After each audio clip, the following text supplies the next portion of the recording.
ನಮಸ್ಕಾರ. ಇದು ಜನಧನಿ ನ್ಯೂಸ್. ನಾನು ಓಂ ಪ್ರಕಾಶ್ ನಾಯಕ್. ಜನಧನಿ ನ್ಯೂಸ್ ನಿಮಗೆ ಪ್ರತಿದಿನ ನಮ್ಮ ದೇಶದಲ್ಲಿರ್ಬೋದು, ರಾಜ್ಯದಲ್ಲಿರ್ಬೋದು, ಅಥವಾ ನಮ್ಮ ಬೆಂಗಳೂರಿನಲ್ಲೇ ಇರ್ಬೋದು, ಎಲ್ಲೇ ಯಾವುದೇ ರೀತಿಯ ಅನ್ಯಾಯ, ದಬ್ಬಾಳಿಕೆ ನಡೆದರೂ ಅದನ್ನು ನಿಮ್ಮ ಮುಂದೆ ತರೋಕ್ಕೆ ನಾವು ಹೊರಟಿದ್ದೀವಿ. ಏಕೆಂದರೆ ಎಷ್ಟೋ ಸಂಗತಿಗಳು ಅಲ್ಲೇ ಮುಚ್ಚಾಗ್ತಾ ಇರ್ತವೆ. ಅಂದರೆ ಈ ಗೋಧಿ ಮೀಡಿಯಾ ಅಂತ ಹೇಳ್ತಾರಲ್ಲ, ಈಗಿನ ಮುಕ್ಕಾಲು ಭಾಗ ಮೀಡಿಯಾಗಳು ಎಲ್ಲ ಆಳುವ ಪಕ್ಷದ ತೆಕ್ಕೆಯಲ್ಲಿದೆ ಅಂತಲೇ ನಾವು ಹೇಳ್ಬೋದು. ಹಾಗಾಗಿ ಸತ್ಯ ಜನರಿಗೆ ತಲುಪ್ತಾನೇ ಇಲ್ಲ. ಈಗ ನಮ್ಮ ದೇಶದಲ್ಲಿ ನಡೀತಾ ಇರೋ ರೈತರ ಸಂಘರ್ಷನೇ ನಾವು ನೋಡೋದಾದರೆ, ಅದನ್ನು ಹತ್ತಿಕ್ಕೋಕೆ ಕೇಂದ್ರ ಸರ್ಕಾರ ಮಾಡ್ತಿರೋ ಕೆಲಸ ಬ್ರಿಟಿಷ್ಗಿಂತ ಕ್ರೂರವಾಗಿದೆ ಅಂತ ನಾವು ಹೇಳ್ಬೋದು. ಹಾಗಾಗಿ ಈ ಒಂದು ಸಂಘರ್ಷವನ್ನು, ಇದು ಒಂದೇ ಸಂಘರ್ಷ ಅಂತಲ್ಲ, ಯಾವುದೇ ಒಂದು ಅನ್ಯಾಯವನ್ನು ನಿಮ್ಮ ಮುಂದೆ ತರೋಕ್ಕೆ ನಾವು ಈ ಒಂದು ಜನಧನಿಯನ್ನು ಪ್ರಾರಂಭ ಮಾಡಿದ್ದೀವಿ. ಇದರ ಒಂದು ಮೊದಲ ಒಂದು ಸುದ್ದಿಯಾಗಿ ನಿನ್ನೆ ಅಲುಮ್ನಿ ಹಾಲಲ್ಲಿ ರೈತರ ಪರವಾಗಿ ಒಂದು ಪ್ರತಿಭಟನಾ ಸಭೆ ನಡೀತು. ಸರ್ಕಾರದ ರೈತ ವಿರೋಧಿ ಪತ್ರಕರ್ತರನ್ನು ಇಲ್ಲಿಗಲ್ ಆಗಿ ಬಂಧಿಸಿರುವುದರ ವಿರುದ್ಧ ಒಂದು ಸಭೆ ನಡೀತು. ಆ ಸಭೆಯಲ್ಲಿ ಹಿರಿಯ ಚಿಂತಕರು, ಕವಿಗಳು, ಸಾಹಿತಿಗಳು, ಪತ್ರಕರ್ತರು ಎಲ್ಲ ಸೇರಿದ್ರು. ಎಲ್ಲ ಅಲ್ಲಿ ತಮ್ಮ ಅಭಿಪ್ರಾಯವನ್ನು ಹೇಳಿದರು. ಅಲ್ಲೇನು ನಡೀತು, ಯಾರ್ಯಾರು ಏನೇನು ಹೇಳಿದರು ಅನ್ನೋದನ್ನು ಬನ್ನಿ ಕೇಳೋಣ.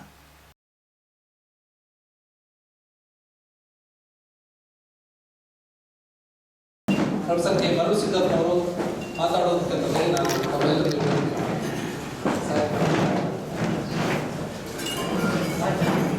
ಓಕೆ. ಈಗ ಜಸ್ಟಿಸ್ ನಾಗಮೋಹನ್ ದಾಸ್ ಅವರು ಸಭೆಯ ಮೊದಲಿಗೆ ಸಭೆಗೆ ಚಾಲನಾ ನುಡಿಗಳನ್ನು ಆಡಬೇಕಂತಂದರೆ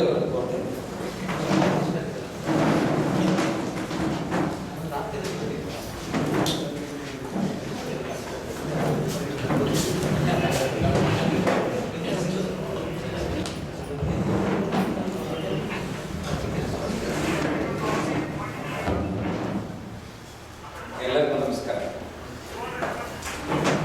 ಇಲ್ಲಿ ಮಾತಾಡೋದಕ್ಕಿಂತ ನಾವೆಲ್ಲ ಭಾಗವಹಿಸಿರ್ತಕ್ಕಂಥದ್ದೇ ಬಹಳ ಮಹತ್ವದ್ದು ಅಂತ ನಾನು ಭಾವಿಸ್ತೇನೆ. ಎರಡನೇದಾಗಿ ಇಲ್ಲಿ 90% ನಮ್ಗೆ ಪರಿಚಯಿಸ್ತೇವೆ. ಅವಕಾಶ ಕೊಟ್ಟರೆ ಒಬ್ಬೊಬ್ಬರು ನನಗಿಂತ 2 ತಾಸು ಜಾಸ್ತಿ ಮಾತಾಡೋರೇ ಇದ್ದಾರೆ, ಕಮ್ಮಿ ಏನಿಲ್ಲ. ಈ ಆಡಿಯನ್ಸ್ಗೆ ನೆರೇಷನ್ ಅವಶ್ಯಕತೆ ಇಲ್ಲ ಅಂತ ನಾನು ಭಾವಿಸ್ತೇನೆ. ಅದೇ ಒಟ್ಟಾರೆ ಹೇಳೋದಾದ್ರೆ, ಪ್ರಜಾಪ್ರಭುತ್ವ ಸಂಸ್ಥೆಗಳು ಬಲಹೀನಗೊಳ್ತಾ ಇದೆ, ಅಪ್ರಜಾಪ್ರಭುತ್ವ ಸುಧಾರಣೆಗಳು ಬರ್ತಾ ಇದೆ. 71 ವರ್ಷಗಳಿಂದ ನಮ್ಮ ಸಂವಿಧಾನದ ಅಡಿಯಲ್ಲಿ ನಾವೆಲ್ಲ 136 ಕೋಟಿ ಜನ ಅನುಭವಿಸ್ಕೊಂಡು ಬಂದಿರತಕ್ಕಂಥ ಪ್ರಜಾಪ್ರಭುತ್ವ ಹಕ್ಕುಗಳಿಗೆ ಧಕ್ಕೆ ಬಂದಿದೆ. ಇಂತಹ ಸಂದರ್ಭದಲ್ಲಿ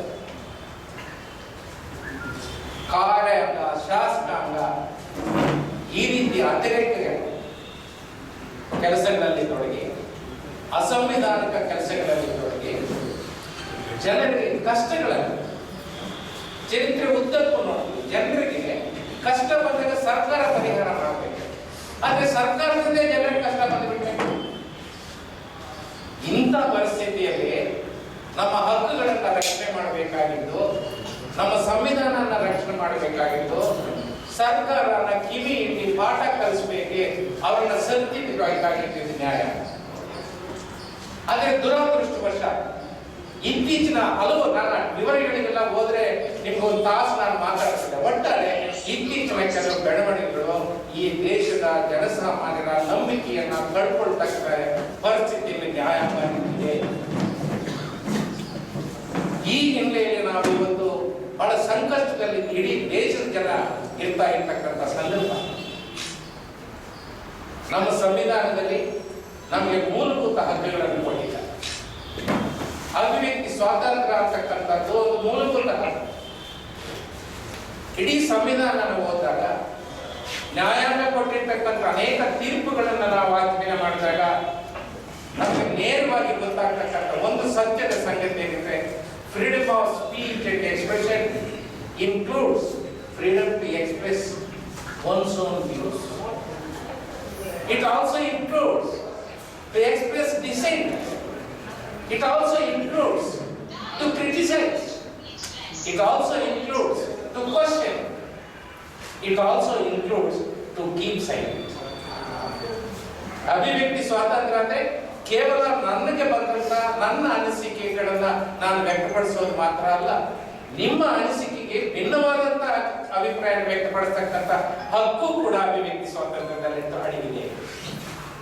ವಿಮರ್ಶೆ ಮಾಡ್ತಕ್ಕಂಥ ಹಕ್ಕು, ಪ್ರಶ್ನೆ ಮಾಡ್ತಕ್ಕಂಥ ಹಕ್ಕು, ಮೌನವಾಗಿ ಇರ್ತಕ್ಕಂಥ ಹಕ್ಕು ಕೂಡ ಅಭಿವ್ಯಕ್ತಿ ಸ್ವಾತಂತ್ರ್ಯ. ಇವತ್ತು ನಾವು ಎದ್ರೆ ದೇಶದ್ರೋಹ, ಕೂತ್ರೆ ಕ್ರಿಮಿನಲ್ ಡೆಫಾಮೇಷನ್, ಇನ್ನೊಂದು ಹೆಜ್ಜೆ ಮುಂದೆ ಇದ್ರೆ ಕಂಟೆಂಪ್ಟ್ ಆಫ್ ಕೋರ್ಟ್, ಈ ರೀತಿ ಇಡೀ ದೇಶದ ಜನರನ್ನ ಸೆರೆಮನೆ ಮಾಡಿ ಅವರ ಬಾಯಿಗೆ ಬೀಗಾಗಿ ಅವರ ಅಭಿಪ್ರಾಯಗಳಿಗೆ ಮಾನ್ಯತೆ ಇಲ್ಲದೆ ಇರ್ತಕ್ಕಂಥ, ಇನ್ನೂ ಒಂದ್ ಸ್ವಲ್ಪ ಯಾರಾದ್ರೂ ಇನ್ನು ಮುಂಚೆ ಹೋದ್ರೆ ಇವನು ಪಾಕಿಸ್ತಾನಿ, ಇವನು ವಿದೇಶಿ ಏಜೆಂಟು, ಇವನ್ ನಕ್ಸಲೈಟು, ಈ ರೀತಿಯ ಒಂದು ವ್ಯಾಖ್ಯಾನಗಳನ್ನು ನಮ್ಮ ಸುತ್ತಮುತ್ತ ನಾವು ಕೇಳ್ತಾ ಇದ್ದೀವಿ. ಇಂತಹ ಒಂದು ಸಂದರ್ಭದಲ್ಲಿ ನಾವೆಲ್ಲರೂ ಮೌನವಾಗಿರ್ತಕ್ಕಂಥ ಕಾಲ ಅಂತೂ ಅಲ್ಲ. ನಾವು ನಮ್ಮದೇ ಆದಂತಹ ಧ್ವನಿಯನ್ನು ಎತ್ತಬೇಕಾಗಿದೆ. ನಾನೊಬ್ಬ ರಿಟೈರ್ಡ್ ಜಡ್ಜ್ ಆಗಿ ನಾನು ಈ ಕಾರ್ಯಕ್ರಮದಲ್ಲಿ ನಾರ್ಮಲ್ ಆಗಿ ಭಾಗವಹಿಸುವಂತ ಸಂದರ್ಭ ಅಲ್ಲ. ಆದ್ರೆ ಅನಂತ್ ನಾಯಕ್ ಅವರು ನನಗೆ ಫೋನ್ ಮಾಡಿ ಈ ರೀತಿ ಒಂದು ಕಾರ್ಯಕ್ರಮ ಇದೆ ಸರ್, ನೀವು ಬರಬೇಕು ಅಂತ ನನಗೆ ಸಾಯಂಕಾಲ ನನಗೆ ತಿಳಿಸಿದಾಗ ನನ್ನಲ್ಲಿರ್ತಕ್ಕಂಥ ನೋವು, ನನ್ನಲ್ಲಿರ್ತಕ್ಕಂಥ ಸಂಕಟ ಒಂದೇ ಒಂದು ಸೆಕೆಂಡ್ ಕೂಡ ನಾನು ಇಲ್ಲ ಅಂತ ಅನ್ನಕ್ಕಾಗಲಿಲ್ಲ. ನಾನು ಬರ್ತಾ ಇದ್ದೀನಿ. ಹಾಗಾಗಿ ಇದು ಮೌನವಾಗಿರ್ತಕ್ಕಂಥ ಸಮಯ ಅಲ್ಲ. ನಮ್ಮ ಧ್ವನಿಯನ್ನು ನಾವು ಎತ್ತಬೇಕಾಗಿದೆ. ನಾವು ಒಬ್ಬೊಬ್ಬರಾಗಿ ನಾವು ಧ್ವನಿ ಎತ್ತಬೇಕಾಗಿದೆ. ನಾವು ಒಟ್ಟಾಗಿ ಎಲ್ಲರೂ ಸೇರಿ ಧ್ವನಿ ಎತ್ತಬೇಕಾಗಿದೆ. ಒಂದೇ ಒಂದು ಕೊನೆಯದಾಗಿ ಹೇಳುವಂತ ಒಂದೇ ಮಾತು ನಮ್ಗೆ ಈ ಸಂದರ್ಭದಲ್ಲಿ ಏನು ಅಂತಂದ್ರೆ, ನಾವು ಮೌನವಾಗಿರ್ತಕ್ಕಂಥದ್ದು ನಮಗೆ ಅಪಾಯ. 1945ರಲ್ಲಿ ಎರಡನೇ ಮಹಾಯುದ್ಧದ ಸಂದರ್ಭದಲ್ಲಿ ನಾಜಿ ಪಡೆಗಳು ಅವರ ವಿರುದ್ಧ ಧ್ವನಿ ಎತ್ತಿದವರನ್ನ ಹುಡುಕಿ ಹುಡುಕಿ ಹುಡುಕಿ ಸಂಹಾರ ಮಾಡ್ಕೊಂಡು ಬರ್ತಾ ಇದ್ದಾರೆ, ಅವ್ರನ್ನ ಮುಗಿಸ್ತಾ ಬರ್ತಾರೆ. ಆಗ ಒಬ್ಬ ಸಣ್ಣ ಸ್ಕೂಲ್ ಟೀಚರ್ ಅದನ್ನೆಲ್ಲ ನೋಡಿ ಒಂದು ಕವನ ಬರೀತಾರೆ. ಆ 4 ಸಾಲುಗಳನ್ನು ಹೇಳಿ ನನ್ನ ಮಾತನ್ನು ಮುಗಿಸ್ತಾರೆ. ಅವರು ಬಂದರು, ಯಾರು? ನಾಜಿಗಳು. ಅವರು ಯಹೂದಿಗಳನ್ನ ಹುಡುಕಿಕೊಂಡು ಬಂದರು. ನಾನು ಬಾಯಿ ಬಿಟ್ಟಿಲ್ಲ, ಯಾಕೆಂದ್ರೆ ನಾನು ಯಹೂದಿ ಆಗಿದ್ದೀನಿ. ಅವರು ಮತ್ತೆ ಹುಡುಕಿಕೊಂಡು ಬಂದರು. ಅವರು ಕ್ಯಾಥಲಿಕ್ಸ್ ಅನ್ನ ಹುಡುಕಿಕೊಂಡು ಬಂದರು. ನಾನು ಬಾಯಿ ಬಿಟ್ಟಿಲ್ಲ, ಯಾಕೆಂದ್ರೆ ನಾನು ಕ್ಯಾಥಲಿಕ್ ನಾಯಿ. ಅವರು ಮತ್ತೆ ಬಂದರು. ಅವರು ಕಮ್ಯುನಿಸ್ಟ್ ಅನ್ನ ಹುಡುಕಿಕೊಂಡು ಬಂದರು. ನಾನು ಬಾಯಿ ಬಿಡಲಿಲ್ಲ, ಯಾಕೆಂದ್ರೆ ನಾನು ಕಮ್ಯುನಿಸ್ಟ್ ನಾಯಿ. ಅವರು ಕೊನೆಯದಾಗಿ ಹುಡುಕಿಕೊಂಡು ಬಂದರು. ಅವರು ನನ್ನನ್ನೇ ಹುಡುಕಿಕೊಂಡು ಬಂದರು. ಆಗ ನನಗಾಗಿ ಬಾಯಿ ಬಿಡುವವರು ಯಾರು ಅಂತ ಪರಿಸ್ಥಿತಿ ನಾವು ನಾವಿಗೂ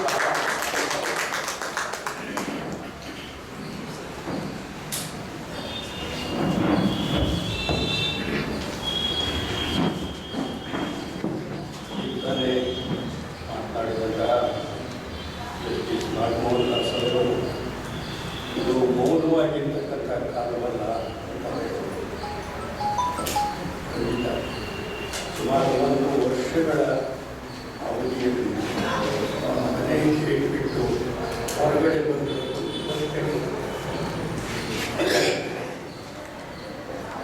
ಬರೋದಕ್ಕೆ ನನಗೆ ಪರ್ಮಿಷನ್ ಇಲ್ಲ.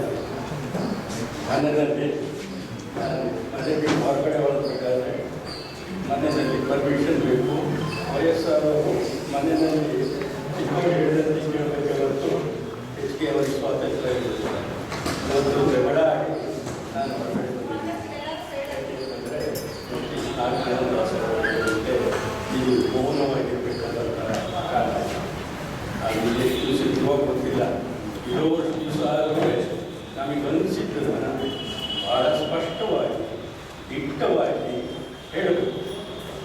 ಹೇಳಬೇಕು, ಮಾತಾಡಬೇಕು.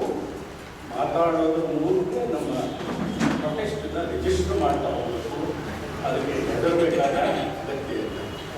ಹಾಗೆ ಗೊತ್ತಿದೆ, ಇದು ಪ್ರತಿಭಟನೆಗೆ ಯಾವ ಸಂದರ್ಭ ಅಲ್ಲ. ಯಾಕೆಂತಂದರೆ ಈ ವ್ಯವಸ್ಥೆ ಅಥವಾ ಈಗ ಆಡಳಿತದಲ್ಲಿರೋರು ಎಷ್ಟು ಕ್ರೂರಿಗಳು ಅಂತಂದರೆ ಸಂವೇದನೆಯೇ ಇಲ್ಲದೆ ಇರುವಂಥ ಜನ, ಸಂವೇದನೆಯೇ ಇಲ್ಲದೆ ಅಂತ ಇರುವಂಥ ಜನಗಳ ಮುಂದೆ ಪ್ರತಿಭಟನೆ ಮಾಡೋದು ಅಂತಂದರೆ ಅದು ಭಾಳ ರೂಢಾಗ್ಬೋದು.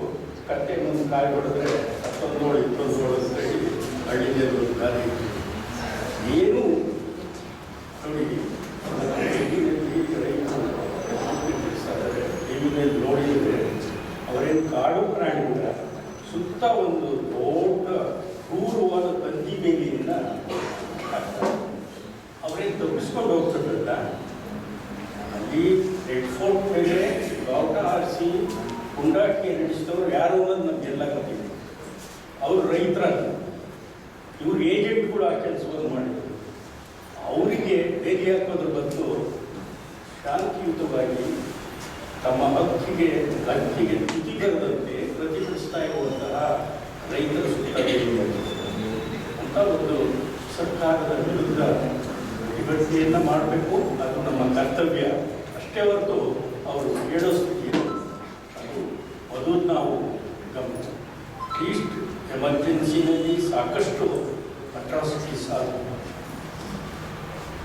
ಎಲ್ಲ ಅಟ್ರಾಸಿಟೀಸ್ ಆದರೂ ಒಂದು ರೀತಿಯಲ್ಲಿ ಒಂದು ನಾಗರಿಕತೆಯನ್ನು ಅವರು ಕಳ್ಕೊಂಡಿದ್ದಾರೆ.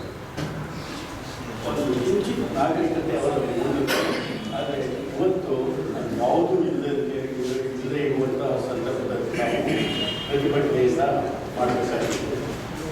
ಈಗ ನಮ್ಮ ಮಿತ್ರರು ಕರೆದು ಸಿದ್ಧಾರ್ಥ ರಾಜೀವ್ ಸಂದಾಯ್ ಮುಂತಾದ 4 ಜನನ FIR ಹಾಕಿದ್ದಾರೆ. ಇದು ಜಸ್ಟಿಸ್ ಮನಮೋಹನ್ ದಾಸ್ ಅವರು ಹೇಳಿದಂತೆ ತಮಗೆ ಅನಿಸಿದ್ದನ್ನು ಹೇಳೋದು ಪತ್ರಕರ್ತರ ಮತ್ತು ಮಾಧ್ಯಮದವರ ಕರ್ತವ್ಯ.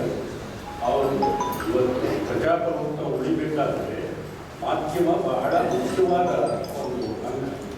ಮಾಧ್ಯಮ ತನ್ನ ಕರ್ತವ್ಯವನ್ನು ಬಹಳ ಚೆನ್ನಾಗಿ ನಿರ್ವಹಿಸಿದ್ರೆ ಈ ಸ್ಥಿತಿಗೆ ದೇಶ ಬರ್ತಾನೆ ಇರ್ತದೆ. ಅದು ಬಹಳ ಮುಖ್ಯವಾದ. ತುತ್ತೂರಿ ಉಳಿದೋ ಪತ್ರಕರ್ತರಿಗೆ, ತುತ್ತೂರಿ ಉಳಿದೋ ಮಾಧ್ಯಮದವರಿಗೆ ಯಾವ ಬಗೆಯ ಇಲ್ಲ. ಒಂದು ಸಮುದಾಯವನ್ನು ಇನ್ನೊಂದು ಸಮುದಾಯದ ವಿರುದ್ಧ ಎತ್ತುಕಟ್ಟಿ ದ್ವೇಷವನ್ನು ಹರಡಿ ಇಡೀ ದೇಶವನ್ನೇ ಅಲ್ಲೋಲ ಕಲ್ಲ ಮಾಡಿರಂತ ಅದನ್ನು ಹೊಗಳಿ ಸಮುದಾಯದ ವಿರುದ್ಧ ಮಾಡಬಾರದ ಕೆಟ್ಟ ಆಪಾದನೆಗಳನ್ನು ಬೈಬಿಳುಗಳನ್ನು ಪ್ರಯೋಗ ಮಾಡುವ ಮಾಧ್ಯಮಗಳಿಗೆ ಯಾವುದೇ ಅಡ್ಡಿಯಿಲ್ಲ. ಅವರೆಲ್ಲ ದೇಶ ಪ್ರೇಮಿಗಳು. ಸತ್ಯನಿಷ್ಠೆಯಿಂದ ನ್ಯಾಯವಾದದನ್ನು ಹೇಳುವಂಥ ಪತ್ರಕರ್ತರ ವಿರುದ್ಧ ಅವರ ದೇಶದಲ್ಲಿ ಅವ್ರ ಮೇಲೆ ಕೇಸ್ ಬಿಟ್ಟಿರ್ತಾರೆ. ಅದು ಇವತ್ತಿನ ಒಂದು ದುರಾಚಾರ. ನಾನು ಎಲ್ಲೋ ಒಂದು ಕಡೆ ಓದ್ತಾ ಇದ್ದೆ, ಈ 2002ರಲ್ಲಿ ಗುಜರಾತ್ ಅಟ್ರಾಸಿಟೀಸ್ ಎಲ್ಲ ಆದಮೇಲೆ ಒಂದು 2-3 ವರ್ಷ ಆದಮೇಲೆ ಯಾರೋ ಒಬ್ಬರು ಅಮೆರಿಕನ್ ಪತ್ರಕರ್ತೆ ನಮ್ಮ ಪ್ರಧಾನಿ ಮೋದಿಯು ಆವಾಗ ಚೀಫ್ ಮಿನಿಸ್ಟರ್ ಆಗಿದ್ದರು. ಗುಜರಾತ್ ಚೀಫ್ ಮಿನಿಸ್ಟರ್ ಭೇಟಿ ಮಾಡಿ ಒಂದು ಪ್ರಶ್ನೆ ಕೇಳ್ತಾರೆ, ನಿಮಗೆ ಈಗ ಆಗ ನಡೆದದ್ರ ಬಗ್ಗೆ ವಿಷಾದ ಅಂತ ಅನಿಸೋದಿಲ್ಲ ಅಂತ ಅವ್ರು ಹೇಳ್ತಾರೆ. ಹೌದು, ನನಗೆ ವಿಷಾದ ಆಗ್ತಾ ಇದೆ. ಯಾವುದ್ರ ಬಗ್ಗೆ ಅಂತಂದರೆ ಮೀಡಿಯಾನ ಸರಿಯಾಗಿ ನಾನು ಮ್ಯಾನೇಜ್ ಮಾಡಲಿಲ್ಲ. ಆಗಿರೋ ಅನ್ಯಾಯ ಅಟ್ರಾಸಿಟೀಸ್ ಬಗ್ಗೆ ಎಲ್ಲ ಅವರಿಗೆ ವಿಷಾದ ಆಗಿರೋದು. ಮೀಡಿಯಾನ ಹೆಚ್ಚು ಎಫೆಕ್ಟಿವ್ ಆಗಿ ಮ್ಯಾನೇಜ್ ಮಾಡಿದ್ರೆ ಇಷ್ಟೊಂದು ಪ್ರಚಾರ ಸಿಗ್ತಾ ಇರಲಿಲ್ಲ. ಅದು ಅವರಿಗೆ ಭಾಳ ವಿಷಾದ ಆಗಿರುವಂಥ ವಿಚಾರ ಅಂತ ಆ ಪತ್ರಕರ್ತೆಗೆ ಹೇಳ್ತಾರೆ. ಮುಂದೆ ಅವರು ಮೀಡಿಯಾನ ಭಾಳ ಚೆನ್ನಾಗಿ ಮ್ಯಾನೇಜ್ ಮಾಡ್ತಾ ಹೊರಟರು. ಹಾಗೆ ಮೀಡಿಯಾನ ಭಾಳ ಚೆನ್ನಾಗಿ ಮ್ಯಾನೇಜ್ ಮಾಡಿದ್ರಿಂದಾಗಿ ಇವತ್ತು ಪ್ರಧಾನಿ ಸ್ಥಾನದಲ್ಲಿ ಕೂತಿದ್ದಾರೆ. ಅಭಿವೃದ್ಧಿಯ ಹರಿಕಾರ ಅಂತ ಅವರನ್ನ ಇಡೀ ದೇಶದ ಮುಂದೆ ಮೀಡಿಯಾ ಪ್ರೊಜೆಕ್ಟ್ ಮಾಡಿತು. ಈಗ ಅವರು ಪ್ರಧಾನಿ ಇದನ್ನು ಮಾಧ್ಯಮಕ್ಕೆ ಅವರ ಹಕ್ಕು, ಅವರ ಸ್ವಾತಂತ್ರ್ಯವನ್ನು ರಕ್ಷಿಸೋದಕ್ಕೆ ನಾವೆಲ್ಲ ಬದ್ಧರಾಗಿದ್ದೀವಿ. ಆದರೂ ಒಂದು ಕಹಿ ಸತ್ಯವನ್ನು ನಾನು ಹೇಳಲೇಬೇಕು. ಏನು ಅಂತಂದರೆ, ಇವತ್ತು 100ಕ್ಕೆ 90 ಭಾಗ ಮಾಧ್ಯಮ ಏನಿದೆ ಅದು ಸಂಪೂರ್ಣವಾಗಿ ಆಳುವವರ ಒಂದು ತುತ್ತೂರಿಗೆ ಅವರ ನಗಾರಿ ಬಳಸ್ತಾರೆ. ಇದೋ ಒಂದು 10% ಸಿದ್ಧಾರ್ಥರಾಜನೋ ಅಥವಾ ಇನ್ಯಾರೋ ರಾಜೀವ್ ಸರ್ಕಾರನೋ ಇಲ್ಲದೋ ಒಂದು ಕೆಲವು ಜನ ಇದ್ದಾರೆ. ಕನ್ನಡದಲ್ಲೂ ಇದ್ದಾರೆ, ಬೇಕಾದ್ರೆ ಎಲ್ಲ ಭಾಷೆಗಳಲ್ಲಿ ಇರೋ ಸಾಧ್ಯ, ಇಂಗ್ಲೀಷ್ನಲ್ಲೂ ಇದ್ದಾರೆ. ಅವರ ಹೆಸರುಗಳು ಹೇಳ್ತಾ ಹೋಗ್ಬೇಕಾದ್ರೆ ಅಗತ್ಯ ಇಲ್ಲ. ಅಂಥವ್ರ ವಿರುದ್ಧ ಇವತ್ತು ಈ ಕೇಸ್ಗಳು ಬೀಳ್ತವೆ.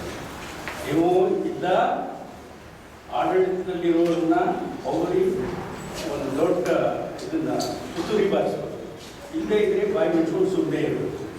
ನೀವು ಟೀಕೆನೂ ಮಾಡಬೇಕಿಲ್ಲ, ನೀವು ಸ್ವಲ್ಪ ವಿಮರ್ಶೆ ಮಾಡಿದರೂ ಸಾಕು ಅವ್ರ ಮೇಲೆ ಬೀಳೋದು. ಅದರ ಜೊತೆಯಲ್ಲಿ ಒಂದು ಖಾಸಗಿ ಸೇನೆ ಇದೆ, ಅದು ಯಾರು ಏನು ಮಾತನಾಡಿದ್ರು ತಕ್ಷಣ ಅವ್ರ ವಿರುದ್ಧ ಪೊಲೀಸ್ ಕಂಪ್ಲೇಂಟ್. ಪೊಲೀಸ್ನವರಂತೂ ಕಣ್ಣು ಮುಚ್ಕೊಂಡು ಅವ್ರ ಮೇಲೆ FIR, ಆಮೇಲೆ ಅವ್ರನ್ನ ಪೊಲೀಸ್ ಸ್ಟೇಷನ್ಗೆ ಕರೆಸ್ಬಿಟ್ಟು ಅರೆಸ್ಟ್. ಅದು ಪತ್ರಕರ್ತರು ಇರ್ಬೋದು, ಸಾಹಿತಿಗಳು ಇರ್ಬೋದು, ಮಾನವ ಹಕ್ಕುಗಳ ಹೋರಾಟಗಾರರು, ಅನೇಕ ಜನರು ಈಗ ವಿಚಾರಣೆ ಇಲ್ಲದೆ ಬರಬರರಾವ್ ಮುಂತಾದಂಥ ಬಹಳ ವಯಸ್ಸಾದವರು ಈ ಜೀವನವನ್ನೇ ಮಾನವ ಹಕ್ಕುಗಳ ಹೋರಾಟಕ್ಕಾಗಿ ಸಮರ್ಪಿಸಿದವರು ಅನೇಕ ಜನ ಇವತ್ತು ಜೈಲಿನಲ್ಲಿ ಕುಳಿತಾ ಇದ್ದಾರೆ. ಅವರ ಬಗ್ಗೆ ಏನೂ ವಿಚಾರಣೆ ಇಲ್ಲ, ಕೋರ್ಟ್ಗಳು ಅದರ ಬಗ್ಗೆ ವಿಚಾರಣೆ ಮಾಡ್ತಾ ಇಲ್ಲ. ಸಾರ್ವಜನಿಕ ಅಭಿಪ್ರಾಯ ಬಹಳ ವಿಚಿತ್ರವಾಗಿ ದೇಶದಲ್ಲಿ ಅದೊಂದು ರೀತಿಯಲ್ಲಿ ಅದನ್ನು ಏನೂ ನಿರೀಕ್ಷಿಸಕ್ಕೆ ಸಾಧ್ಯ ಇಲ್ಲ. ಇಂಥ ಒಂದು ಬಹಳ ಕ್ರಿಟಿಕಲ್ ಆದಂಥ ಸಂದರ್ಭದಲ್ಲಿ ನಾವು ಇವತ್ತು ಸದಾ ಅದಕ್ಕೆ ಇದನ್ನು ಹೆಚ್ಚು ನಡೆಸೋದಕ್ಕೆ ನಾನು ಹೋಗೋದಿಲ್ಲ. ಮತ್ತು ಭಾಳ ಒಳ್ಳೆಯ ಮಾತು. ನಾವು ಏನೇ ಇದ್ರೂ ಎಷ್ಟೇ ಪ್ರತಿರೋಧ ನಮ್ಮ ನ್ಯಾಯವಾದ ವಿಚಾರದಲ್ಲಿ ಮಾತಾಡೋದ್ರ ಬಗ್ಗೆ ಇದ್ರೂ ಸಹ ಸರ್ಕಾರ ನಾಳೆ ಯಾರ ಮೇಲೆ ಬೇಕಾದ್ರೂ ಕೇಸ್ ಹಾಕ್ಬೋದು ಅನ್ನುವಂಥ ಸಂದರ್ಭ ಇದೆ. ಆದರೂ ನಾವು ವ್ಯಕ್ತವಾಗಿ ಹೊರಗಡೆ ಬರಬೇಕು, ನಾವು ಗಮನಿಸಿ ಹೇಳಬೇಕು. ಅವರು ಕರ್ತವ್ಯದ ಸಲುವಾಗಿ ನಾನು ಇಲ್ಲಿ ಬಂದು ಪಾರ್ಟಿಸಿಪೇಟ್ ಮಾಡಿದ್ದೀನಿ. ಎಲ್ಲರೂ ಇಷ್ಟೊಂದು ಜನ ಬಂದಿರೋದು ನೋಡಿದರೆ ಇದಕ್ಕೂ ನನಗೆ ಸಂತೋಷ ಆಗ್ತಾ ಇದೆ, ಮತ್ತು ಒಂದು ಸ್ವಲ್ಪ ಭರವಸೆ ಹುಡ್ತಾ ಇದೆ. ನಾವು ತಿಳ್ಕೊಳ್ಳುವಷ್ಟು ನಿರಾಶಾದಾಯಕವಾಗಿಲ್ಲ ಸಿಚುವೇಶನ್ ಅಂತ ಅನಿಸುತ್ತೆ. ಯಾರಿಗೂ ಏನು ಇವರು ADA ಕೊಟ್ಟು ಕಳಿಸಿರಲ್ಲ, ಅವರವರೇ ಸ್ವಂತ ಇಂಥ ಒಂದು ಕರೋನಾ ಇದರಲ್ಲೂ ಜನ ಇದ್ದಾರೆ ಅಂತಂದರೆ ಬಹುಶಃ ಶುಭಸೂಚನೆ ಅಂತಂದರೆ ನಾವು ಸಾರ್ವಜನಿಕರ ದಿಟ್ಟತನದ ಬಗ್ಗೆ ಭರವಸೆ ಇಟ್ಕೋಬಹುದು ಅಂತ ನನಗೆ ಅನಿಸ್ತಾ ಇದೆ. ಮತ್ತೊಮ್ಮೆ ಎಲ್ಲರನ್ನು ವಂದಿಸಿ ನನ್ನ ಮಾತುಗಳನ್ನು ಮುಗಿಸ್ತೀನಿ. ಹಿರಿಯರು, ಆತ್ಮೀಯರು ಮತ್ತು ಸಮಾಜದ ಸಂಪರ್ಕವಾಗಿರುವಂಥ ನ್ಯಾಯಮೂರ್ತಿಗಳ ಸಂಘ ನಾಗಮಂಡಲರು ಹಾಗೂ ಮಹರ್ಷಿ ಸಿದ್ಧಾಂತ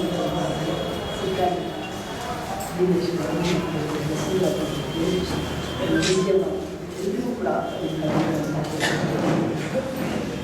ಸಮಾನ ನಮಸ್ಕಾರ ಬಂಧುಗಳಿಗೆ ಗಮನಿಸ್ತಾರೆ. ಇವತ್ತು ನಾವು ರೈತರಿಗೆ ಆಗ್ತಾ ಇರುವಂಥ ಅನ್ಯಾಯ ಅನ್ನೋ ಶಬ್ದ ಬಹಳ ಕಡಿಮೆ ಅನಿಸುತ್ತೆ. ಅದಕ್ಕಿಂತಲೂ ಒಂದು ಹೆಜ್ಜೆ ಮುಂದುವರೆದು ಅವನ್ನ ಕೂಡು ಹಾಕಿ ಗಾಜಿಪುರ ಗಡಿಯಲ್ಲಿ ಪ್ರಾಣಿಗಳ ರೀತಿಯಲ್ಲಿ ನವದೆಹಲಿಗೆ ಬದಲಾದ ರೀತಿಯಲ್ಲಿ ತಡೆ ಹಿಡಿದಿದ್ದಾರೆ. ಇದಕ್ಕೆ ನಾವು ಇಷ್ಟೇ ಸಾಕ ಅಥವಾ ಇನ್ನೂ ಏನಾದ್ರು ಮಾಡಬಹುದು ಅಂತ ಆಲೋಚನೆ ಮಾಡಬೇಕಾಗ್ತದೆ. ಇಷ್ಟು ದೊಡ್ಡ ಅನ್ಯಾಯ ಮಾಡ್ತಾ ಇದ್ದಾರೆ. ಅಲ್ಲಿ ಇಂಟರ್ನೆಟ್ ಕಟ್ ಮಾಡಿದ್ದಾರೆ, ಅವರಿಗೆ ಮುಂದೆ ಬರೋದಕ್ಕೆ ಬಿಡ್ತಾ ಇಲ್ಲ. ನೀರು ಕೊಡ್ಲಾಕ ಸತಾಯಿಸ್ತಾರೆ, ನೀರು ಕುಡಿಯೋ ನೀರಿಗೂ ಕೂಡ ಅಲ್ಲಿ ತೊಂದರೆ ಆಗ್ತಾ ಇದೆ. ಮತ್ತು ಅವ್ರ ಟ್ರ್ಯಾಕ್ಟರ್ಗಳು ಏನು ಬರ್ಲಾಕ ಹಾಗೆ ಅಡ್ಡಿ ಮಾಡಿದ್ದಾರೆ. ಇಷ್ಟೊಂದು ದಾಂಧಲೆ ಮಾಡ್ತಿರುವಂಥ ಬಹುಶಃ ಹಿಂದೆ ಯಾವ ಕ್ರೂರ ಚಕ್ರವರ್ತಿ, ಯಾವ ಮಹಾರಾಜನ ಇಷ್ಟೊಂದು ಹಿಂಸೆಯನ್ನು ಕೊಟ್ಟಿರ್ತಿಲ್ಲ. ಬ್ರಿಟಿಷರ ಕಾಲದಲ್ಲೂ ಕೂಡ ಆ ಬ್ರಿಟಿಷರು ಇಷ್ಟು ಕೆಟ್ಟದಾಗಿ ಆಲೋಚನೆ ಮಾಡಿರ್ತೀವಿ. ಅಂಥ ಒಂದು ಕಾಲಘಟ್ಟದಲ್ಲಿ ನಾವು ಬಂದಿರ್ತೀವಲ್ಲ, ನಾವು ಯಾವ ರೀತಿಯಿಂದ ಸಹಿಸ್ಕೋಬೇಕು, ಏನು ಮಾಡೋಕ್ಕೆ ಸಾಧ್ಯ ಆಗ್ಬೋದು ಅಂತ ನಮ್ಮ ಯುವ ಜನರ ಮನಸ್ಸಿಗೆ ತಳಮಳಾಗಬೇಕು. ನಮಗೆಲ್ಲ ವಯಸ್ಸಾಗಿದೆ, ಏನು ಮಾಡೋದು, ಇಲ್ಲಿಂದ ಡೆಲ್ಲಿಗೆ ಹಾರೆ ಆ ಗಾಜಿಪುರಕ್ಕೆ ಹೋಗಿ ಒದ್ದು ಅವ್ನು ಏನಾರು ಮಾಡಬೇಕು ಅನ್ನೋ ಸ್ಥಿತಿ ನಮಗೆ ಬರುತ್ತೆ. 75 ವರ್ಷ, 25, 30, 40, 50 ವರ್ಷದೊಳಗೆ ಇರೋದು ಏನು ಮಾಡ್ತಾ ಇದ್ದಾರೆ? ಯಾಕೆ ಇನ್ನೂ ಹೆಚ್ಚು ಗಡ್ಡೆ ಅನಂತಾಗಿ ಕರೀಲಿಲ್ಲ ಅಂತ ನಾವು ಬರ್ತಿರ್ಲಿಲ್ಲ. ನಮ್ಮ ಸಿಟ್ಟು ನಾವೇ ಹೀಗೆ ನೋಡ್ಕೊಂಡು ಸುಮ್ಮನೆ. ಅದಕ್ಕೆ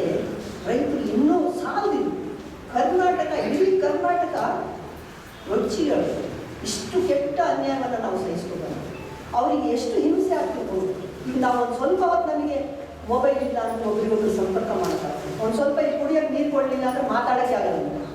ಅಂಥದ್ದು ಅದು ಇಡೀ ದಿನಗಟ್ಟಲೆ ಇಷ್ಟು ಅನುಭವಿಸ್ತಾ ಇದ್ದಾರೆ. ಎಷ್ಟೋ ಜನ ರೈತರು ಸತ್ತು ಈ ಧ್ವನಿ ಎತ್ತಿದರೆ ಆ ಪವರ್ ಟಿವಿಯವ್ರನ್ನ ಕಟ್ ಮಾಡಿದ್ರು. ಪವರ್ ಟಿವಿಯವ್ರು ಮತ್ತೆ ಅವರು ತಲೆ ಎತ್ತಾಗ ಆಗಲಾರ್ದಷ್ಟು ಹಿಂಸೆ ಕೊಟ್ಟರು ಅವರಿಗೆ. ಆದರೆ ಅವರೇನು ಬಿಡ್ತಾ ಇಲ್ಲ ಬಹುಶಃ.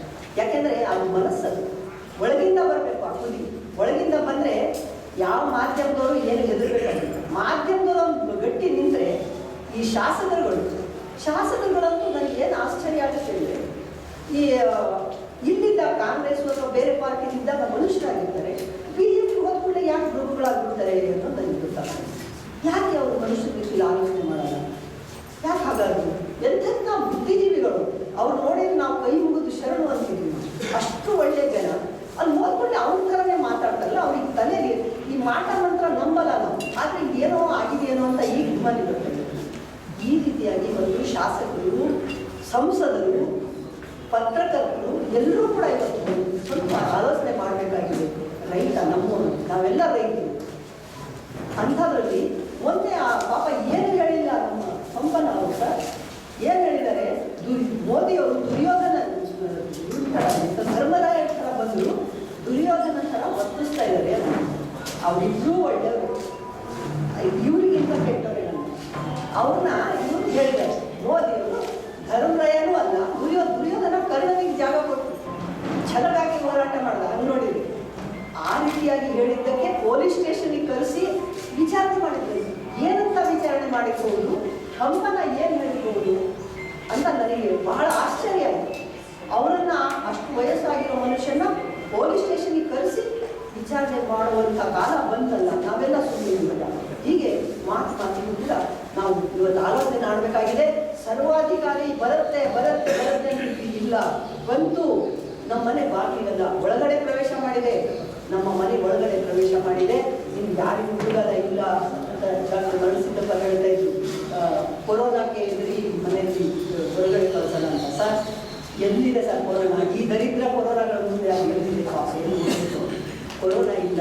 ಆದರೆ ಈ ಜನಗಳು ಕೊರೋನಾಗಿಂತಲೂ ಭೀಕರವಾದ ರೀತಿಯಲ್ಲಿ ಇವತ್ತು ಈ ದೇಶವನ್ನು ಕಾಡ್ತಾ ಇದ್ದಾರೆ. ಬ್ರಿಟಿಷರು ಹೇಗೆ ಬ್ರಿಟಿಷರನ್ನು ಓಡಿಸೋದಕ್ಕೆ ಯಾವ ರೀತಿ ಒಂದು ಹೋರಾಟ ನಡೀತೋ, ಬಹುಶಃ ಅಷ್ಟೇ ಮಟ್ಟದ ಹೋರಾಟ ನಡಿಬೇಕಾಗಿದೆ. ಇದು ಪ್ರಾರಂಭ ಅಂತ ಹೇಳ್ತಾ ನಾವು ಇನ್ನೂ ಹೆಚ್ಚು ಶ್ರಮ ವಹಿಸಬೇಕಾಗಿದೆ. ಎಲ್ಲ ಜನಗಳನ್ನು ಒಳಗೊಂಡು ಇವತ್ತು ಇಷ್ಟು ಕರೆದಿದ್ದಾರೆ. ಇನ್ನೂ ಹೆಚ್ಚು ಎಲ್ಲ ಸಂಘ ಸಂಸ್ಥೆಗಳು, ಕನ್ನಡ ಸಂಘ, ಈ ಕನ್ನಡ ಸಂಘ ಕನ್ನಡ ಅಂದರೆ ನಮ್ಮ ಬದುಕೆ ತಾನೆ, ಯಾವುದು ಬೇರೆ ಇಲ್ಲ. ರೈತ, ಕನ್ನಡ, ಪ್ರತಿಯೊಂದು ಕೂಡ ಕಾರ್ಮಿಕ, ಯಾರಿಗೂ ಕೂಡ ನಮ್ಮವರಿಗೆ. ಆದ್ದರಿಂದ ಈ ಏನು 3 ಕಾಯ್ದೆಗಳು ತಂದಿದ್ದಾರೆ, ಆ ಕಾಯ್ದೆಯನ್ನು ವಾಪಸ್ ತಗೊಳ್ಳೋ ತನಕ ನಾವು ಹಿಂದಿರೋದಿಲ್ಲ ಅಂತ ಅವ್ರೇನು ಹೇಳಿದ್ದಾರೆ, ಅದಕ್ಕೆ ನಾವೆಲ್ಲರೂ ಬದ್ಧರಾಗಿರ್ಬೇಕು. ವಾಪಸ್ ತಗೋಬೇಕು ಅವರು. ಅಲ್ಲಿವರೆಗೂ ಕೂಡ ಅವರಿಗೆ ನಾವು ಸಪೋರ್ಟ್ ಮಾಡಬೇಕು. ಎಲ್ಲರೂ ಕೂಡ ರುಚಿಗೆ ಹೇಳಬೇಕು.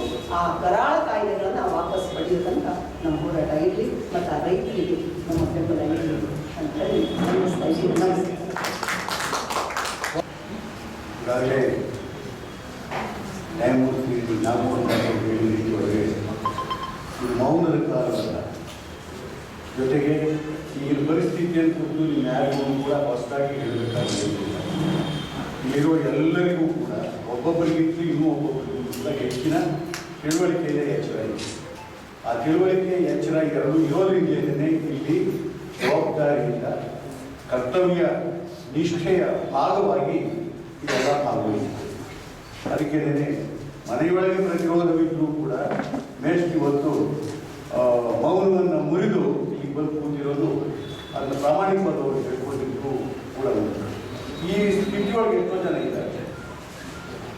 ಅದಕ್ಕಿಂತೂ ಬಹಳ ಮುಖ್ಯ ಅಂದರೆ, ಎಂದೂ ಯಾವುದೇ ರೀತಿಯ ಎಡಪಂಥೀಯ ಸಂಘಟನೆಗಳ ಜೊತೆಯಲ್ಲಿ ಗುರುತಿಸಿಕೊಳ್ಳದಿದ್ದಂಥ, ಬಹಳ ನಾಜೂಕಿನಲ್ಲಿ ವರ್ತಿಸ್ತಿದ್ದಂಥ ಜನಗಳು ಕೂಡ ಇವತ್ತು ಬಾಯ್ಬಿಟ್ಟು ಮಾತಾಡ್ತಾರೆ. ನಾನು ನೇರವಾಗಿ ಹೇಳ್ತೀನಿ, ನಮ್ಮ ನಾಗರಾಜನವರು ಎಂದೂ ಕೂಡ ಯಾವತ್ತೂ ಈ ಥರದ ಬೀದಿ ಹೋರಾಟಗಳಿಗೆ ಬಂದವರಲ್ಲ. ಅಂಥವರು ಕೂಡ ಇವತ್ತು ವ್ಯವಸ್ಥೆಯ ವಿರುದ್ಧವಾಗಿ ಮಾತನಾಡ್ತಾರೆ ಮತ್ತು ಪೊಲೀಸ್ ಸ್ಟೇಷನ್ಗೂ ಹೋಗ್ತಾರೆ. ಪೊಲೀಸ್ ಸ್ಟೇಷನ್ಗೆ ಹೋಗಿ ಅದು ಬೇರೆ ಪ್ರಕರಣ. ಪೊಲೀಸ್ ಸ್ಟೇಷನ್ಗೆ ಹೋಗದೇ ಇದ್ದಿದ್ರೆ ಚೆನ್ನಾಗಿತ್ತು, ಅದು ದೊಡ್ಡ ಪ್ರತಿಭಟನೆ ಆಗ್ತಿತ್ತು. ಅವ್ರ ಪರವಾಗಿ ನಾವೆಲ್ಲ ನಿಂತ್ಕೊಳ್ತೀವಿ. ಆ ಥರದ್ದು. ಅಂದರೆ ಒಳಗಿರುವವರೆಗೂ ಕೂಡ ಇದು ಸಹಿಸಿಕೊಳ್ಳಲಾಗದ ಸ್ಥಿತಿಯ ಕಟ್ಟುಬ್ಬಸದ ವಾತಾವರಣ. ಇಂಥ ಸ್ಥಿತಿ ಒಳಗೆ ನಾವು ಮೌನವಾಗಿರೋದು ಅಂತಂದರೆ ನಮಗೆ ನಾವು ಮಾಡಿಕೊಳ್ಳುವ ದ್ರೋಹ ಅಷ್ಟೇ ಅಲ್ಲ, ನಮ್ಮ ಮುಂದಿನ ಪೀಳಿಗೆಗಳಿಗೆ ನಾವು ಕೊಟ್ಟು ಹೋಗ್ತಾ ಇರ್ತಕ್ಕಂಥ ಬದುಕು, ಪ್ರಜಾಪ್ರಭುತ್ವದ ವ್ಯವಸ್ಥೆ ಎಂಥದ್ದು ಈ ಆಲೋಚನೆ ಮಾಡಿಕೊಂಡಿದ್ದಾರೆ. ಯಾರೋ ಇಬ್ಬರು ವ್ಯಕ್ತಿಗಳ ಕಾರಣದಿಂದಾಗಿ 70 ವರ್ಷಗಳವರೆಗೆ ಕಾಪಿಟ್ಟುಕೊಂಡು ಬಂದಂಥ ಸಂವಿಧಾನಾತ್ಮಕವಾದ ಪ್ರಜಾಪ್ರಭುತ್ವ ಎಲ್ಲ ಶಕ್ತಿ ಕಳ್ಕೊಂಡಂತೆ ಹೀನವಾಗ್ತಾ ಇದೆ. ಅಪ್ರಜಾಸತ್ತಾತ್ಮಕವಾದ ರೀತಿಯೊಳಗಿನ ವ್ಯವಸ್ಥೆಗೆ ಕಾರಣವಾಗ್ತಾ ಇದೆ. ಯಾವುದೋ ಕಾಲದ ಒಂದು ವ್ಯವಸ್ಥೆ ಏನಿದೆಯಲ್ಲ, ಆ ವ್ಯವಸ್ಥೆ ಇವತ್ತು ನಮ್ಮ ಕಣ್ಣೆದುರಿಗೆ ಬರ್ತಾ ಇದೆ ಅಂತಂದರೆ ನಮ್ಮ ಉಳಿದಿರುವ ಆಯುಷ್ಯ, ಬೆರಳೆಣಿಕೆಯಷ್ಟು ಆಯುಷ್ಯದಲ್ಲಿ ಇದನ್ನು ಅನುಭವಿಸ್ಬೇಕಾ ನಾವು? ನನಗಿಲ್ಲಿ ಪ್ರಸ್ತಾಪಿಸಬೇಕಾಗಿದೆ, ಜಿ ಕೆ ಗೋವಿಂದರಾಯರು ಇವತ್ತು ಹೊರಗೆ ಬರುವ ಒಂದು ಸ್ಥಿತಿಯಲ್ಲಿಲ್ಲ.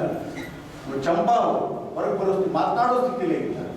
ಅಂಥವ್ರುಗಳೆಲ್ಲರೂ ಕೂಡ ಎಡೆಯಲ್ಲಿ ಬೆಂಕಿ ಹಾಕಿಕೊಂಡ ರೀತಿಯೊಳಗೆ ಕುದೀತಾ ಇದ್ದಾರೆ. ಈ ವಾತಾವರಣ ನೋಡಲಾರ್ದೆ ನಮಗೆ ಇಂಥ ಸ್ಥಿತಿ ಒಳಗೆ ಅಂದರೆ ಬದುಕಿಗೆ ಸಂಜೆಯ ಸ್ಥಿತಿ ನಮಗಿದು. ಈ ಸಂಜೆಯ ಸನ್ನಿವೇಶದೊಳಗೆ ಇಂಥ ವಾತಾವರಣವನ್ನು ಕಾಣಬೇಕಾ? ಹೆಚ್ಚಿದ್ದಾಗಿ ಒಂದು ಮಾತು ಹೇಳ್ತೀನಿ ನಮ್ಮ ರಾಜ್ಯದ ಮುಖ್ಯಮಂತ್ರಿಗೆ, ನಿಜವಾದ ಬಸವಣ್ಣನ ಅನುಯಾಯಿಯೇ ನೀವಾಗಿದ್ದಿದ್ರೆ ಬಸವಣ್ಣನ ಒಂದು ವಚನ ಹೇಳ್ತಿದ್ದು ಕೇಳಿ. ತಾಳಮಾನ ಸರಿಸವನರಿಯೇ, ಓಜೆ ಬಜಾವಣೆ ಲೆಕ್ಕವನರಿಯೇ, ಅಮೃತಗಣ ದೇವಗಣವನರಿಯೇ, ಕೂಡಲ ಸಂಗಮ ದೇವ ನಿನಗೆ ಕೇಳಿಲ್ಲವಾಗಿ ಆನು ಒಲಿದಂತೆ ಹಾಡುವೆ. ನಮ್ಮ ಸಂವಿಧಾನದ 8ನೇ ಪರಿಚ್ಛೇದದಲ್ಲಿ ಬರ್ತಕ್ಕಂಥ ಅಂತ ಕಾಣಿಸುತ್ತೆ, 51-8 ನನಗದು ಇದಾಗ್ತದೆ. ಅಭಿವ್ಯಕ್ತಿ ಸ್ವಾತಂತ್ರ್ಯವನ್ನು ಕುರಿತಂತೆ, ಅಭಿವ್ಯಕ್ತಿ ಸ್ವಾತಂತ್ರ್ಯವನ್ನ ಕುರಿತಂಥ ಸಂಪೂರ್ಣವಾದ ವ್ಯಾಖ್ಯಾನವನ್ನ ಈ ಒಂದು ವಚನ ಹೇಳುತ್ತೆ. 12ನೇ ಶತಮಾನದೊಳಗೆ ಕ್ರಾಂತಿಕಾರಿ, ಇಡೀ ಜಡ್ಡುಗಟ್ಟಿದ್ದ ಚಾತುರ್ವರ್ಣ ವ್ಯವಸ್ಥೆಯ ವಿರುದ್ಧವಾಗಿ ತಿರುಗಿ ಬಿದ್ದಂಥ ಕ್ರಾಂತಿಕಾರಿ ಬಸವಣ್ಣನವರು ಅಭಿವ್ಯಕ್ತಿ ಸ್ವಾತಂತ್ರ್ಯದ ಬಗ್ಗೆ ಈ ಮಾತನಾಡಿದ್ದಾರೆ. ಅಲ್ಲಿ ನಿನಗೆ ಕೇಳಿಲ್ಲವಾಗಿ ಅಂದಾಗ ಈ ಸಮಾಜಕ್ಕೆ, ಸಮಾಜವನ್ನು ದೇವರು, ಕೂಡಲ ಸಂಗಮನನ್ನ ದೇವರು ಅಂತ ಭಾವಿಸಿದಂತೆ ಈ ಸಮಾಜಕ್ಕೆ ಕೇಳಿಲ್ಲದ ರೀತಿಯೊಳಗೆ ನಾನು ಒಲಿದಂತೆ ಹಾಡ್ತೇನೆ. ನನಗೆ ಅವ್ರು ನೂಲೈಸಬೇಕು, ಇವ್ರು ನೂಲೈಸಬೇಕು, ಆ ಗಣ ಬೇಕು, ಈ ಗಣ ಬೇಕು ಅಲ್ಲ ಅನ್ನುವ ರೀತಿಯೊಳಗೆ ಹೇಳ್ತಾರೆ. ಅಂಥ ಅನುಯಾಯಿ, ಬಸವಣ್ಣನವರ ಅನುಯಾಯಿಯಾಗಿ ನೀವು ಪಬ್ಲಿಕ್ ಟಿವಿ ಮೇಲೆ ಮಾಡಿದಂಥ ಆಕ್ರಮಣ ಇದೆಯಲ್ಲ, ಪವರ್ ಟಿವಿ ಮೇಲೆ, ಪಬ್ಲಿಕ್ ಟಿವಿ ಅದು ಬಿಡಿ, ಅವರ ಸೇರಾದ ಟಿವಿಗಳು ಬಹಳಷ್ಟು ಜನ ಇದ್ದಾರೆ ಇಲ್ಲಿ. ಅವಳ ಬಗ್ಗೆ ಮಾತನಾಡುವಂಥ ಸ್ಥಿತಿ ಇಲ್ಲ. ಯಾಕಂದ್ರೆ ಎಲ್ಲ ಮಾಧ್ಯಮಗಳು ಸೇಲಾಗಿವೆ, ಮಠಮಾನ್ಯಗಳು ಸೇಲಾಗ್ತಾ ಇವೆ. ಇಂಥ ಸ್ಥಿತಿಯ ಒಳಗೆ ಇವತ್ತು ಇಡೀ ಜನತೆಯನ್ನ ದುರ್ಬಲಗೊಳಿಸ್ತಾ ಇದ್ದಾರೆ. ಇವುಗಳೆಲ್ಲರೂ ಸೇರ್ಕೊಂಡಿರ್ತಾರೆ. ಅಧಿಕಾರಯುತವಾಗಿ ನೈತಿಕವಾಗಿ ಮಾತನಾಡಬೇಕಾಗಿರ್ತಕ್ಕಂಥ ಕ್ಷೇತ್ರಗಳು ಸೇಲಾದರೆ ಎಂಥ ಸ್ಥಿತಿ? ಪ್ರಜಾಪ್ರಭುತ್ವದ ಬಗ್ಗೆ ಮಾತನಾಡ್ತಕ್ಕಂಥ ನೈತಿಕ ಹಕ್ಕು ಇಲ್ಲ. ಹೊಗಳೋ ನಾಯಕರ ರೀತಿಯೊಳಗೆ ಟಿವಿಗಳಲ್ಲಿ ಕೂತ್ಕೊಂಡು ಯಾರು ಮಾತನಾಡ್ತಾ ಇರ್ತಾರಲ್ಲ, ಬೇರೆಯವ್ರನ್ನ ಯಾರನ್ನಾದ್ರೂ ಕರೆಸಿದ್ರೆ ಮಾತನಾಡೋದು ಬಿಡೋ ರೀತಿಯಲ್ಲಿ ಬಾಯಿ ಹೊಡಿತಾ ಇರ್ತಾರಲ್ಲ, ಏನಾಗಿದೆ? ಯಾವ ರೋಗ ಅಂತಿದೆ ತಲೆ ಒಳಗೆ? ಇಂಥ ಸ್ಥಿತಿಯೇ. ಅಂಥ ಮಾಧ್ಯಮ ಕ್ಷೇತ್ರದಲ್ಲಿ ಸ್ವಲ್ಪ ಎಚ್ಚರದೊಳಗೆ, ಬಸವ ಪ್ರಜ್ಞೆಯೊಳಗೆ ಮಾತನಾಡಿರ್ತಕ್ಕಂಥ ಜನವನ್ನ ಇವತ್ತು ಬಂಧನಕ್ಕೆ ದೂಡ್ತಾ ಇದ್ದಾರೆ. ಇವತ್ತು ಅವ್ರ ಮೇಲೆ ಇಲ್ಲಿದ್ದ ಅಟ್ರಾಸಿಟಿ ಕೇಸ್ಗಳನ್ನ, ದೇಶದ್ರೋಹಿ ಕೇಸ್ಗಳನ್ನ ಹಾಕಿದಂತೆ ಬಾಯಿ ಮುಚ್ಚಿಸ್ತಾ ಇದ್ದಾರೆ. ರಸ್ತೆಗಳನ್ನು ಬೇಲಿಗಳನ್ನಾಗಿ ಮಾಡ್ತಾ ಇದ್ದಾರೆ. ನಮ್ಮ ರೈತರು ಬೆಳೆದ ಅನ್ನ ತಿನ್ನುವ ಬಾಯಿಯೊಳಗೆ ಇವತ್ತು ಹೊಗಳ್ತಾ ಇರ್ತಕ್ಕಂಥ ಕೆಲವು ಹೊಗಳದಾಸರಿದ್ದಾರೆ. ಅವನೆಂಥವ್ರು ಅಂತ ಚಕ್ರವರ್ತಿಗಳು, ಇಂಥ ಚಕ್ರವರ್ತಿ ಯಾರ್ಯಾರು ಇದ್ದಾರೆ ನೋಡಿ ಅಲ್ಲಿ. ಅವರು ಅದೇನು ತಿಂತಾರೆ ಪಟ್ಟಿಗೆ, ತಾವು ತಿಂದ ಅನ್ನಕ್ಕಾದ್ರೂ ಒಂದು ಕಿಂಚಿತ್ ಋಣ ಪ್ರಜ್ಞೆ ಇಟ್ಟುಕೊಂಡಂತೆ ರೈತರ ಬಗ್ಗೆ ಯಾಕೆ ಮಾತನಾಡೋದು? ರೈತರ ಹಕ್ಕಿನ ಬಗ್ಗೆ ಅವ್ರು ಬೇರೆ ಏನು ಬೇಡಿಕೆ ಕೇಳ್ತಾ ಇಲ್ಲ. ತಮ್ಗೆ ಇದುವರೆಗೂ ಇತ್ತು ಕಲ್ಪಿತ ಹಕ್ಕನ್ನು ರಕ್ಷಿಸಿಕೊಳ್ಳುವುದಕ್ಕಾಗಿ ಅವರು ಬೀದಿಗಿಳಿದಿದ್ದಾರೆ, ಹೋರಾಟ ಮಾಡ್ತಾ ಇದ್ದಾರೆ. ಯಾರ ಆಸ್ತಿ ಕೇಳ್ತಾ ಇಲ್ಲ, ಮತ್ತಿನ್ನೇನು ಹೆಚ್ಚಿನಲ್ಲಿ ಕೇಳ್ತಾ ಇಲ್ಲ. ಇರುವುದನ್ನು ನಮ್ಮ ಸ್ಥಿತಿಯನ್ನೇ ಹಾಳು ಮಾಡುವುದಕ್ಕೆ ಹೊರಟಿರ್ತಕ್ಕಂಥ, ಇಡೀ ನಮ್ಮ ಬದುಕನ್ನೇ ಒತ್ತ ಇಡುವುದಕ್ಕೆ ಹೊರಟಿರ್ತಕ್ಕಂಥ, ಕಾರ್ಪೊರೇಟ್ ಸೆಕ್ಟರ್ಗಳಿಗೆ ಒತ್ತ ಇಡುವುದಕ್ಕೆ ಹೊರಟಿರ್ತಕ್ಕಂಥ ಈ ವ್ಯವಸ್ಥೆಯ ವಿರುದ್ಧವಾಗಿ ಎತ್ತಿದ ಧ್ವನಿ ಅದು ಇವತ್ತು ಹುಡುಕ್ತಾ ಇದೆ ಅಂತಂದರೆ ನಮ್ಮೆಲ್ಲರ ಶಕ್ತಿಹೀನತೆಯ ಕಾರಣದಿಂದ ಅಂತ ನಾವು ತಿಳ್ಕೊಳ್ಬೇಕಾಗುತ್ತೆ. ಬಹಳ ದುರಂತ. ಯಾವ ಮಕ್ಕಳು, ರೈತರ ಮಕ್ಕಳು, ಯಾವ ಕಾರ್ಮಿಕರ ಮಕ್ಕಳು ಇವತ್ತು ಸ್ವಲ್ಪ ಅಕ್ಷರ ಕಲಿತಂತೆ ಮೇಲಕ್ಕೆ ಹೋಗಿದರೋ ಅವ್ರ ತಲೆಯೊಳಗೂ ಕೂಡ ಆ ಸನಾತನ ಸಗಣಿಯನ್ನು ತುಂಬಿಕೊಂಡು ರೀತಿಯೊಳಗೆ ಅವ್ರು ವರ್ತಿಸ್ತಾ ಇರ್ತಕ್ಕಂಥದ್ದನ್ನು ನೋಡಿದರೆ ಅವರು ದಾಳವಾಗಿ ಅವರ ಕೈಯೊಳಗೆ ಹತಾರಗಳಾಗಿ ಬಳಕೆಯಾಗ್ತಾ ಇರ್ತಕ್ಕಂಥದ್ದನ್ನು ನೋಡಿದರೆ ಒಂದು ರೀತಿ ಟ್ರಾಜಿಕ್ ಐರನ್ ಅನಿಸುತ್ತೆ, ದುರಂತ ವ್ಯಂಗ್ಯ ಅಂತ ಅನಿಸುತ್ತೆ. ಇಂಥ ಸನ್ನಿವೇಶದೊಳಗೆ ನಾವು ಪರಸ್ಪರ ಮಾತನಾಡಿಕೊಂಡಂತೆ ಜನತೆಗೆ ಮಾತನಾಡಬೇಕಾದ ಅಗತ್ಯ ಇದೆ. ಇಡೀ ಜಗತ್ತಿಗೆ ಈ ದೇಶದ ದುರ್ಗತಿ, ಪ್ರಜಾಪ್ರಭುತ್ವದ ದುರ್ಗತಿ ಎತ್ತು ಹೋಗ್ತಾ ಇದೆ ಅನ್ನುವುದನ್ನು ಸಾರಿ ಹೇಳಬೇಕಾಗಿರ್ತಕ್ಕಂಥ ಅಗತ್ಯವಿದೆ. ನಾವು ಹೆಚ್ಚು ಮಾತನಾಡೋದಕ್ಕಿಂತ ನಮ್ಮ ಪರಸ್ಪರ ಈ ಥರದ ಸಂವಾದಾತ್ಮಕವಾದ ನೆಲೆಯೊಳಗೆ ಒಂದು ಎಚ್ಚರವನ್ನು ಮೂಡಿಸೋಣ ಅನ್ನಿಸ್ತಕ್ಕಂಥದ್ದು. ಅದಕ್ಕೆ ಬಹಳ ಮುಖ್ಯವಾಗಿರ್ತಕ್ಕಂಥದ್ದು ನಮ್ಮದು ಓಟಿಸಿ ಪವರ್. ಅದರ ಕಡೆಗೆ ಇವತ್ತು ಜನವನ್ನು ನಾವು ಎಚ್ಚರಿಸಬೇಕಾಗಿದೆ. ಜಾತಿ ಸಂಕೋಲೆಗಳಿಂದ, ಧರ್ಮ ಸಂಕೋಲೆಗಳಿಂದ ನಮ್ಮ ಜನರ ಮೈಂಡ್ ಸೆಟ್ಟನ್ನು ಮುಕ್ತಗೊಳಿಸಬೇಕಾಗಿದೆ. ಸರ್ವಾಧಿಕಾರಿ ಶಕ್ತಿಗಳ ವಿರುದ್ಧವಾಗಿ ನಮ್ಮ ಜನ ವಿಚಾರ ಸ್ವಾತಂತ್ರ್ಯವನ್ನು, ಅಭಿವ್ಯಕ್ತಿ ಸ್ವಾತಂತ್ರ್ಯವನ್ನು ಬಳಸಿಕೊಂಡ ರೀತಿಯೊಳಗೆ ಪ್ರಜಾಪ್ರಭುತ್ವವನ್ನು ರಕ್ಷಿಸುವುದನ್ನು ಅಡಿಗೊಳಿಸಬೇಕಾಗಿದೆ. ಅದು ಸಾಗೋಣ ಎಂಬುದಾಗಿ ಹೇಳ್ತಾ ನಿಮ್ಮೆಲ್ಲರಿಗೂ ನಮಸ್ಕಾರ.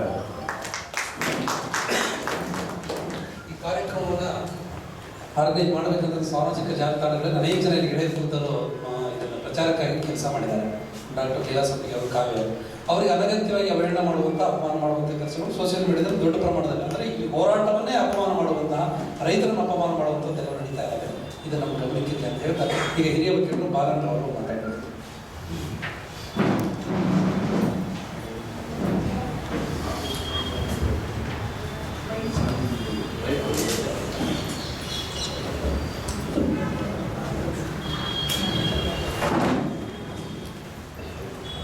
ಎಲ್ಲರಿಗೂ ನಮಸ್ಕಾರ. ಮೊದಲಿಂದ ಒಂದು ಡೌಟ್ ಇತ್ತು ನನಗೆ.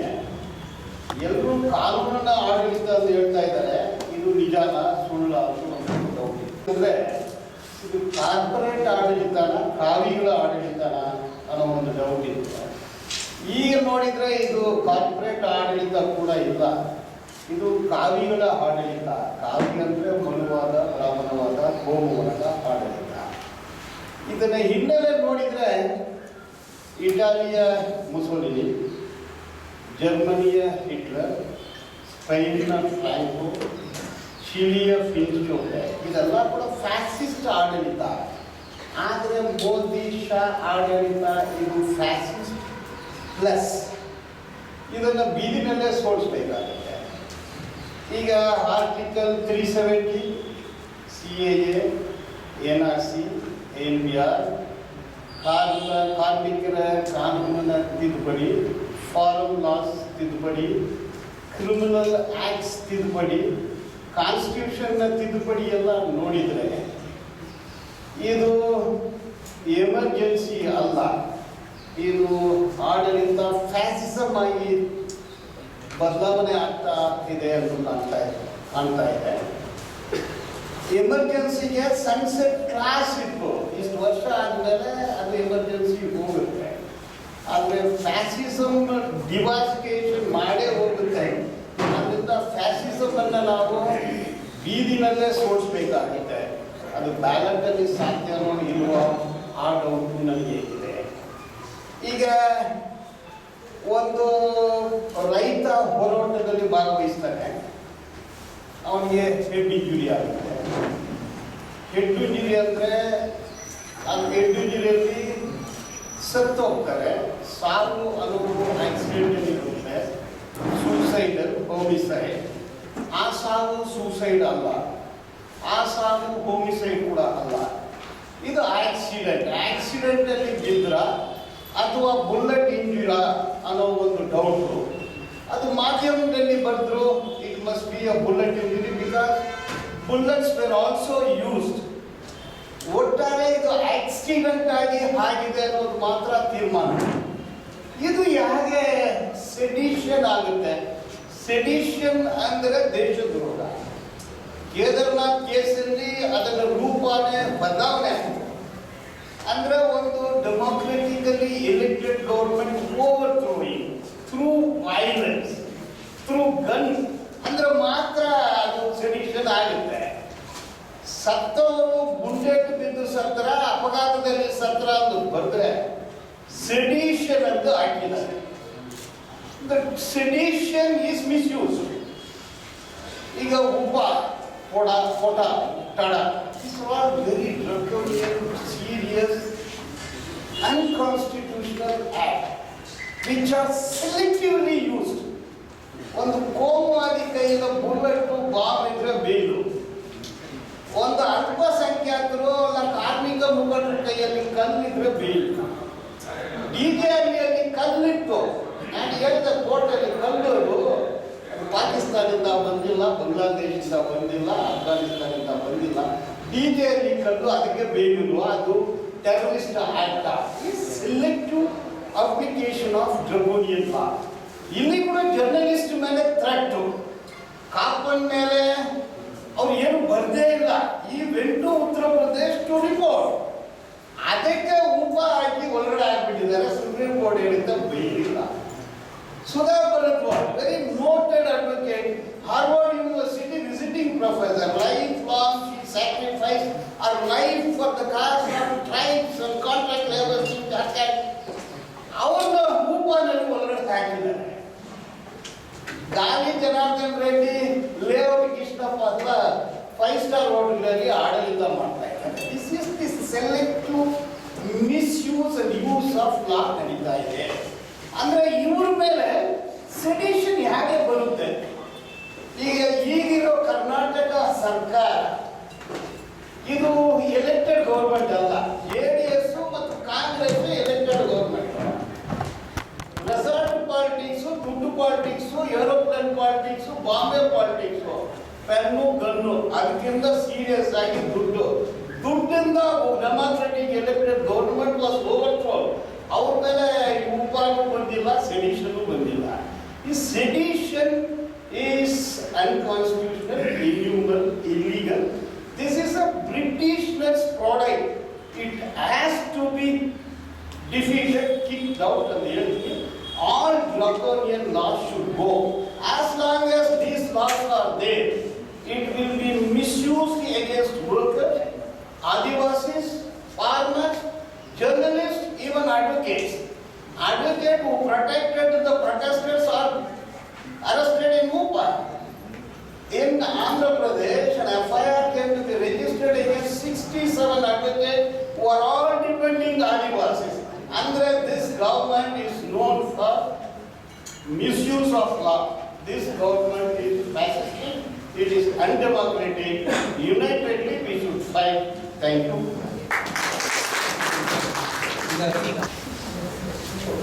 ನಾವು ಬಹಳ ಒಂದು ಸಂದಿಗ್ಧವಾದ ಪರಿಸ್ಥಿತಿಯಲ್ಲಿದ್ದೇವೆ.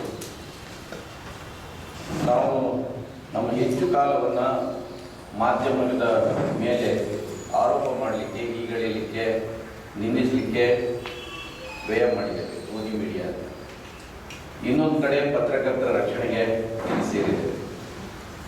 ಇದೊಂದು ವಿಚಿತ್ರವಾದ ಪರಿಸ್ಥಿತಿ. ಬಹಳ ಮಂದಿ ಈ ನೆರೇಟಿವ್ ಅನ್ನು ಅರ್ಥ ಮಾಡ್ಕೊಳ್ಬೇಕಂತ ನನಗೆ ಅನಿಸುದು.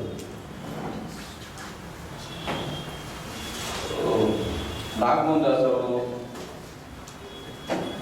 KMS ಅವರು ತುರ್ತು ಪರಿಸ್ಥಿತಿಯನ್ನು ನೆನಪು ಮಾಡಿಕೊಂಡು, ತುರ್ತು ಪರಿಸ್ಥಿತಿಯ ಕಾಲದಲ್ಲಿ ಪ್ರಭುತ್ವದ ವಿರುದ್ಧ ನ್ಯಾಯಾಂಗ ಕೂಡ ಇತ್ತು, ಮಾಧ್ಯಮ ರಂಗ ಕೂಡ ಇತ್ತು. ಅದು ಸೇಲ್ ಆಗಿರಲಿಲ್ಲ, ಅದು ಶರಣಾಗಿರಲಿಲ್ಲ. ತುರ್ತು ಪರಿಸ್ಥಿತಿಯನ್ನು, ಇಂದಿರಾ ಗಾಂಧಿ ಹೇರಿದ ತುರ್ತು ಪರಿಸ್ಥಿತಿಯನ್ನು, ಅದರ ವಿರುದ್ಧ ಹೋರಾಡಿ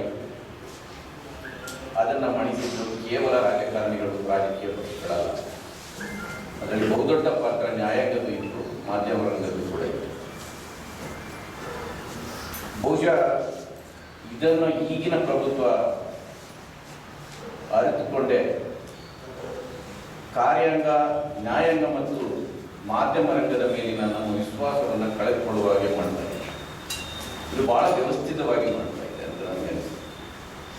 ಯಾಕೆಂದ್ರೆ ನಮ್ಗೆ ಯಾರಿಗೂ ಇವತ್ತು ಸಾಮಾನ್ಯವಾಗಿ ಕಷ್ಟಗಳು ಬಂದಾಗ, ಚುನಾಯಿತ ಸರ್ಕಾರ ಜನವಿರೋಧಿಯಾಗಿ ನಡ್ಕೊಂಡಾಗ ನಾವು ನ್ಯಾಯಾಂಗದ ಕಡೆ ನೋಡ್ತೇವೆ. ಮಾಧ್ಯಮ ರಂಗ ನಮ್ಮ ನೆರವಿಗೆ ಬರುತ್ತೆ ಅಂತ ನಾವು ನಿರೀಕ್ಷೆ ಮಾಡ್ತೇವೆ. ಇವತ್ತು ಆ ಎರಡು ಭರವಸೆ ಕೇಂದ್ರಗಳು ಕೂಡ ನಮ್ಮ ಎದುರಿಗೆ ಕುಸಿದಿದ್ದಾರೆ. ಇದು ಸುಮ್ಮನೆ ಕುಸಿದಿದ್ದಿಲ್ಲ, ಇದೊಂದು ವ್ಯವಸ್ಥಿತವಾದ ಸಂಚು. ಸುಪ್ರೀಂ ಕೋರ್ಟಿನ 5 ನ್ಯಾಯಮೂರ್ತಿಗಳು ಚೀಫ್ ಜಸ್ಟಿಸ್ ವಿರುದ್ಧನೇ ಪ್ರೆಸ್ ಕಾನ್ಫರೆನ್ಸ್ ಮಾಡ್ತಾರೆ. ನಮ್ಗೆ ಇವತ್ತು ನಾವು ಸಾಮಾನ್ಯ ಜನರಿಗೆ ಕೂಡ ನ್ಯಾಯಾಂಗದ ಮೇಲೆ ನಂಬಿಕೆನೇ ಇಲ್ಲದ ಪರಿಸ್ಥಿತಿ. ಅಲ್ಲಿಗೆ ನಮ್ಮ ಒಂದು ಭರವಸೆ ಕೇಂದ್ರವನ್ನು ನಾಶ ಮಾಡಿದ್ದಾರೆ. ಇನ್ನೊಂದು ಕಡೆ ಮಾಧ್ಯಮ ರಂಗದ ಕಡೆ ನೋಡ್ತಾ ಇದ್ದೇವೆ. ನೀವು ತಿಳ್ಕೊಳ್ಳಿ, ಇಲ್ಲಿಯವರೆಗೆ ನರೇಂದ್ರ ಮೋದಿ ಅವರು ಒಂದೇ ಒಂದು ಪತ್ರಿಕಾಗೋಷ್ಠಿಯಲ್ಲಿ ನಡೆಸಿಕೊಂಡ ಕೂತಿದ್ರು ಅಷ್ಟೇ, ಇಲ್ಲಿವರೆಗೆ ಮಾಡಿದ್ರು. ಆದರೆ ಇಡೀ ಮಾಧ್ಯಮ ರಂಗ ಅವರ ಭಜನೆ ಮಾಡ್ತಾ ಇದೆ. ಅಂದ್ರೆ ನಾವೆಲ್ಲರೂ ಬೈತಾ ಇರೋದು ಮಾಧ್ಯಮಕ್ಕೆ, ನಾವು ಬೈತಾ ಇರೋದು ನ್ಯಾಯಾಂಗಕ್ಕೆ, ನಾವು ಬೈತಾ ಇರೋದು ಪ್ರಭುತ್ವಕ್ಕೆ. ಅಂದ್ರೆ ನಮ್ಮನ್ನೇ ಭೇದ ಹುಟ್ಟಿಸಿ ನಮ್ಮವರನ್ನೇ ನಮ್ಮ ವಿರುದ್ಧ ಎತ್ತಿ ಕಟ್ಟುವುದು ಹುನ್ನಾರ. ಮೀಸಲಾತಿ ವಿರುದ್ಧ ದಲಿತರೇ ಮಾತಾಡೋದು, ಭೂ ಸುಧಾರಣೆ ಕಾಯ್ದೆಯ ಫಲಾನುಭವಿಗಳೇ ಭೂ ಸುಧಾರಣೆ ವಿರುದ್ಧ ಮಾತಾಡೋದು, ಅಲ್ಪಸಂಖ್ಯಾತರನ್ನು ಅವರಲ್ಲಿಯೇ ಗುಂಪು ಕಟ್ಟಿಸಿ ಅವರ ವಿರುದ್ಧ ಮಾತಾಡಿಸೋದು. ನಾವು ಕಾದಾಡ್ತಾ ಇದ್ದೇವೆ. ನಾವು ಒಂದು ಕಡೆ ಮಾಧ್ಯಮವನ್ನ ಗೋಧಿ ಮೀಡಿಯಾ ಅಂತ ಹೇಳ್ತಾ ಇದ್ದೇವೆ, ಮತ್ತೊಂದು ಕಡೆ ಸಿದ್ಧಾರ್ಥ ವರದರಾಜನ್, ರಾಜೀವ್ ಸರ್ದೇಸಾಯಿ ಇವರ ಬಗ್ಗೆ ಅವರಿಗೆ ರಕ್ಷಣೆಗಾಗಿ ನಾವು ಇಲ್ಲಿ ಸೇರಿದ್ದೇವೆ. ಇದನ್ನು ನಾವು ಅರ್ಥ ಮಾಡಿಕೊಳ್ಳದಿದ್ದರೆ ಇದು ಬಹಳ ವ್ಯವಸ್ಥಿತವಾಗಿ ನಮಗೆ ಭರವಸೆ ಕೇಂದ್ರಗಳು ಯಾವುದಿಲ್ಲ. ನಾವಿಲ್ಲಿ ಸೇರ್ತಾ ಇದ್ದೇವೆ, ಮಾತಾಡ್ತಾ ಇದ್ದೇವೆ, ಮುಂದಿನ ದಾರಿ ನಮ್ಗೆ ಯಾರಿಗೂ ಗೊತ್ತಿಲ್ಲ. ಬಹುಶಃ ಲಾಯರ್ ಅವರು ಹೇಳಿದ್ರು, ಫ್ಯಾಸಿಸ್ಟ್ ಗವರ್ಮೆಂಟ್ ಅನ್ನು ಬೀದಿ ಹೋರಾಟದ ಮೂಲಕನೇ ನಾವು ನಾಶ ಮಾಡಬೇಕಾಗಿದೆ. ಇದು ನೀವು 2010ರಿಂದ 2020ರವರೆಗಿನ ಈ ಅಂಕಿಅಂಶಗಳನ್ನು ತೆಗೆದುಕೊಂಡು ನೋಡಿದರೆ, ಮುಖ್ಯವಾಗಿ 14ರಿಂದ 20ರವರೆಗೆ 154 ಮಂದಿ ಜರ್ನಲಿಸ್ಟ್ಗಳನ್ನು ಅರೆಸ್ಟ್ ಮಾಡಿದ್ದಾರೆ ಇಡೀ ದೇಶದಲ್ಲಿ. ಅದರಲ್ಲಿ 40% ಜರ್ನಲಿಸ್ಟ್ಗಳು ಕಳೆದ 1 ವರ್ಷದಲ್ಲಿ ಅರೆಸ್ಟ್ ಮಾಡಿದ್ದಾರೆ. ಹತ್ರಾಸಲ್ಲಿ ರಿಪೋರ್ಟ್ ಮಾಡಲಿಕ್ಕೆ ಹೋದ ಸಿದ್ದಿಕ್ ಕಪ್ಪಣ್ಣಿ ಇವತ್ತು ಒಳಗಡೆ ಇದೆ. ನಾನು ಬೆಳಿಗ್ಗೆ ಅನಂತ ನಾಯ್ಕ ಅವರಿಗೆ ಹೇಳಿದ್ದೆ, ನಾವು 2-3 ಪತ್ರಕರ್ತರ ಬಗ್ಗೆ ಮಾತಾಡ್ತಾ ಇದ್ದೇವೆ.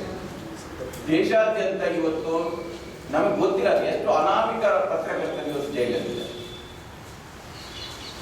ಇವತ್ತು ಕರ್ನಾಟಕದಲ್ಲಿ ತೆಗೆದುಕೊಂಡು ಒಂದೊಂದು ಪತ್ರಿಕಾ ಸಂಸ್ಥೆಯಲ್ಲಿ 20ರಿಂದ 25 ಪತ್ರಕರ್ತರನ್ನು ಮನೆ ಕಳಿಸಿದ್ದಾರೆ. ಸಿಲೆಕ್ಟಿವ್ ಆಗಿ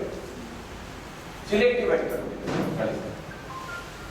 ಒಂದು ಕಾಲದಲ್ಲಿ ಪತ್ರಕರ್ತರ ನೇಮಕ ಮಾಡುವಾಗ ಒಂದು ಇಂಟರ್ವ್ಯೂ ನಡೆದಾಗ ಅವರ ವಿದ್ಯಾರ್ಹತೆ, ಅವರ ಅನುಭವ, ಅವರ ಬರೆಯುವ ಕಲೆ, ಅವರ ವಿಶ್ಲೇಷಣಾ ಸಾಮರ್ಥ್ಯ ಇರುತ್ತೆ. ಇವತ್ತು ಅದಲ್ಲ. ಅವರ ಫೇಸ್ಬುಕ್ ಅಕೌಂಟ್, ಸೋಷಿಯಲ್ ಮೀಡಿಯಾವನ್ನು ನೋಡ್ಕೊಂಡು ಇವರು ಮೋದಿಯ ಪರವಾಗಿದ್ದಾರೆ ಇಲ್ವ ತಿಳ್ಕೊಂಡು ಅಪಾಯಿಂಟ್ಮೆಂಟ್ ಕೊಡ್ತಾರೆ. ಅದರ ಮೂಲಕನೇ ಅವರನ್ನು ಹಣಿಯಲಾಗ್ತದೆ. ಬಹಳ ಮಂದಿ ಬಾಯಿ ಬಿಡುವ ಸ್ಥಿತಿಯಲ್ಲಿಲ್ಲ. ನಿಮ್ಮ ಸ್ನೇಹಿತರನ್ನು ಬೇಕಾದ್ರೆ ಕೇಳ್ತೀವಿ. ಇವತ್ತು ಪತ್ರಿಕೆಗಳ ಇಂಟರ್ನೆಟ್ ಸೆಕ್ಷನ್ಗಳು ಮೋದಿ ಭಕ್ತರ ಹುತ್ತಗಳಾಗ್ತವೆ. ನಾವು ಏನೇ ಮಾತಾಡಿದ್ರು ಕೂಡ ಜನರನ್ನ ಜೊತೆ ಕಮ್ಯುನಿಕೇಟ್ ಮಾಡಲಿಕ್ಕೆ ಸಾಧ್ಯ ಆಗುವುದು ಮಾಧ್ಯಮಗಳ ಮೂಲಕ. ಇವತ್ತು ಟಿವಿ ಚಾನೆಲ್ಗಳನ್ನು ತೆಗೆದು ನೋಡಿ ನೀವು, ಪಾಪ ಇಲ್ಲಿ ಕ್ಯಾಮರಾಮನ್ಗಳು, ವರದಿಗಾರರು ಬಂದಿದ್ದಾರೆ. ನನಗೆ ಅವರ ಬಗ್ಗೆ ಆಕ್ಷೇಪ ಇಲ್ಲ. ನಿಜ ಹೇಳ್ಬೇಕಂದ್ರೆ ಅವರ ಮಾಲೀಕರ ಬಗ್ಗೆನೂ ಆಕ್ಷೇಪ ಇಲ್ಲ. ನನಗೆ ಗೊತ್ತಿದೆ, ಇವತ್ತಿನ ಇಡೀ ನಾವು ಅದನ್ನು ಅರ್ಥ ಮಾಡ್ಕೊಳ್ಳೋದಿದ್ರೆ ನಾವು ಮಾಧ್ಯಮದ ಈ ರೀತಿಯ ಪ್ರತಿಭಟನೆಯಲ್ಲೇ ನಾವು ಕಳೆದು ಹೋಗ್ತಾ ಇದ್ದೇವೆ. ಓನರ್ಶಿಪ್ ಇದೆ ಅಲ್ಲ, ಈ ಓನರ್ಶಿಪ್ನ ಅದರ ಬಗ್ಗೆ ನಮ್ಗೆ ಅರ್ಥ ಮಾಡ್ಕೊಳ್ಬೇಕು. ಅಂದ್ರೆ ಈ ಬಿಸ್ನೆಸ್ ಮಾಡೆಲ್ ಏನಿದೆ ಮಾಧ್ಯಮದಲ್ಲಿ, ಇವತ್ತು ರಾಜೀವ್ ಸರ್ದೇಸಾಯಿ ಕೆಲಸ ಮಾಡುವ ಇಂಡಿಯಾ ಟುಡೇ ಯಾರು ಮಾಲೀಕರು? ಅದರಲ್ಲಿ ಬಿರ್ಲಾಗಳಿದ್ದಾರೆ. ಅದೇನಾದ್ರೂ ರಿಲಯನ್ಸ್ನವರಿದ್ರೆ ಅವರ ಮೇಲೆ ಏನು ಆಗ್ತಾ ಇಲ್ಲ ತಿಳ್ಕೊಳ್ಳಿ. ರಿಲಯನ್ಸ್, ನಾನು ಬಹಳ ಸಂದರ್ಭದಲ್ಲಿ ಹೇಳಿದ್ದೇನೆ, ಇನ್ನೊಂದು 4-5 ವರ್ಷ, ಹೆಚ್ಚು ಬೇಡ, ಇನ್ನೊಂದು 2-3 ವರ್ಷದಲ್ಲಿ ನಮ್ಮ ಎಲ್ಲ ಪತ್ರಕರ್ತರು ರಿಲಯನ್ಸ್ನ ಎಂಪ್ಲಾಯಿಗಳಾಗಿರ್ತಾರೆ. ಅಷ್ಟರ ಮಟ್ಟಿಗೆ ಟೇಕ್ ಓವರ್ಗಳಾಗ್ತಾ ಇದೆ. ಜಿಯೋ ಬರ್ತಾ ಇದೆ, ಈ ಚಾನಲ್ಗಳನ್ನೆಲ್ಲ ಅವ್ರ ಕೈಗೆ ತಗೊಳ್ತಾರೆ. ನೆಲದಡೆ ಹಾಕುವಂತ ಒಂದು ಕೇಬಲ್ ಮೂಲಕ ಇಡೀ ದೇಶವನ್ನು ಆಳುವ ಪರಿಸ್ಥಿತಿ ಬರ್ತಾ ಇದೆ.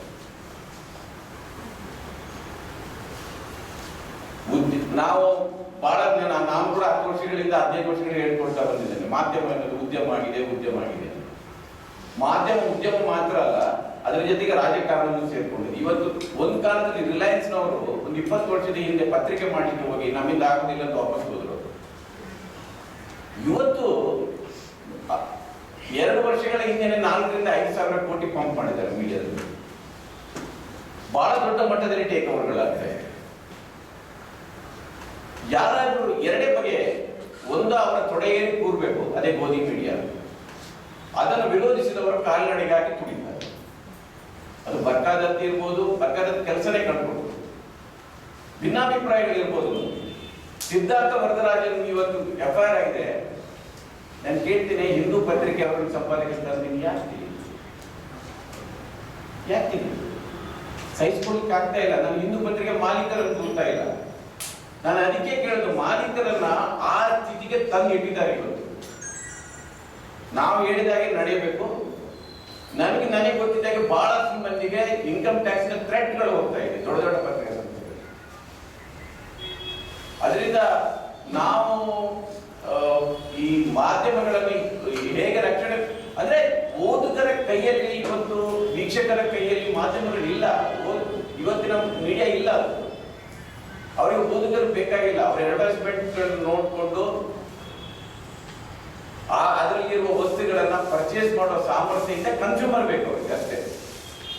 ಸುದ್ದಿಗಿಂತ ಜಾಹೀರಾತು, ಓದುಗನಿಗಿಂತ ಗ್ರಾಹಕ ಮುಖ್ಯ. ಇವತ್ತು ಅದು ಬಹಳ ಸರಳವಾದ ಸೂತ್ರ ಇವತ್ತಿನ ಮಾಧ್ಯಮಕ್ಕೆ. ಅದರಿಂದ ನೀವು ಸರ್ವೈವ್ ಆಗ್ಬೇಕಾದ್ರೆ ಎರಡೇ ದಾರಿ. ನಾನು ಆಗ್ಲೇ ಹೇಳಿದಾಗ ಅವ್ರ ತೊಡೆಯಲ್ಲಿ ಕೂರ್ಬೇಕು, ಇಲ್ಲದ್ರೆ ಕಾಲ್ನಡಿಗೆ ಬಿದ್ದು ಸಾಗಿ. ಇವತ್ತಿನ ಮಾಧ್ಯಮದ ಪರಿಸ್ಥಿತಿ ಹಾಗೆ ಇದೆ. ಅದರಿಂದ ನಾವು ಇದು ನೋಡಿ, ಇವತ್ತು 2000 ಈಗ ಏನು ಶುರುವಾಗಿದ್ದಲ್ಲ, ನೀವು ನರೇಂದ್ರ ಮೋದಿ ಪ್ರಧಾನಿ ಆದ ನಂತರ ನೀವು ಇಡೀ ದೇಶದಲ್ಲಿ ನೋಡಿ, ಕರ್ನಾಟಕದಲ್ಲೇ ನೋಡಿ, ಮೊದಲು ಸಾಹಿತಿಗಳ ಮೇಲೆ ದಾಳಿ ಮಾಡಿ, ಚಿಂತಕರೆಂದರೆ ಹಂತಕರು, ಬುದ್ಧಿಜೀವಿಗಳೆಂದರೆ ಲದ್ದಿಜೀವಿಗಳು ಅಂತ ಆ ರೀತಿ ಪ್ರಚಾರ ಮಾಡ್ತಾ ಹೋದ್ರು. ಅದರ ನಂತರ ಈಗ ಇವತ್ತು ಪತ್ರಕರ್ತರನ್ನ ದಾಳಿ ಗುರಿ ಮಾಡಿದ್ದಾರೆ. ಇದೊಂದು ಮೊದಲಿನ ನಡೀತಾ ಬಂದಿದೆ. ಒಂದು ಕಾಲದಲ್ಲಿ ಬಲಪಂಥಿ ಅಂತ ಎದೆತಟ್ಟಿ ಯಾರು ಹೇಳ್ತಾ ಇರಲಿಲ್ಲ. ಅವ್ರು ಬಲಪಂಥಿ ಆಗಿದ್ರು, ನಾನು ಲೆಫ್ಟ್ ಅಂತ ಹೇಳ್ತಾ ಇದ್ದೆ. ಇವತ್ತು ಅವ್ರು ಎದೆ ತಟ್ಟಿ ಹೇಳ್ತಾ ಇದ್ದಾರೆ, ಹೌದು ನಾವು ರೈಟ್, ಹೌದು ನಾವು ಇವತ್ತು ಸಾವರ್ಕರ್ ಬಗ್ಗೆ, ಗೋಡ್ಸೆ ಬಗ್ಗೆ ಬಹಿರಂಗವಾಗಿ ಅದನ್ನು ಸಮರ್ಥನೆ. ಇದಕ್ಕೆ ಏನು ಪರಿಹಾರ ಅಂತ ಗೊತ್ತಿಲ್ಲ ನನಗೆ. ಮತ್ತೆ ಬೀದಿಯಲ್ಲಿ ಹೋರಾಟ ನಡೆಸೋದೇ ಒಂದು ಪರಿಹಾರ ಅಂತ ಕಾಣುತ್ತೆ. ಅದಕ್ಕಾಗಿ ಇದನ್ನ ಹತ್ತಿಕ್ಲಿಕ್ಕೋಸ್ಕರ ನೀವು ಒಂದು ಸಾಮದಾನ ಭೇದ ದಂಡ, ಇಡೀ ಮೋದಿ ಪ್ರಭುತ್ವದ ಅದೊಂದು ಸ್ಟ್ರಾಟಜಿ. ಸಾಮದ ಮೂಲಕ, ದಾನದ ಮೂಲಕ, ಭೇದ ಮೂಲಕ ಮಾಡ್ಲಿಕ್ಕೆ ಆಗದೇ ಇದ್ರೆ, ನೀವು ಸಾಮದಾನದಲ್ಲಿ ನೀವು ಈಲ್ಡಾದ್ರೆ ನೀವು ಅರ್ನಬ್ ಗೋಸ್ವಾಮಿ ಆಗ್ತೀರಿ. ಅದನ್ನು ಎದುರಿಸಿದ್ರೆ ಕೌಟಿಲ್ಯ ದೇಶ ಅಷ್ಟೇ ಯಾಕೆ. ಅದರಿಂದ ಇದನ್ನ ನಾವು ನಾಗಮೋಹನ್ ದಾಸ್ ಅವರಿಗೆ ಹೇಳಿದ್ರು, ಒಂದೇ ದಾರಿ ಅಂದ್ರೆ ನಾವು ಮೌನವನ್ನು ಭೇದಿಸಿ ಮಾತಾಡಬೇಕಷ್ಟೇ. ನಾನು ಯಾವಾಗಲೂ ಹಿಂದೆ ಅನಂತಮೂರ್ತಿ ಅವರ ನಿಧನದಾಗ ಹೇಳಿದ್ದೆ, ಈ ಸಮಾಜದಲ್ಲಿ ಸಜ್ಜನರ ಸಂಖ್ಯೆ ಬಹಳ ದೊಡ್ಡದಿದೆ, ಕಡಿಮೆ ಏನಿಲ್ಲ. ಇಲ್ಲಿದ್ದರೆ ನಾವು ಈ ರೀತಿ ಒಂದು ಸಭೆಯನ್ನು ಮಾಡಲಿಕ್ಕೆ ಆಗ್ತಾ ಇರಲಿಲ್ಲ. ದುರ್ಜನರು ಕಡಿಮೆ ಸಂಖ್ಯೆಯಲ್ಲಿ ಇದ್ದಾರೆ, ಆದರೆ ಅವರು ಜಾಸ್ತಿ ಬೊಬ್ಬೆ ಆಗ್ತಾ ಇದೆ. ಉಳಿದವರೆಲ್ಲ ನಾಗಮೋಹನ್ ದಾಸ್ ಅವರು ಆ ಕವನವನ್ನು ಹೇಳಿದ್ರಲ್ಲ, ಉಳಿದವರು ನಮ್ಮ ಬಾಗಿಲ ಬರುವವರೆಗೆ ನಾವು ಆರಾಮಾಗಿರ್ತೇವೆ. ನಮಗಾಗಿ ನಮಗೂ ಬಹಳ ಮಂದಿ ಫೋನ್ ಮಾಡ್ತಾರೆ ಪತ್ರಕರ್ತರು ಮತ್ತವರು, ಸರ್ ಏನಾದರೂ ಮಾಡಿ ಸರ್. ಮುಖ್ಯವಾಗಿ ನಮ್ಮ ಯೂನಿವರ್ಸಿಟಿ ಪ್ರೊಫೆಸರ್ಗಳೆಲ್ಲ ಫೋನ್ ಮಾಡ್ತಾರೆ. ಅವರ ವಿಶ್ವವಿದ್ಯಾಲಯಗಳಲ್ಲಿ ಏನಾದರೂ ಸಮಸ್ಯೆ ಇದ್ರೆ ಏನಾದರೂ ಬರೀರಿ ಸರ್. UGC ಸ್ಕೇಲ್ ತಗೊಂಡು ಕೆಲಸ ಮಾಡೋರು ಅವರು. ನಾವು ಅವರ ಪರವಾಗಿ ಬರೆದು ಪೊಲೀಸ್ ಸ್ಟೇಷನ್ಗೆ ಹೋಗೋದು. ಇಲ್ಲಿ ಇದ್ದವರಿಗೆ ಯಾರಿಗೂ ನನ್ನ ಬಹಳಷ್ಟು ಮಂದಿ ನನಗೆ ಪರಿಚಯಿಸರು ಇಲ್ಲಿ ಎಲ್ಲ. ಯಾರಿಗೂ ಕೂಡ ಬಹಳ ದೊಡ್ಡ ಸಂಬಳದವರಿಗೆ ಯಾರು ಇಲ್ಲ. ನಾವು ಇಂಥವರು ಬಂದು ಸಾರ್ವಜನಿಕವಾಗಿ ಪ್ರತಿಭಟನೆ ಮಾಡ್ತಾರೆ. ನಾನು ಇನ್ನೇನು ಹೇಳಿದೆ, ನಾನು ಪತ್ರಕರ್ತ ಆಗಿದ್ದಾಗ ಯಾರಾದರೂ ಒಂದು ಪ್ರತಿಭಟನೆ ಆದ್ರೆ ಸಾಹಿತಿಗಳಾದ್ರು, ನೀವು ಅಲ್ಲಿ ಹೋಗುವ ಅಗತ್ಯ ಇಲ್ಲ. ಅಲ್ಲಿ ಯಾರಿರ್ತಾರೆ ನಮಗೆ ಗೊತ್ತಿದೆ. ಅದೇ ಚಂಪಾ, ಅದೇ KMS, ಅದೇ ಸಿದ್ದರಾಮಯ್ಯನವರು, ಅದೇ ನಾಗಮೋಹನ್ ದಾಸ್, ಇಂಥವರೇ ಒಂದು 10 ಮಂದಿ ಇರ್ತಾರೆ. ಉಳಿದವರು ಎಲ್ಲೂ ಕಾಣ್ತಾ ಇಲ್ಲ. ಅವರನ್ನು ಕಾಣ್ಬೇಕಾದ್ರೆ ನೀವು ಆ ಸಂಡೇ ಎಲ್ಲ ಬರ್ತಾರೆ, ಟಾಪ್ 10 ಅಲ್ಲಿ ಯಾರ್ಯಾರ ಕೃತಿಗಳೆಲ್ಲ ಬಂದಿದೆ, ಅದರಲ್ಲಿ ಅವರ ಹೆಸರುಗಳೇ ಬಂದು. ಅವರನ್ನು ಯಾರಾದ್ರೂ ನೀವು ಬೀದಿಯಲ್ಲಿ ಕಾಣಲಿಕ್ಕೆ ಆಗಲ್ಲ. ಅವರಿಗೆ ರಾಜೀವ್ ಸರ್ದೇಸಾಯಿ ಹೋಗ್ಲಿ, ನಾಳೆ ನಮ್ಮಂತವ್ರು ಹೋದ್ರೆ ಅವರಿಗೆ ಅದರ ಬಗ್ಗೆ ತಕರಾರುಗಳಿವೆ. ಒಂದ್ ಕಾಲದಲ್ಲಿ ಅನಂತಮೂರ್ತಿ ಅವರ ಬಗ್ಗೆ ವಿಜಯ ಕರ್ನಾಟಕದಲ್ಲಿ ವಿಶ್ವೇಶ್ವರ ಭಟ್ರು ಒಂದು ದೊಡ್ಡ ಕ್ಯಾಂಪೇನೇ ಮಾಡಿದ್ರು ಅವರ ವಿರುದ್ಧ. ಅಲ್ಲಿಂದ ಶುರುವಾಗಿದೆ ಇದೆಲ್ಲ. ಆಗ್ಲೇ ಜನರಿಂದ ಅಭಿಪ್ರಾಯ ಸಂಗ್ರಹಿಸಿ ಅವರ ವಿರುದ್ಧ ಒಂದು ಕ್ಯಾಂಪೇನ್ ಮಾಡಿದ್ರು. ನಾನು ಆಗ ಹೇಳಿದೆ, ಅವರ ಶಿಷ್ಯರು ಇಷ್ಟೊಂದು ಮಂದಿ ಇದ್ದಾರೆ, ಅವರು ಆ ಪತ್ರಿಕೆಯನ್ನಾದ್ರೂ ಬಾಯ್ಕಾಟ್ ಮಾಡಲಿ ಅಂತ ನೋಡ್ಬೋದು. ಒಬ್ಬರು ಮಾಡಲಿಲ್ಲ. ಇವತ್ತು ನಮ್ಮ ಪರಿಸ್ಥಿತಿನೂ ಹಾಗೇನೆ. ನಾವು ಪತ್ರಿಕೆ ಬಗ್ಗೆ ಎಲ್ಲ ಬರೀತೇವೆ. ನಮ್ಮ ಒಂದು ಪುಸ್ತಕದಲ್ಲಿ ವಿಮರ್ಶೆ ಬಂದ್ಬಿಟ್ರೆ ಖುಷಿ, ಪತ್ರಿಕೆ ಚೆನ್ನಾಗಿದೆ ಅಂತ. ಮರುದಿವಸದಿಂದ ಚೇಂಜ್ ನಮ್ದು. ಇನ್ನೊಂದು 3 ತಿಂಗಳು ನೋಡ್ತೇವೆ, ಮತ್ತೆ ಶುರು ಮಾಡ್ತೇವೆ. ನಮ್ಮ ಭಾಷಣದ ಒಂದು 4 ಲೈನ್ ಬಂದ್ಬಿಟ್ರೆ ಈಗ ಪರವಾಗಿಲ್ಲ. ಈಗ ಇನ್ನೊಂದು ದೊಡ್ಡ ಕ್ಯಾಂಪೇನ್ ನಡೆಯಿತು, ನಾವು ಚಾನೆಲ್ಗಳನ್ನು ಬಾಯ್ಕಾಟ್ ಮಾಡಬಾರ್ದು. ಚಾನೆಲ್ಗಳನ್ನು ಬಾಯ್ಕಾಟ್ ಮಾಡ್ಲಿಕ್ಕೆ ನಿಮಗೆ ಚಾನೆಲ್ನ ಇಡೀ ಬಿಸ್ನೆಸ್ ಮಾಡಲೇ ಗೊತ್ತಿಲ್ಲ ನಮಗೆ. ನಾವು ದುಡ್ಡು ಕೊಡೋದು ಕೇಬಲ್ ನಮಗೆ, ಆ ಚಾನೆಲ್ಗಳಲ್ಲಿ ಕೇಳಿ ಅವ್ರು ಕೊಡೋದು ಕೇಬಲ್ ನಮಗೆ. ನಮಗೂ ಚಾನೆಲ್ಗೆ ಸಂಬಂಧನೇ ಇಲ್ಲ. ಅರ್ನಾಬ್ ಗೋಸ್ವಾಮಿಗೂ ನನಗೂ ಸಂಬಂಧನೇ ಇಲ್ಲ. ನಾನು ಚಾನೆಲ್ ಆಫ್ ಮಾಡಿದ್ರು ಅವ್ರಿಗೆ DRP ಬರುತ್ತೆ. DRP ಹೇಗೆ ಬರ್ತದೆ ಗೊತ್ತಾಗಿದೆ ನಮಗೆ. ನನ್ನ ಪ್ರಕಾರ FIR ಅಲ್ಲ, ಇವತ್ತು ಜೈಲಲ್ಲಿ ಇರ್ಬೇಕಾದ್ರೆ ಅರ್ನಾಬ್ ಗೋಸ್ವಾಮಿ. ಇಂಥ ದೊಡ್ಡ ಲೋಕ ಅಂದ್ರೆ ನೀವು ಸರ್ಕಾರದ ರಹಸ್ಯವಾದ ಮಾಹಿತಿಯನ್ನೇ ಅವನು ಲೀಕ್ ಮಾಡಿದ್ದಾನೆ. ಪುಲ್ವಾಮಾದಲ್ಲಿ ಏನ್ ಅಟ್ಯಾಕ್ ಆಗುತ್ತೆ ಅಂತ ಅವನಿಗೆ ಗೊತ್ತಿತ್ತು. ಇಲ್ಲಿಯವರೆಗೆ ಅವನಿಗೆ ಒಂದು FIR ದಾಖಲಾಗಿಲ್ಲ. ಇವತ್ತು ಜೈಲಲ್ಲಿ ಇರ್ಬೇಕಾದ್ರೆ ಅರ್ನಾಬ್ ಗೋಸ್ವಾಮಿ ಜೈಲಲ್ಲಿ ಇರ್ಬೇಕು. ಇವತ್ತು ನೀವು FIR ಆಗ್ಬೇಕಾದ್ರೆ ನೀವು ನೋಟಲ್ಲಿ ಚಿಪ್ಪಿದೆ ಅಂತ ಹೇಳಿದವರ ಮೇಲೇನೂ ಆಗ್ಬೇಕು. ನನಗೆ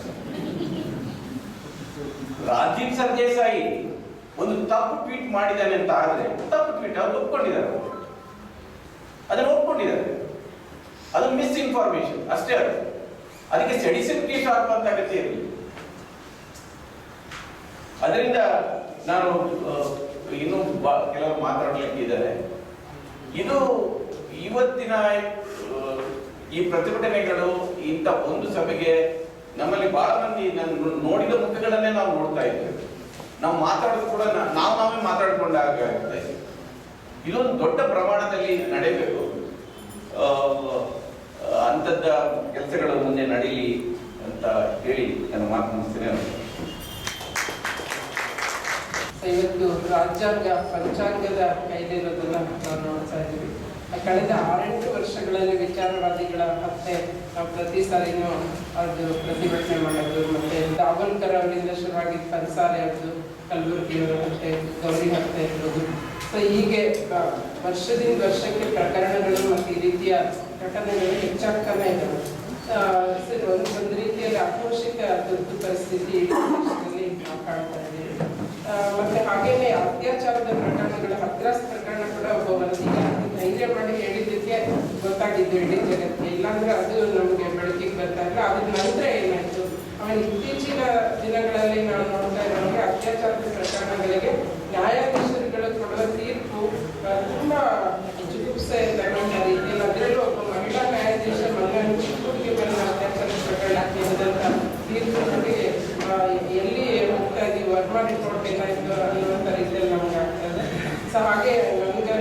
ಪ್ರಜಾಪ್ರಭುತ್ವಕ್ಕೆ ಒಂದು ಕ್ಯಾನ್ಸರ್ ಆವರಿಸಿದೆ ಅಂತ. ಈ ಕ್ಯಾನ್ಸರ್ ಗಡ್ಡೆಯನ್ನು ನಾವು ಸುಮ್ಮನೆ ಚಿಕಿತ್ಸೆ ಮಾಡಿದ್ರೆ ಅಲ್ಲಲ್ಲೇ ಇದ್ದಾಗುತ್ತೆ, ಅದನ್ನು ಸಂಪೂರ್ಣ ಹೋಗ್ಲಾಡಿಸೋ ನಿಟ್ಟಿನಲ್ಲಿ ಪ್ರತಿಭಟನೆ ಇರ್ಬೋದು, ಹೋರಾಟ ಇರ್ಬೋದು, ಮತ್ತೆ ಯಾವ್ಯಾವ ರೀತಿ ಸಾಧ್ಯನೋ ಆ ರೀತಿಯಲ್ಲಿ ಇಡೀ ಜನಸಮೂಹ ಎತ್ತಿ ನಿಲ್ಬೇಕಾಗಿದೆ. ಮತ್ತೆ ನಿರಂತರವಾದ ಹೋರಾಟ ನಮಗೆ, ಯಾಕೆಂದ್ರೆ ಯಾವಾಗಲೂ ಟೌನ್ ಹಾಲ್ ಹತ್ರ ಪ್ರತಿ ಸರಿ ನಾವು ಸೇರ್ತಾ ಇದ್ದೀವಿ, ಟೌನ್ ಹಾಲ್ ಸೇರೋದಕ್ಕಾಗಿ ಸೊ ಈ ರೀತಿಯಲ್ಲಿ ಆಗ್ತಾ ಇದೆ. ಹಾಗಾಗಿ ಇಷ್ಟ ಇದೆ ನಮ್ಮ ಮಾತುಗಳಿಗೆ. ಹೆಚ್ಚು ಹೇಳಬಹುದು, ನಾನು ಎಫ್ ಡಿನಲ್ಲಿ ಹಬ್ಬ ನಾಗರಾಜಯ್ಯನವ್ರಿಗಾದ ಅನ್ಯಾಯದ ಬಗ್ಗೆ ಮಾಡಿದಾಗ ಸುಮಾರು ಜನ ನನ್ನನ್ನು ವಿರೋಧಿಸಿದವರು ಇದ್ದರು. ಮತ್ತು ಹಬ್ಬ ನಾಗರಾಜಯ್ಯನವರು ಯಾವತ್ತೋ ಎಲ್ಲೋ ಏನೋ ಮಾತಾಡಿದ್ದನ್ನು ಹಾಕಿ ಪ್ರಾಯಶಃ ನನಗೆ ಸುರಿಸಿದರು. ಹಾಗೆ ಇಂಥವ್ರಿಗೆ ನಾವು ಸಪೋರ್ಟ್ ಮಾಡಬೇಕಾಗುವಂಥ ಪ್ರಶ್ನೆ. ನಾನು ಹೇಳಿ ಇಂಥದ್ದೊಂದು ಪ್ರಶ್ನೆ ನಡೆದಿದೆ, ಇದು ತಪ್ಪು ಅನಿಸಿದೆ, ಇದನ್ನು ವಿರೋಧಿಸೋಕೆ ಇಷ್ಟ ಇರೋರು ವಿರೋಧಿಸಿ ಅಂತ ಹೇಳಿ ಈಗಲೂ ನಾನು ಅದೇ ಹೇಳ್ತಾ ಇದ್ದೀನಿ. ಪತ್ರಕರ್ತರು ಮೇಲ್ಮಟ್ಟವರು ಹೇಳಿದಾಗೆ ಕೆಂಡದ ಮೇಲೆ ಕೂತಿದ್ದಾರೆ, ಕೆಂಡದ ಮೇಲೆ ಕೂತಿದ್ದಾರೆ ಅವರು. ಇವ್ರು ಬೇರೆ ಅವ್ರು ಬೇರೆ ಅಲ್ಲ, ಅವ್ರಿಗೆ ಇಷ್ಟ ಇದೆಯೋ ಇಲ್ಲವೋ ಅವರ ಮೇಲ್ನವರು ಹೇಳಿದ ಹಾಗೆ ಅವ್ರು ಕೇಳಬೇಕಾದ ಅನಿವಾರ್ಯತೆಗಳು ಅವರಿಗೆ ಇದೆ. ಅದರಿಂದ ನಾವು ಈ ಇದರಲ್ಲಿ ಕೆಲಸ ಮಾಡುವವರನ್ನೆಲ್ಲ ಆಕ್ಷೇಪಣೆ ಮಾಡಬೇಕಾಗಿರೋದು, ಅವರನ್ನು ಕಂಟ್ರೋಲ್ ಮಾಡ್ತಿದ್ದಾರಲ್ಲ ಸಂಬಳ ಬಿಸಾಕಿ ಅವರನ್ನು ಕುರಿತು ನಾವು ಮಾತಾಡಬೇಕಾಗಿದೆ. ಎಷ್ಟು ಜನರ ಬಾಯಿಯನ್ನು ಹೀಗೆ ಮುಚ್ಚಿಸೋಕೆ ಸಾಧ್ಯ ಇದೆ ಅಂದರೆ ಇವತ್ತು ಏನು ಯಾರನ್ನ ಬೇಜಾರು ಮಾಡಿಕೊಂಡು ನಾವು ಬಾಯ್ಕಾಟ್ ಮಾಡೋವರೆಗೂ ಹೋಗ್ತೀವಲ್ಲ, ಈ ಜನರಿಗೂ ಇವತ್ತಿಲ್ಲ ನಾಳೆ ಆ ಕಷ್ಟ ಬರುತ್ತೆ. ಆವಾಗಲೂ ನಾವು ನಿಮ್ಮ ಜೊತೆ ಇದ್ದೀವಿ ಅಂತ ಹೇಳೋದು ಹೇಗೆ ನಮಗೆ? ಅವರು ಎಡಪಂಥೀರೋ ಬಲಪಂಥೀರೋ, ನ್ಯಾಯ ಅನ್ಯಾಯ ಆದ ವ್ಯಕ್ತಿಯ ಸಹಾಯಕ್ಕೆ ನಾವು ಹೋಗಬೇಕು ಅನ್ನೋ ನೆಲೆಯಲ್ಲಷ್ಟೇ ನಾನು ಮಾತಾಡಲಿಕ್ಕೆ ಇಷ್ಟಪಡ್ತೀನಿ. ಮತ್ತು ಇಂಥ ಒಂದು ಸಂದರ್ಭದಲ್ಲಿ ಪತ್ರಕರ್ತರಿಗೆ ಅಭಿವ್ಯಕ್ತಿ ಸ್ವಾತಂತ್ರ್ಯ ಇಟ್ಕೊಳ್ತಾ ಇದ್ದಾರೆ ಅಂತ ಹೇಳುವಾಗೆ ಇದು ನಿರಂತರವಾಗಿ ಅಭಿವ್ಯಕ್ತಿ ಸ್ವಾತಂತ್ರ್ಯದ ಮೇಲೆ ಆಗ್ತಾ ಇರುವಂಥ ಅನ್ಯಾಯ. ಎಲ್ಲರನ್ನೂ ಒಂದಲ್ಲ ಒಂದು ಕಾರಣಕ್ಕೆ ಒಳಗಡೆ ಕೂರಿಸ್ತಾ ಇದ್ದೀರಲ್ಲ, ಎಲ್ಲ ಜನ ಒಳಗಡೆ ಹೋದರೆ ನನಗೆ ತಿಳಿದಂಗೆ ಪ್ರಾಯ ನೀವು ದುಡ್ಡು ಕೊಟ್ಟು ಕೊಂಡ್ಕೊಂಡಿರುವಂತಹ ಕೆಲವೇ ಜನ ಸಂಖ್ಯೆಗೆ ಸಿಗುವಂಥ ಜನ ಬಿಟ್ಟರೆ ಉಳಿದವರೆಲ್ಲ ಒಂದೇ ಅಭಿಪ್ರಾಯ ಇರುವಂಥದ್ದು. ನಮ್ಮನ್ನೆಲ್ಲ ನೀವು ಒಳಗಡೆ ಹಾಕಿದರೆ ನೀವು ಯಾರನ್ನ ರಾಜ್ಯಭಾರ ಮಾಡೋಕ್ಕೆ ಯಾರನ್ನು ನಿರೀಕ್ಷಿಸ್ತೀರಿ? ಎಲ್ಲರನ್ನೂ ನೀವು ದೂರ ಮಾಡಿಕೊಂಡ್ರೆ ನೀವು ಆಳ್ಬೇಕು ಅಂತಿರೋದು ಯಾರನ್ನ ಅಂತ ಕೇಳುವಂಥ ಸಂದರ್ಭ ಇವತ್ತಂದಿದೆ. ಅಭಿವ್ಯಕ್ತಿ ಸ್ವಾತಂತ್ರ್ಯ, ಯಾರ ಅಭಿವ್ಯಕ್ತಿ ಸ್ವಾತಂತ್ರ್ಯ ಹೋದರೂ ತಪ್ಪು. ನಾನು ಹೆಚ್ಚು ಈ ನಡುವೆ ಸಭೆಗಳಲ್ಲಿ ಮಾತಾಡಬಾರದು ಅಂತ ಅಂದ್ಕೊಂಡಿದ್ದೆ. ನಮ್ಮ ಹಿರಿಯರು ಮಾತಾಡದೆ ಕೂತ್ಕೊಂಡಿದ್ದು ಅಂದಿದ್ದರಿಂದ ಎರಡು ಮಾತು ಹೇಳ್ತಾ ಇದ್ದೀನಿ ಅಷ್ಟೇ. ಆದರೆ ನನಗೆ ಒಳಗಡೆ ಕುಡಿ ಇದೆ ಅಂತ ಅಂತಲ್ಲ, ಮಾತಾಡೋದು ಜಾಸ್ತಿ ಆಯ್ತೇನೋ, ಮತ್ತು ನಮ್ಮ ಅಭಿಪ್ರಾಯಗಳನ್ನು ಒಪ್ಪುವವರ ಎದುರುಗಡೆ ನಮ್ಮ ಅಭಿಪ್ರಾಯಗಳನ್ನು ಧಾರಾಳವಾಗಿ ಹೇಳ್ತಾ ಇದ್ದೀವಿ. ನಮ್ಮನ್ನು ವಿರೋಧಿಸೋರ ಎದುರುಗಡೆ ಕೂಡ ನಾವು ಹೇಳುವ ಗಟ್ಟಿತನ ತೋರ್ಸೋಕ್ಕೆ ಸಾಧ್ಯವ, ಅವ್ರನ್ನ ನಾವು ಮುಖಾಮುಖಿ ಆಗೋಕ್ಕೆ ಸಾಧ್ಯವ ಅನ್ನೋದು ಫೇಸ್ಬುಕ್ಗಳಲ್ಲಿ ಕಾಣಿಸ್ತಾ ಇದೆ. ಅದಕ್ಕಿಂತ ಹೆಚ್ಚು ನಾವು ಹೇಳುವ ಅಗತ್ಯ ಇಲ್ಲ. ನಾವು ಈ ಅಭಿವ್ಯಕ್ತಿ ಸ್ವಾತಂತ್ರ್ಯ ಬರೀ ಪತ್ರಿಕೆಗಳಿಗೆ ಮಾತ್ರ ಅಲ್ಲ, ಫೇಸ್ಬುಕ್ಕಲ್ಲೂ ಇದೆ, ವಾಟ್ಸಪ್ಪಲ್ಲೂ ಇದೆ. ಏನು ಮಾತಾಡಿದ್ರೆ ಅದೆಲ್ಲ ಯಾವಾಗಲೂ ಡಿಲೀಟ್ ಆಗಿ ಹೋಗಿರುತ್ತೆ. ಇಂಥ ಸ್ಥಿತಿ ಬಂದಿರುವಾಗ ಎಲ್ಲ ಕಡೆಯಿಂದ ಬಾಗಿಲು ಮುಗಿಸ್ತಾ ಇದೆ. ಆ ಬಾಗಿಲುಗಳನ್ನು ತೆಗೆಯುವ ಕೆಲಸ ನಾವು ಮಾಡಬೇಕಾಗಿದೆ, ಮಾಡೋಣ. ಇಮಿಡಿಯೇಟ್ ಆಗಿ ಅದಕ್ಕೆ ಒಂದಷ್ಟು ಕಮೆಂಟ್ಸ್ ಬಂತು. ಹೋಗಿ ಎಲ್ಲರೂ ಸೇರಿ ಒಂದಷ್ಟು ಮೋದಿಯನ್ನ ಬೈತಾರೆ, ಮತ್ತೇನು ಮಾಡ್ತಾರೆ. ಸೊ ಈ ಥರದ ಕಮೆಂಟ್ ಆ ಪೋಸ್ಟ್ ಮಾಡಿದ ಕೂಡಲೇ ಅಂದರೆ ಈಗ ನಾವು ಏನೇ ಮಾತಾಡಿದ್ರು ಕೂಡ ಅದು ಅವರ ವಿರುದ್ಧವಾಗಿಯೇ ನಾವು ಮಾತಾಡ್ತೀವಿ ಅನ್ನುವಂಥ ಒಂದು ಮೈಂಡ್ ಸೆಟ್ಟನ್ನು ಸಂಪೂರ್ಣವಾಗಿ ಒಂದು ರೀತಿಯಲ್ಲಿ ಎಲ್ಲರೂ ಕೂಡ ಅದನ್ನು ಹೌದು ಅನ್ನುವಂಥ ಒಪ್ಪಿಕೊಳ್ಳುವಂಥ ರೀತಿಯಲ್ಲಿ ಒಂದು ಯೋಜನಾಬದ್ಧವಾಗಿ ಆ ರೀತಿಯ ಒಂದು ಕ್ಯಾಂಪೇನ್ಸು ಬಹಳ ತೀವ್ರವಾಗಿ ನಡೀತಾ ಇದೆ ಅನ್ನೋದನ್ನು ನಾವಿದರಲ್ಲಿ ಗಮನಿಸ್ಬೋದು. ಮತ್ತು ಎರಡನೇದು ಈ ಮೀಡಿಯಾಗಳು ಅಂತೇಳಿ ಬಂದಾಗ ಇತ್ತೀಚೆಗೆ ಯಾವ ರೀತಿಯಲ್ಲಿ ಪ್ರತಿಕ್ರಿಯೆಗಳು ಬರ್ತಾ ಇದೆ ಅಂತ ಹೇಳಿ ನಾವು ನೋಡುವಾಗ ವೈಯಕ್ತಿಕವಾಗಿ ನನಗಾದಂಥ ಒಂದೆರಡು ಅನುಭವ ನಾನು ಹಂಚ್ಕೋಬೇಕು ಅಂದ್ಕೊಳ್ತೀನಿ. ಕೋಲಾರಲ್ಲಿ ವಿಸ್ಟ್ರಾನ್ ಕಂಪನಿಯದು ಕಾರ್ಮಿಕರದ್ದು ಗಲಾಟೆ ಆಯಿತು. ಅದರಲ್ಲಿ ನಮ್ಮ ಸ್ಟೂಡೆಂಟ್ ಆರ್ಗನೈಸೇಷನ್ ಒಬ್ಬರನ್ನ ಪೊಲೀಸ್ನವರು ಎನ್ಕ್ವೈರಿ ಮಾಡೋಕ್ಕೆ ಕರ್ಕೊಂಡೋಗಿದ್ದು ಎನ್ಕ್ವೈರಿ ಮಾಡಲಿಕ್ಕೆ ಮಾತ್ರ. ಆದರೆ ಒಂದು ಚಾನಲ್ನವರು ನಾವೇ ಬೆಂಕಿ ಹಾಕ್ಬಿಟ್ಟಿದ್ದೀವಿ ಅನ್ನುವಂಥ ರೀತಿ ಒಳಗಡೆ ಅದು ಭಾರಿ ದೊಡ್ಡ ಪ್ರಚಾರ ಪಡ್ಕೊಂಡ್ಬಿಡ್ತು. ಆಮೇಲೆ ಕಡೆಗೆ ನಾನು ಅದಕ್ಕೆ ವಿರೋಧ ಮಾಡಿ ಒಂದು ಕಮೆಂಟ್ ಹಾಕಿದೆ ಆ ಚಾನಲ್ ಬಂದಂಥ ಲೈವ್ ಇದಕ್ಕೆ. ಅವರು ಮತ್ತೆ ನಾನು ಡಿಸ್ಕಷನ್ಗೆ ಕರೆದು ನೇರವಾಗಿ ಹೇಳಿದ್ರು ನೀವು ಬೆಂಕಿ ಹಾಕ್ತೀರಿ ಅಂತೇಳಿ. ಅಂದರೆ ಅದರ ಅರ್ಥ ಏನಂತ ಹೇಳಿದ್ರೆ ಅವ್ರು ಎಲ್ಲಿಂದ ಎಲ್ಲಿಗೆ ತೊಗೊಂಡೋದ್ರು ಅಂದರೆ ವಿಸ್ಟ್ರಾನ್ ಕಂಪನಿ ಕರ್ನಾಟಕದ ಒಳಗಡೆ ಇಡಬಾರ್ದು, ಅದು ಚೈನಾ ಕಳಿಸ್ಬೇಕು ಅಂತೇಳಿ ಇಲ್ಲಿರುವಂಥ ಕಮ್ಯುನಿಸ್ಟರು ಆರ್ಗನೈಸೇಷನ್ ಕೆಲವರೆಲ್ಲ ಆ ರೀತಿಯಲ್ಲಿ ಕೆಲಸ ಮಾಡ್ತಾರೆ. ನೋಡಿ ಎಲ್ಲಿಂದ ಎಲ್ಲಿಗೆ ಲಿಂಕ್ ಹೋಯ್ತು, ಎಲ್ಲಿಂದ ಎಲ್ಲಿಗೆ ಲಿಂಕ್ ಅಂದರೆ ಏನಿದ್ರ ಅರ್ಥ ಏನು ನೋಡಿಸುತ್ತೆ. ಸೊ ಈ ಥರದ್ದು ಒಂದು ವಿಚಾರ ಅಲ್ಲ, ಹಲವಾರು ವಿಚಾರಗಳಲ್ಲಿ ನಾವು ಇವತ್ತು ನೋಡ್ತಾ ಇದ್ದೀವಿ. ಇವನ್ ಬಜೆಟ್ಗಳ ನಿನ್ನೆ ಸೆಂಟ್ರಲ್ ಗೌರ್ಮೆಂಟ್ ಕೊಟ್ಟಂತ ಒಂದು ಬಜೆಟ್ ನಾವೆಲ್ಲರೂ ಬಹಳ ಆತಂಕದಿಂದ ಒಂದು ಗಮನಿಸಬೇಕಾದ ಒಂದು ಅಂಶ ಏನಂದ್ರೆ ಯುನಿಸೆಫ್ ರಿಪೋರ್ಟ್ ಕೊಟ್ಟಿದೆ. 5 ವರ್ಷದ ಒಳಗಿನ 3 ಲಕ್ಷ ಮಕ್ಕಳು ನಮ್ಮ ದೇಶದ ಬಡತನ, ನಿರುದ್ಯೋಗ ಮತ್ತು ಹಸಿವು ಈ 3 ಕಾರಣಗಳಿಂದಾಗಿ ಕೆಲವೇ ವರ್ಷಗಳಲ್ಲಿ ಅವರು ಸಾವನ್ನಪ್ಪುವಂತ ಒಂದು ಪರಿಸ್ಥಿತಿ ಇದೆ ಅಂತಕ್ಕಂಥ ಒಂದು ಅನಾಲಿಸಿಸ್ ರಿಪೋರ್ಟ್ ಅನ್ನ ಭಾರತ ಸರ್ಕಾರಕ್ಕೆ ಕೊಟ್ಟಿದೆ. ಸೊ ಅದಕ್ಕೆ ಸಂಬಂಧಪಟ್ಟ ಹಾಗೆ ಬಜೆಟ್ ಬರಬೇಕಿತ್ತು ಅಂತ ಹೇಳಿ ನಾವೆಲ್ಲ ಚರ್ಚೆ ಮಾಡುವಾಗ ಈ ತರದ ಅಂಶಗಳು ಎಲ್ಲೂ ಕೂಡ ಬರ್ತಾ ಇಲ್ಲ. ಅಂದ್ರೆ ಅರ್ಥ ಏನು, ಡೆವಲಪ್ಮೆಂಟ್ ಅನ್ನುವಂಥ ಅವರ ಕಾನ್ಸೆಪ್ಟ್ ಬೇರೆ ಇದೆ, ನಾವು ಹೇಳುವಂಥ ಕಾನ್ಸೆಪ್ಟ್ಗಳು ಬೇರೆ ಇದಾವೆ. ಸೊ ಇಂಥ ಒಂದು ಅಂಶಗಳು ಬಂದಾಗ ಅದನ್ನ ಜೋರಾಗಿ ಮಾತಾಡಲಿಕ್ಕೆ ಹೋದ್ರೆ, ಅದನ್ನ ಪ್ರಶ್ನೆ ಮಾಡ್ಲಿಕ್ಕೆ ಹೋದ್ರೆ ಸೊ ಅವರನ್ನ ಯಾವ ರೀತಿಯಲ್ಲಿ ನೋಡ್ತಾರೆ ಅನ್ನುವಂಥದ್ದು ನಮಗೆಲ್ಲರೂ ಕೂಡ ಗೊತ್ತಿರುವಂತಹ ಸಂಗತಿಗಳು. ಮತ್ತೆ ಕಾರ್ಮಿಕ ಚಳುವಳಿ ಅಥವಾ ಈ ತರದ್ದು ಅಂತ ಹೇಳಿದಾಗ ಇತ್ತೀಚೆಗಂತೂ ಹೋರಾಟಗಳೇ ಮಾಡಬಾರದು, ಪ್ರೊಟೆಸ್ಟೇ ಮಾಡಬಾರದು ಅನ್ನುವಂಥ ರೀತಿ ಒಳಗಡೆ ನಿರ್ಬಂಧಗಳು ಏರ್ತಕ್ಕಂಥ ಒಂದು ಪರಿಸ್ಥಿತಿ ಬಂದು ಹೈಕೋರ್ಟ್ ಅಲ್ಲಿ ಹೋಗಿ ಪರ್ಮಿಷನ್ ತಗೊಂಡು ಬಂದು ನಾವು ಹೋರಾಟ ಮಾಡಬೇಕಾದಂಥ ಸಂದರ್ಭಗಳು ಕೂಡ ಇವತ್ತು ಕಾರ್ಮಿಕ ಚಳುವಳಿಗೆ ಬರ್ತಾ ಇದೆ ಅನ್ನುವಂಥದ್ದನ್ನು ಕೂಡ ನಾವು ಗಮನಿಸಬೇಕಾಗ್ತದೆ. ಅಂದ್ರೆ ಈ ಸರ್ಕಾರಕ್ಕೆ ಪ್ರತಿರೋಧ ಮತ್ತು ಅಸಹನೆ ಎರಡೂ ಕೂಡ ನಾವು ಒಪ್ಕೊಳ್ಳುವುದಿಲ್ಲ ಅನ್ನುವಂಥದ್ದನ್ನ ಪ್ರತಿ ಹೆಜ್ಜೆಯಲ್ಲಿ, ಪ್ರತಿ ರಂಗದಲ್ಲಿ, ಪ್ರತಿ ವಿಭಾಗದಲ್ಲೂ ಕೂಡ ಅವರು ನೋಡಿಸ್ತಾ ಇರುವಂಥದ್ದನ್ನ ನಾವು ನೋಡ್ತಾ ಇದ್ವಿ. ಸೊ ಹಾಗಾಗಿ ನಾವು ಇದೇ ರೀತಿಯಲ್ಲಿ ಸುಮ್ಮನೆ ಕೂತ್ರೆ ಈ ರೀತಿಯ ಅವರ ವರ್ತನೆಗಳ ವಿರುದ್ಧವಾಗಿ ನಾವು ಏನು ಮಾತಾಡಲಿಲ್ಲ ಅಂತ ಹೇಳಿದ್ರೆ ಅವ್ರು ಇನ್ನೂ ಕೂಡ ಹೆಚ್ಚಾಗುತ್ತೆ ಆ ರೀತಿಯ ಒಂದು ಸಂದರ್ಭಗಳು ಅನ್ನುವಂಥದ್ದನ್ನ ನಾವು ಗಮನಿಸಬೇಕು. ಮತ್ತೆ ನಾವು ಇದನ್ನ ಏನು ಫೈಟ್ ಮಾಡ್ತೀವಿ ಅನ್ನುವಂಥದ್ದು ಇದೆಯಲ್ಲ ಅದು ಭಾರಿ ಸುಲಭದ ವಿಚಾರನೂ ಕೂಡ ಅಲ್ಲ. ಯಾಕಂದ್ರೆ ಇದು ಮನಸ್ಸುಗಳು ಏನಿದೆ ಆ ಚಿಂತನೆಗಳನ್ನೇ ಬದಲಾವಣೆ ಮಾಡುವಂತ ಇದರಲ್ಲಿ ಹಾದಿಯಲ್ಲಿ ಅವರು ಇರುವಾಗ ಆ ಚಿಂತನೆಯಿಂದಲೇ ಆ ಚಿಂತನೆಯನ್ನ ದೂರ ತಳ್ಳತಕ್ಕಂಥ ಒಂದು ಪರಿಸ್ಥಿತಿಯನ್ನ ನಾವು ಏನು ಕ್ರಿಯೇಟ್ ಮಾಡಿದ್ರೆ ಮಾತ್ರನೇ ಅದು ಬಹುಶಃ ಆ ಒಂದು ಫೈಟಿಗೆ ಒಂದು ಮೂಲಭೂತವಾದಂಥ ಒಂದು ಇದು ಬರ್ತದೆ ಅನ್ನುವಂಥದ್ದು ನನ್ನ ಅಭಿಪ್ರಾಯ. ಸೊ ಆ ದಿಕ್ಕಲ್ಲಿ ನಾವೆಲ್ಲರೂ ಸೇರಿ ಮುಂದಕ್ಕೆ ಹೋಗಬೇಕು ಮತ್ತು ಅದರ ಅನಿವಾರ್ಯತೆ ಇದೆ ಅನ್ನುವಂಥದ್ದನ್ನ ನಾನು ಹೇಳಲಿಕ್ಕೆ ಈ ಸಂದರ್ಭದಲ್ಲಿ ಇಚ್ಛೆಪಡ್ತೀನಿ. ನಮಸ್ಕಾರ. ಒಂದು ಇರುವಂಥ ಎಲ್ಲ ರಿಯಾಲಿಟೀಸ್ನ ಇಲ್ಲಿ ಇಟ್ಬಿಟ್ಟು ಅದರ ಆಳದ ಬೇರುಗಳಿಗೆ ಕೈ ಹಾಕಿ ನಾವಿಲ್ಲಿ ಇವತ್ತು ಮಾಧ್ಯಮವನ್ನು ಸಾಂಕೇತಿಕವಾಗಿ ಮಾಧ್ಯಮದ ಸಂಗಾತಿಗಳೇನಿದ್ದಾರೆ ಇವತ್ತು ಹಲ್ಲೆ ಒಳಗಾಗಿರುವಂಥವ್ರು ಅಥವಾ ಬಂಧನಕ್ಕೊಳಗಾಗಿರುವಂಥವ್ರು, ಬಂಧನಕ್ಕೊಳಗಾಗುವಂಥವ್ರು, ಹಲ್ಲೆ ಒಳಗಾಗಬಹುದಾದಂಥವ್ರು, ಅವರ ಪರವಾಗಿ ನಾವು ನಿಲ್ಲಬೇಕು ಅನ್ನುವಂಥ ಒಂದು ಸಮಾನ ಮನಸ್ಕ ಸಭೆ ಇದೆ. ಅದರಲ್ಲಿ ದಿನೇಶ್ ಅಮೀನ್ಮಠ್ ಅವರು ನಮಗೆ ಬೇರಿಗೆ ಕೈ ಹಾಕಿ ಅಲ್ಲಿಂದ ತಗೊಂಡು ಬಂದರು. ಹೋರಾಟದ ರಿಯಾಲಿಟಿ ಇದು, ಪ್ರಾಕ್ಟಿಕಲ್ ಆಗಿ ಇವತ್ತು ಈ ಸ್ಥಿತಿ ಇದೆ ಅಂತ. ಆದರೆ ನಾವು ಯಾವತ್ತೂ ಅವ್ರು ಹೇಳಿದ್ದು ಸರಿ, ಈಗ ಆಯಿತು, ನಾನು ಸುಮ್ಮನೆ ನಿನ್ನೆಯಿಂದ ಮೀಡಿಯಾ ಗ್ರೂಪ್ಗೆಲ್ಲ ಆಗ್ತಾ ಇದ್ದೆ. ಇದನ್ನು ನಮ್ಮ ರವಿಕುಮಾರ್ ಅವರು ನಾನು ಎಲ್ಲ ಇದು ಮೀಡಿಯಾ ಗ್ರೂಪ್ಗೆ ಆಗ್ತಾ ಇತ್ತು. ಯಾರು ರೆಸ್ಪಾಂಡೇ ಮಾಡ್ತಿಲ್ಲ, ಒಬ್ರು ನನಗೆ ಬೇರೆ ತರ್ತಾರೆ ಸಬ್ಜೆಕ್ಟ್ನ, ಇನ್ಯಾವುದೋ ಪೋಸ್ಟ್ ಹಾಕ್ತಾರೆ, ಇದಕ್ಕೆ ಮಾತ್ರ ಬರ್ತಾ ಇಲ್ಲ.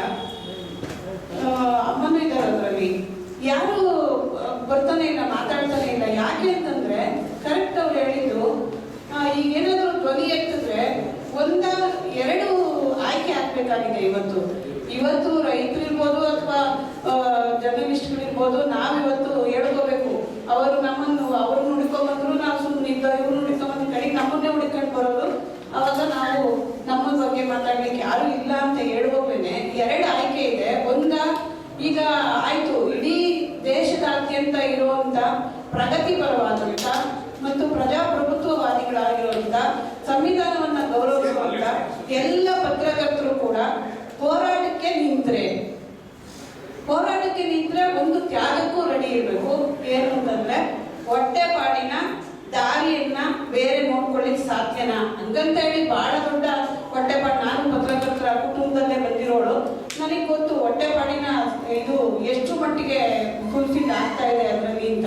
ಆದ್ರೂ ಒಂದು ಬೇಸಿಕ್ ನೀಡ್ ಫುಲ್ಫಿಲ್ ಮಾಡ್ಲಿಕ್ಕೆ ಬರುತ್ತಾ ಇರುವಂತ ಆದಾಯದ ಪರ್ಯಾಯವಾಗಿ ಬದುಕನ್ನ, ಕುಟುಂಬವನ್ನ, ಜೀವನವನ್ನ ನಡೆಸಲಿಕ್ಕೆ ತಯಾರಿರುವಂತ ಲಕ್ಷಾಂತರ ಪತ್ರಕರ್ತರೇನಾದ್ರೂ ಬೀದಿಗಿಳಿದ್ರೆ, ಇವತ್ತು ರೈತರಿಗೆ ಏನು ಒಂದಡಿ ಮಳೆ ಹೊಡೆದಿದ್ದಾರೆ, ನಾಳೆ ದಿವಸ ರೈತರು ಜೊತೆಗೆ ಕಾರ್ಮಿಕರು, ಪತ್ರಕರ್ತರು, ಬುದ್ಧಿಜೀವಿಗಳು, ಚಿಂತಕರು, ಮಹಿಳೆಯರು ಎಲ್ಲ ಹೋರಾಟಗಾರರು ಹೋಗ್ಬಿಟ್ರೆ ಎಷ್ಟು ಅಂತ ಮಳೆ ಹೊಡೆಯಕ್ಕಾಗುತ್ತೆ ಅವರಿಗೆ. ಆದ್ರೆ ಪ್ರಾಕ್ಟಿಕಲ್ ಆಗಿ ಇದು ಎಷ್ಟು ಮಟ್ಟಿಗೆ ನಮ್ಮ ಮುಂದೆ ಇದೆ. ಅವ್ರು ಹೇಳಿದ್ ಕರೆಕ್ಟು, ನಾನು ನೋಡ್ತಾ ಇದ್ದೀನಿ. ಎಲ್ಲ ನಾವು ನಮ್ಮ ಕಾಲಘಟ್ಟದಲ್ಲಿ ನಾವೆಲ್ಲ ವಿದ್ಯಾರ್ಥಿ ಮೂವ್ಮೆಂಟ್ ಇಂದ ಬಂದಂತವರೆಲ್ಲ ಈಗ ನಾವು ಇದ್ದೀವಿ. ಎಲ್ಲ ಒಂದೆರಡು ನಮ್ಮ ನೆಕ್ಸ್ಟ್ ಜನರೇಷನ್ ಒಂದು ಸ್ವಲ್ಪ ಮುಖಗಳು ಕಾಣ್ತಾ ಇದ್ದಾವೆ. ಅಂದ್ರೆ ನಾವು ಮುಂದಿನ ಜನಾಂಗವನ್ನು ಕೂಡ ನಾವು ತಯಾರು ಮಾಡುವಂತ ಒಂದು ಅನಿವಾರ್ಯತೆ, ಮತ್ತೆ ಅವರಿಗೆ ಸಂವಿಧಾನವನ್ನ ಹೇಳುವಂತ, ಅವರಿಗೆ ಈ ಪ್ರಜಾಪ್ರಭುತ್ವವನ್ನು ಹೇಳುವಂತ, ಅಥವಾ ಇವತ್ತಿನ ಸಂಕಷ್ಟದ ಪರಿಸ್ಥಿತಿ ಏನಿದೆ, ಇದರ ಮೂಲ ಏನು ಅಂತ ಹೇಳುವಂತ ಒಂದು ಸ್ಥಿತಿಯಲ್ಲಿ ನಾವು ಇದ್ದೀವಾ, ಎಷ್ಟು ಮಟ್ಟಿಗೆ ಇದ್ದೀವಿ ಅನ್ನೋದನ್ನು ಕೂಡ ಪ್ರಶ್ನೆ ಮಾಡ್ಕೋಬೇಕಾಗುತ್ತೆ.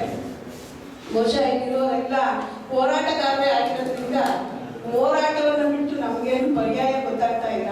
ಹೋರಾಟವನ್ನಂತೂ ಮಾಡಬೇಕಾಗುತ್ತೆ. ಮಾಡದೇ ಇದ್ರೆ ಇವತ್ತು ಇಲ್ಲಿನ ಕರ್ನಾಟಕದ ಸುಮಾರು ಜನ ಪತ್ರಕರ್ತರನ್ನು ಕೂಡ ಅವರು ಗುರಿ ಮಾಡೇ ಮಾಡ್ತಾರೆ. ನಾಳೆ ದಿವಸ ಎಲ್ಲರನ್ನೂ ಕೂಡ ಗುರಿ ಮಾಡುವಂತ ಸಂದರ್ಭ ಬರುತ್ತೆ. ಆ ಸಂದರ್ಭವನ್ನ ಮೆಟ್ಟಿ ನಿಲ್ಲಲಿಕ್ಕೆ ಬೇಕಾದಂತ ಒಂದು ಆತ್ಮವಿಶ್ವಾಸವನ್ನು ಕೂಡ ಪಡ್ಕೊಳ್ಬೇಕಾಗುತ್ತೆ. ಹೌದು, ರಿಯಾಲಿಟಿ ಇದ್ದಿದೆ, ಪ್ರಾಕ್ಟಿಕಲ್ ಆಗಿ ಸಾಧ್ಯನೇ ಇಲ್ಲ.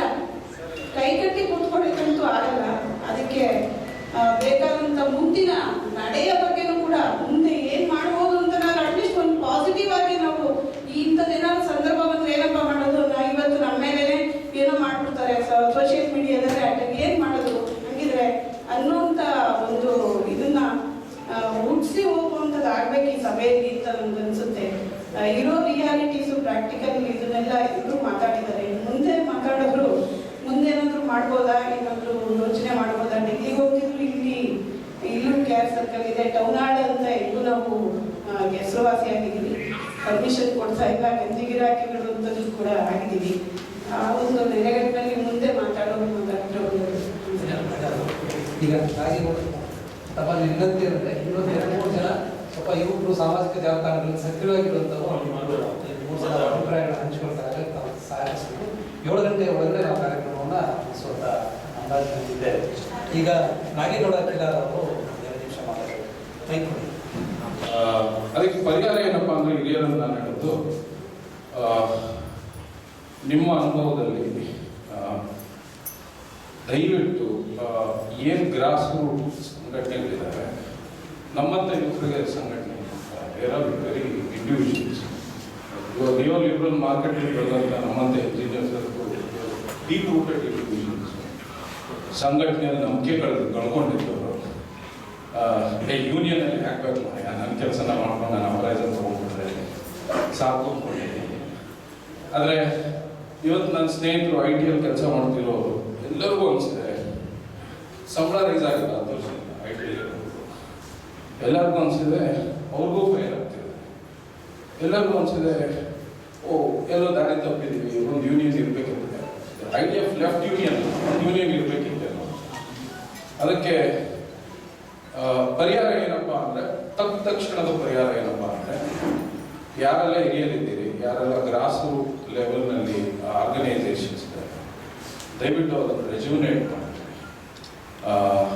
ಯಾವುದೇ ಭರವಸೆ ಕಳ್ಕೊಂಡ್ರೆ ಅದನ್ನು ಹಿಂಜರಿಗೆ ನಿಮಗೆ ಗೊತ್ತಿರೋ ಯುವಕರ ಕೈಗೆ ಅದನ್ನು ವಹಿಸಿ, ಯುವಕರ ಕೈಗೆ ವಹಿಸ್ಬಿಡಿ. 100 ತಪ್ಪಾಗ್ಬೋದು, 1000 ತಪ್ಪಾಗ್ಬೋದು, ಅದರಲ್ಲಿ ಭ್ರಷ್ಟು ಹೋಗ್ಬೋದು, ಏನಾದ್ರು ಆಗ್ಬೋದು.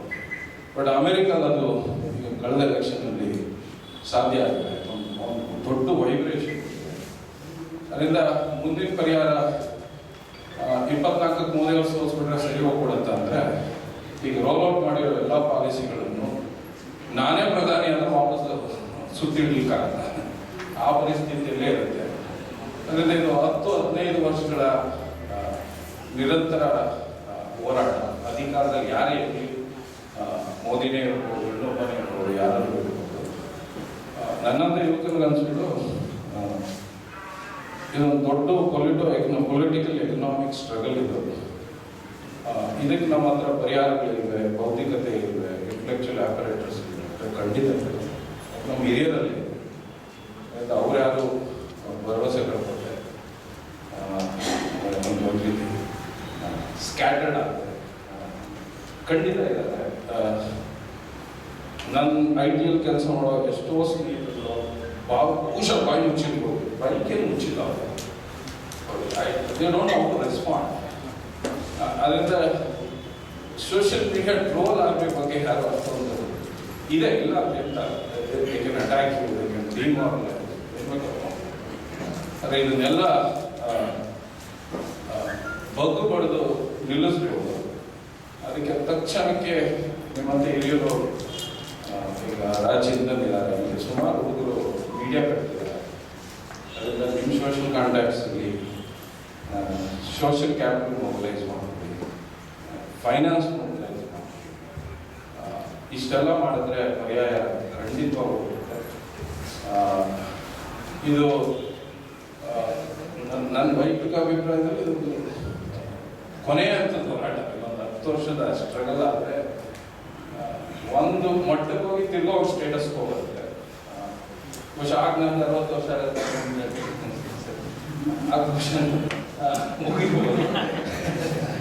ಬಹುಶಃ ಹೇಗೆ ನನ್ನ ಮಗಳಿಗೆ ಬಂದು ನಿಂತ್ಕೊಂಡು again she will say this status quo should be demolished ಅಂತ. I think this should continue. ಒಂದು ಮೇಲೆ ಹೋಗ್ಬೇಕು, ಒಂದು ಸ್ಟೇಟಸ್ ಕೋ ಬರುತ್ತೆ, ಅದು ಮುರಿಬೇಕು, ಇನ್ನೊಂದು ಮೇಲೆ ಹೋಗ್ಲಿ, ಇನ್ನೊಂದು ಸ್ಟೇಟಸ್ ಕೋ ಬರುತ್ತೆ. ದ ಸ್ಟ್ರಗಲ್ ಕಂಟಿನ್ಯೂ ಅಂತ. ಅದರಿಂದ ಇಲ್ಲಿರೋ ಹಿರಿಯರಿಗೆ ಭರವಸೆ ಕೊಡೋದು, ನಮ್ಮಂಥ ಯುವಕರು ಇವತ್ತಿರೋ ಇದು ಭರವಸೆ ಕಳ್ಕೊಂಡಿಲ್ಲ ಸರ್. ಈಗ ನಿಮ್ಮೆಲ್ಲರೂ ಬರಹ ಭಾಷಣಗಳನ್ನೆಲ್ಲ ನೋಡ್ತಿರ್ತೀವಿ. I think will carry forward this struggle. ಖಂಡಿತ ಧನ್ಯವಾದ. ಕ್ಷಮಿಸಿ, ನಾನು ಬಹುಶಃ ಪರಿಹಾರ ಏನೇನೋ ಪ್ರಶ್ನೆಯೊಂದಿಗೆ ನಾನು ಮುಗಿಸಿದೆ ಅಂತ ಅನಿಸ್ತದೆ. ನನಗೆ ಭಾಳ ಸಂದರ್ಭದಲ್ಲಿ ಕೇಳಿದೆ. ನಾನು ಪಿ ಕೃಷ್ಣಪ್ಪ ಅವರ ಜೀವನ ಚರಿತ್ರೆ ಓದಿದಾಗ ಕೊನೆಯವರು ಸರ್ಕಾರಿ ನೌಕರರ ಸಮಾವೇಶವನ್ನು ಉದ್ದೇಶಿಸಿ ಮಾತಾಡ್ತಾರೆ. Go back to society and give back to society. ಈ ಎಲ್ಲ ಸಂದರ್ಭದಲ್ಲಿ ನಾವು ಒಂದಷ್ಟು ಡೆಲ್ಲಿ ಸೆಂಟ್ರಿಕ್ ಮತ್ತು ಪಟ್ಟಣಗಳು, ಅಂದರೆ ಬ್ಯಾಂಗ್ಳೂರು ಸೆಂಟ್ರಿಕ್ ನಮ್ಮ ಚಳವಳಿಗಳು, ಪ್ರತಿಭಟನೆಗಳೆಲ್ಲ ನಡೀತವೆ. ಅದರಿಂದ ನಾನು ಒಂದು 2-3 ದಿವಸದಿಂದ ಒಂದು 10 ದಿವಸ ನಮ್ಮ ಊರಲ್ಲಿದ್ದೆ. ಊರಲ್ಲಿ ಹೋದರೆ ನಿಮಗೆ ಡೆಲ್ಲಿಯಲ್ಲಿ ಏನಾಗ್ತಾ ಇದೆ, ರೈತರ ಕಾನೂನು ಏನು ಯಾರಿಗೂ ಗೊತ್ತಿಲ್ಲ. ಸೊ ನಾನು ಒಂದು ವರ್ಷದ ಹಿಂದೆ ಹೇಳಿದ್ದೆ, ನಮ್ಮ ಗ್ರಾಮ ಪಂಚಾಯತ್ ಚುನಾವಣೆ ಬಂದಾಗ ಒಂದು 6,000 ಹಿಂದೆ ಜಾಸ್ತಿ ಗ್ರಾಮ ಪಂಚಾಯತ್ ಚುನಾವಣೆ ಇದೆ. ನಾಗೇಗೌಡರಂತವರು IT-ಯಲ್ಲಿ ಕೆಲಸ ಮಾಡೋರು ಭಾಳಷ್ಟು ಮಂದಿ ಈಗ ಮತ್ತೆ ಗ್ರಾಮಕ್ಕೆ ಹೋಗ್ಬೇಕಂತ ಯೋಚನೆ ಮಾಡ್ತಾರೆ. ಒಂದು 500 ಮಂದಿ ಹೋಗಿ ಕಂಟೆಸ್ಟ್ ಮಾಡಲಿಕ್ಕೆ ಏನಾಗ್ತದೆ, ಮಾಡ್ಬೋದಿತ್ತು. ಭಾಳ ಮಂದಿ ಇವತ್ತು ಮತ್ತೆ ನಾವು ಗ್ರಾಮಕ್ಕೆ ಹೋಗ್ತೇವೆ. ನನಗೆ ಭಾಳ ವೇಸ್ಟ್ ಮಾಡಿದ್ದೇನೆ ಅಂತ ಅನ್ಸ್ತಾ ಇದೆ ಈ ಸಿಟಿಯಲ್ಲಿ. ನಾನು ಈ ಸಂದರ್ಭದಲ್ಲಿ ಹೆಚ್ಚು ಮಾತಾಡಿದ್ದೇನೆ. ಅದರಿಂದ ಇದು ಒಂದು ದಾರಿ ಇದೆ. ಅವ್ರು ಹೇಳಿದಾಗೆ ಈಗ ಕಮ್ಯುನಿಸ್ಟರು ನಮ್ಮ ಸ್ನೇಹಿತರಿದ್ದಾರೆ, ತಪ್ಪಿಕೊಂಡು ರೈತ ಚಳವಳಿ ಅಂದರೆ ಅವರು ಕೃಷಿ ಕೂಲಿ ಕಾರ್ಮಿಕರದ್ದು ಮಾತ್ರ ಅಂದರೆ ಟ್ರಾಕ್ಟರ್ ರೈತರು, ನಂಜುಂಡಸ್ವಾಮಿ ಅವರು ಟ್ರಾಕ್ಟರ್ ರೈತರದ್ದು ಚಳವಳಿ ಅದು. ಅದರಲ್ಲಿ ನಾವು ಕೃಷಿ ಕೂಲಿ ಕಾರ್ಮಿಕರ ಬಗ್ಗೆ ಮಾತಾಡ್ತೀವಿ. ನಂಜುಂಡಸ್ವಾಮಿ ಅವರು ನಾನು 25-30 ವರ್ಷದ ಹಿಂದೆ ನಾನು ಇಂಟರ್ವ್ಯೂ ಮಾಡುವಾಗ ಹೇಳಿದ್ರು. ನಾನು ಅದನ್ನು ಹೇಳಿ ಈ ರೀತಿ ಹೇಳ್ತಾ ಇದ್ರು. ಅವ್ರು ಹೇಳ್ತಾ ಇದ್ರು, ಟ್ರಾಕ್ಟರ್ ರೈತರು ಅಂತ ಹೇಳ್ತಾ ಇದ್ರಲ್ಲ, ಅವರಿಗೆ ಅವರ ಬೆಳೆಗಳಿಗೆ ಒಳ್ಳೆ ಬೆಲೆ ಬಂದರೆ ಅವ್ರು ಕೃಷಿ ಕಾರ್ಮಿಕರಿಗೆ ಜಾಸ್ತಿ ಕೊಡ್ತಾರೆ. ಇದು ಎಷ್ಟು ಸರಿಯಾಗಿ ತಪ್ಪ ಗೊತ್ತಿಲ್ಲ. ಆದರೆ ನಾವು ಈಗ ಈ ಎಲ್ಲ ಈ ರೈತ ಚಳವಳಿಯಲ್ಲಿ ಆ ಸರೋವರ ಮತ್ತು ಅವರ ಸ್ನೇಹಿತರು ಈ ಸೈಕಲ್ ಜಾಥಾದ ಮೂಲಕ ಮತ್ತದ್ರ ಮೂಲಕ ಹಳ್ಳಿಗಳಿಗೆ ಹೋಗಿ ಜಾಗೃತಿ ಮಾಡ್ತಾರೆ. ನನಗೆ ಎಲ್ಲಕ್ಕಿಂತ ಬೆಸ್ಟ್ ಆದ ಒಂದು ಪರಿಹಾರ ಅಂತ ಅವರಷ್ಟಕ್ಕೆ ಹೋಗಿ ಮಾಡ್ತಾ ಇದ್ದಾರೆ. ಅದರಿಂದ ಏನಾಗ್ತಾ ಗೊತ್ತಿಲ್ಲ. ಅದು ದೊಡ್ಡ ಪ್ರಮಾಣದಲ್ಲಿ ಆದರೆ ನಾಗೇಗೌಡರು ಅದನ್ನೇ ಹೇಳಿದ್ರು ನನ್ನ ಪ್ರಕಾರ. ನಾವು ಇದನ್ನ ನಮಗೆ ರೂಟ್ ಏನಿದೆ ಹಳ್ಳಿಗಳಲ್ಲಿ ಅಲ್ಲಿ ಹೋಗಿ ಇದನ್ನು ಪಸರಿಸಬೇಕಂತ. ನಾವು ಟೌನ್ ಹಾಲ್ ನಾಳೆ ಟೌನ್ ಹಾಲ್ ಬಂದ್ ಆಗ್ಬೋದು, ಇದು ಬಂದ್ ಆಗ್ಬೋದು, ಅಂದ್ರೆ ಹಳ್ಳಿಗಳನ್ನು ಬಂದ್ ಮಾಡ್ಲಿಕ್ಕೆ ಆಗುದಿಲ್ಲ. ಇವತ್ತು ಡೆಲ್ಲಿಯ ರೈತ ಚಳವಳಿ ಅಷ್ಟೊಂದು ದೊಡ್ಡ ಪ್ರಮಾಣದಲ್ಲಿ ಎದ್ದಿದೆ ಅಂದ್ರೆ ನೀವು ಅದರಲ್ಲಿ ನೋಡಿದ್ರೆ ಬಹಳ ಸೂಟುಗಳು ಯಾರು ಇಲ್ಲ. ಎಲ್ಲ ಹಳ್ಳಿಗಳಿಂದ ಬಂದ ರೈತರಿದ್ದಾರೆ. ಅವ್ರಿಗೆ ಚಳಿನೂ ಏನಾಗುದಿಲ್ಲ, ಮಳೆನೂ ಏನಾಗುದಿಲ್ಲ, ಅವರಿಗೆ ಯಾವ ಕೊರೋನಾನು ಬರುವುದಿಲ್ಲ, ಅವರಲ್ಲಿ ಇದ್ದಾರೆ, ಆರಾಮಾಗಿದ್ದಾರೆ. ನಮ್ಮಂತವರು ಒಂದು 15 ದಿವಸ ಇದ್ರೆ ನಾವು ಹಾಸ್ಪಿಟಲ್ ಇರ್ಬೇಕಿತ್ತು. ಅದರಿಂದ ನಂಜುಂಡಸ್ವಾಮಿಯವರ ಚಳವಳಿ ಆ ರೀತಿಯ ಗ್ರಾಮಗಳಿಗೆ ಹೋಗಿ ಸ್ಟಡಿ ಸರ್ಕಲ್ಗಳನ್ನು ಮಾಡಿ ರೈತರ ಪರವಾದ ಕಾನೂನುಗಳನ್ನು ಅವರಿಗೆ ತಿಳಿಸಿ, ಬುಕ್ಗಳಿದೆ ನನ್ನ ಹತ್ರ. ಅವರು ಆ ಕಾಲದಲ್ಲಿ ಕೊಟ್ಟರು 4-5 ಬುಕ್ ಇದೆ. ಅಂದ್ರೆ ನೀವು ಬೆಂಬಲ ಬೆಲೆಯನ್ನು ಹೇಗೆ ನಿರ್ಧಾರ ಮಾಡಬೇಕು, ನಿಮ್ಮ ಇನ್ಪುಟ್ಸ್ ಎಷ್ಟು, ಅದರಿಂದ ಬಂದು ಔಟ್ಪುಟ್ಸ್ ಎಷ್ಟು, ನೀವು ಲೆಕ್ಕ ಹಾಕಿರ್ಬೇಕು ಅಂತ ಈ ರೀತಿಯ ಜಾಗೃತಿ ನಮ್ಮ ಗ್ರಾಮೀಣ ಮಟ್ಟದಲ್ಲಿ ಆಗ್ತಾ ಇಲ್ಲ. ನಾವು ಒಂದು ಸ್ವಲ್ಪ ಸೋಷಿಯಲ್ ಮೀಡಿಯಾದಲ್ಲಿ ಇನ್ವಾಲ್ವ್ ಆಗಿದ್ದೇವೆ ಮತ್ತು ಈ ಟಿವಿಯ ಚಾನೆಲ್ಗಳೆಲ್ಲ ಬೆಂಗಳೂರಲ್ಲಿ ಸುತ್ತಮುತ್ತ ಇರೋದ್ರಿಂದ ನಮ್ಮ ಹೋರಾಟ ಸ್ವಲ್ಪ ಇಲ್ಲೇ ಕಾನ್ಸಂಟ್ರೇಟ್ ಆಗ್ತಾ ಇದೆ ಅಂತ ನನಗೂ ಅನಿಸ್ತಾ ಇದೆ. ಇದ್ರ ಒಂದು ಪರಿಹಾರ ಅಂದ್ರೆ ನೀವು ನಿಜವಾಗಿ ಬೀದಿ ಹೋರಾಟ ಮಾಡ್ಬೇಕಂದ್ರೆ ನಾವು ಸ್ವಲ್ಪ ಹಳ್ಳಿಗಳ ಕಡೆ ಹೋಗ್ಬೇಕಂತ ನನಗೆ ಅನಿಸ್ತದೆ. ಇಷ್ಟೇ ನನಗೆ ಹೇಳಲಿಕ್ಕಿದ್ದದ್ದು ಪರಿಹಾರ ಅಂತ. ಅಧಿಕಾರಿ ಮಾತಾಡಿ. ನಮ್ಮ ಧ್ವನಿಯ ರಾಜ್ಯದ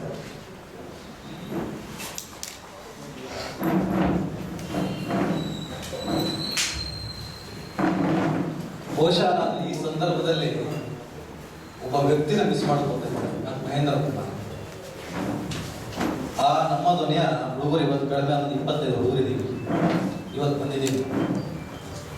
ನಾವು ನಮ್ಮ ಧ್ವನಿಯನ್ನ ಹುಟ್ಟು ಹಾಕಿದ್ದೆ ಈ ಉದ್ದೇಶಕ್ಕೆ, ಇದೇ ಉದ್ದೇಶಕ್ಕೆ. ನಾವೇನು ಮಾತಾಡ್ತಿದ್ದೀವಿ, ನಾವೇನು ಚರ್ಚೆ ಮಾಡ್ತಿದ್ವಿ, ಆ ಉದ್ದೇಶದ ವಿರುದ್ಧವಾಗಿ ನಾವು ನಮ್ಮ ಧ್ವನಿಯನ್ನ ಹುಟ್ಟಾಕಿದ್ದೇವೆ.